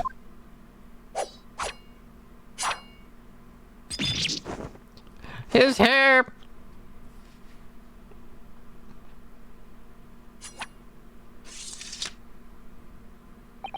A thousand millennia may pass, and still, the Aochi clan will never measure up to the Naruhodo clan. This trial in the Supreme Court of Japan will, I believe, go down in history as the start of a new chapter in our country's judicial system. Despite being summoned as the accused, you, Ryunosuke Naruhodo, presented an excellent case. I thank you, Your Excellency. The use of evidence and deduction to unravel the truth is a modern methodology.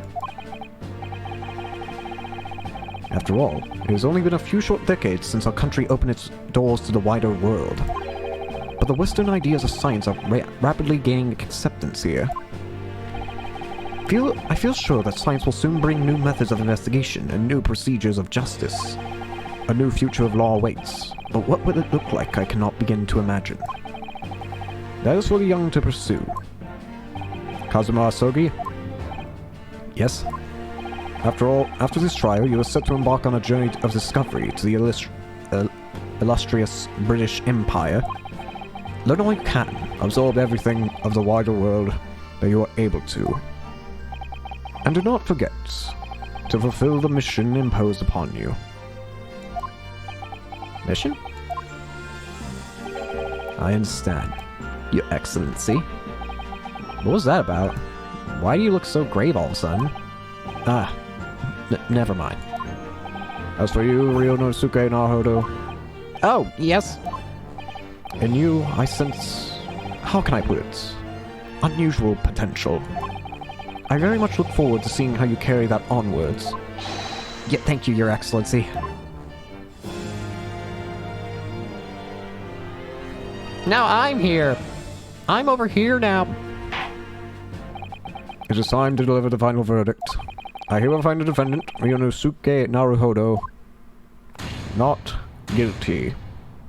Yay! Flower petals! He's still a little shot.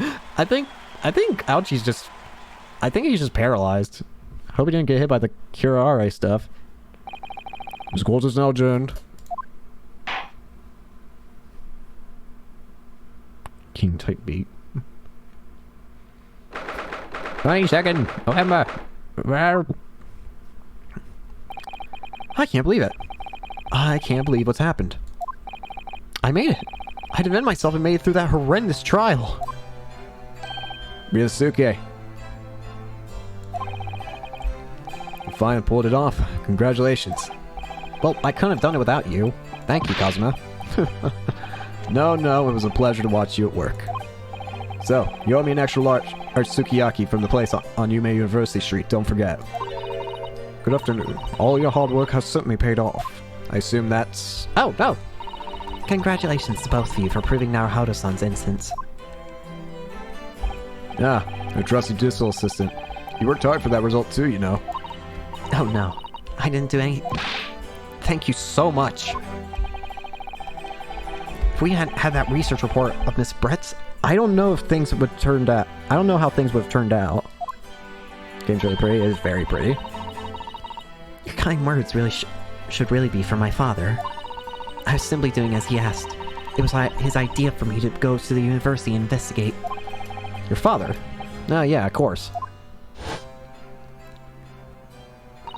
Forgive me for intruding.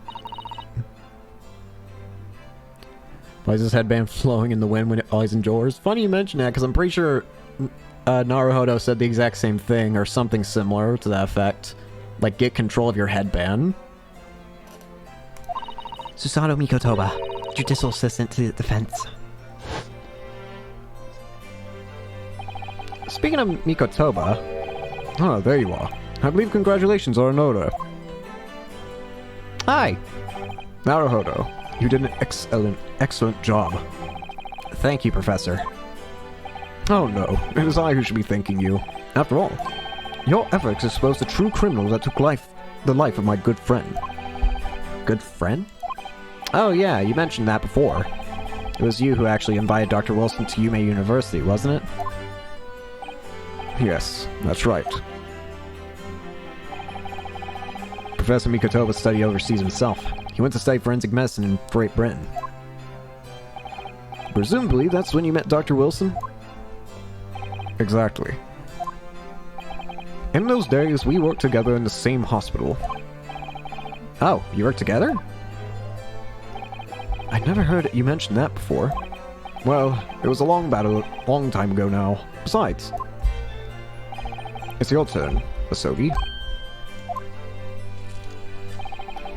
Great Britain is a magnificent country. It leads the world. In science, medicine, engineering, culture, and of course, in law. Watch and learn, my boy. See what's happening in the world's largest melting pot. I will. I will learn all that I can. I swear on this, the spirit of the Asogi clan. You're not taking that sword to Great Britain, are you? Of course I am. The Japanese man's katana is the soul. This blade shows me where I need to go. And cuts down anything that's in my way. Yes, I've definitely seen how sharp it is already with my own eyes. Poor Ouchie's hair. That reminds me, what's happened to this woman? To Brett, I mean. After all, she's guilty of murder. Ah, yes, It's not easy to tell you this, but... What do you mean? Surely she's gonna face trial herself now. She's the true culprit, after all. She will be leaving Japan in the very near future. For Shanghai. What? Shanghai? Josiah Bretz will not appear in court again in this country. I am certain of that. But why not? It's a matter of consular jurisdiction. Inspector Hosonaga. It was a hard-fought battle in the courtroom today. Very impressive watch. I must congratulate... But what's all this about consular jurisdiction? We cannot try this particular foreigner for her crimes here in Japan. What? We can't try her. But then who? Who's going to bring her to justice? A British consular court will hear her case, somewhere far away where our voice can't be heard. But why consular court? Professor, I simply don't understand. I thought consular courts were a thing of the past now that we've signed the friendship treaty. Yes, in normal circumstances, you're right. Then as long as this is not a serious incident of a highly political nature to our respective governments, they can't invoke a consular court just like that. Oh. Can't they? Yes, she's a student, but it doesn't justify our governments making secret agreements about her fate, does it? Something strange going on here. So Miss Brett can't be held accountable for her actions here in Japan. I'm afraid that's for the young student. Today's trial was nothing more than a game all along. There was never any danger of comeuppance for her. I don't believe it! The British government's Foreign Affairs Ministry has demanded that we hand over custody of Miss Brett. I need to take a drink of water.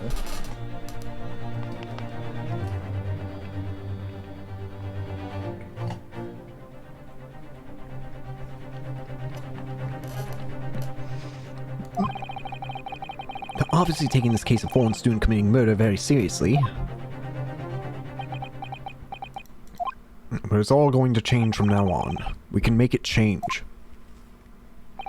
This is a time of great turmoil, this new era heralded by the start of the 20th century. What year does Phoenix Wright take place in?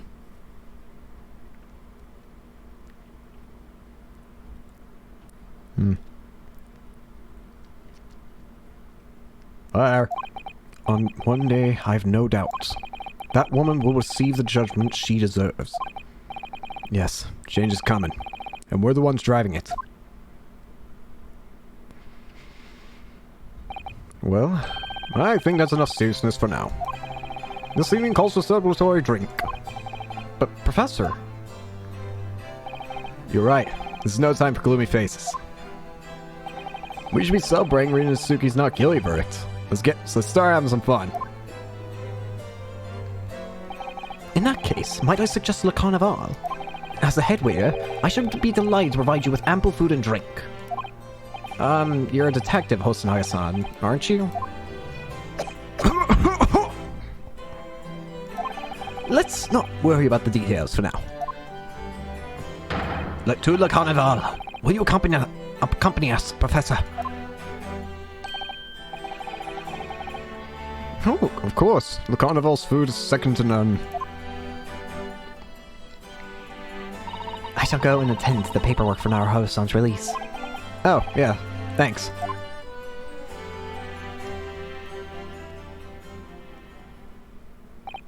So Josiah Brett won't be tried here.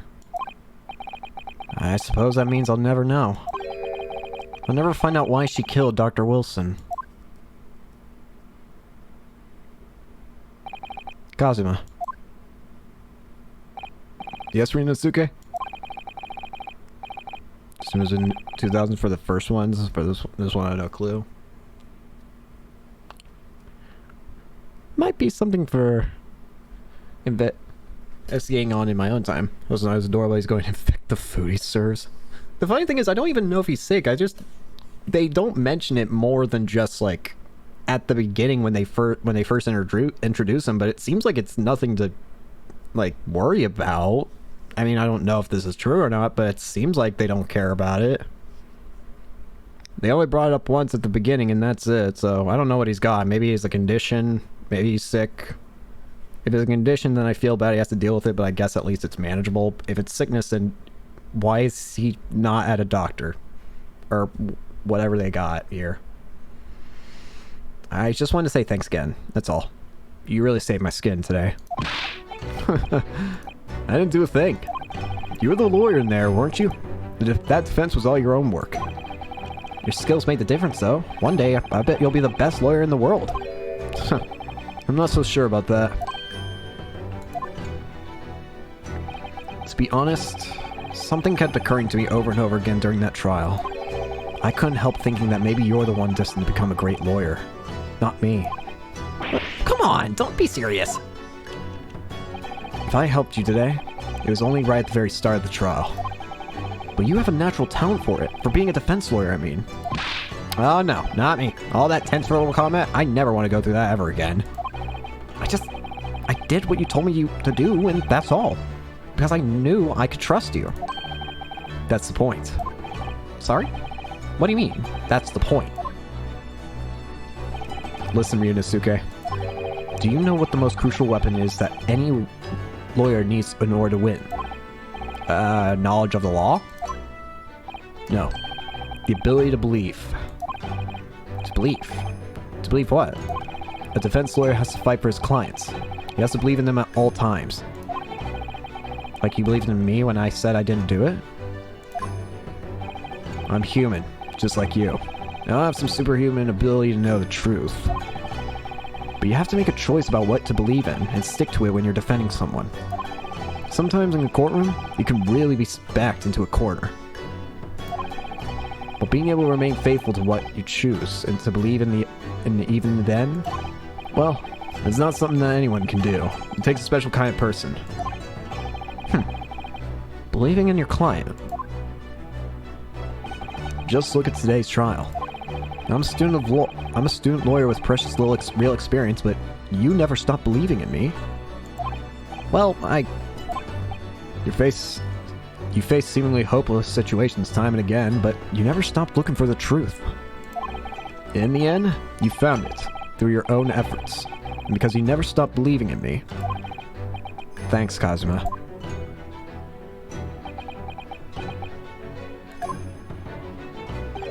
There's something I want to ask you, actually, Ryunosuke.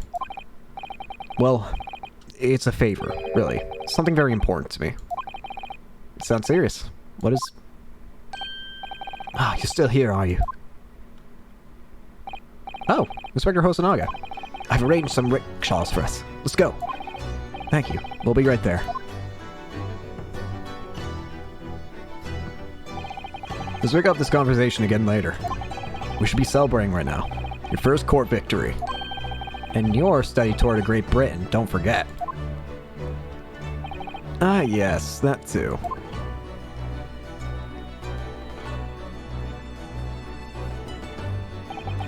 So my very first trial came to an end. Kazuma. Professor Mikotoba. Susato-san, who acts my assistant. Inspector Hosonaga, who didn't really play much of a part, but still. Now hold up. It's because of the help and support of all of these people that I managed to get through that trial. But more importantly, Kazuma hadn't yet managed to ask his favor of me. Little did I realize just how much it would change my life. And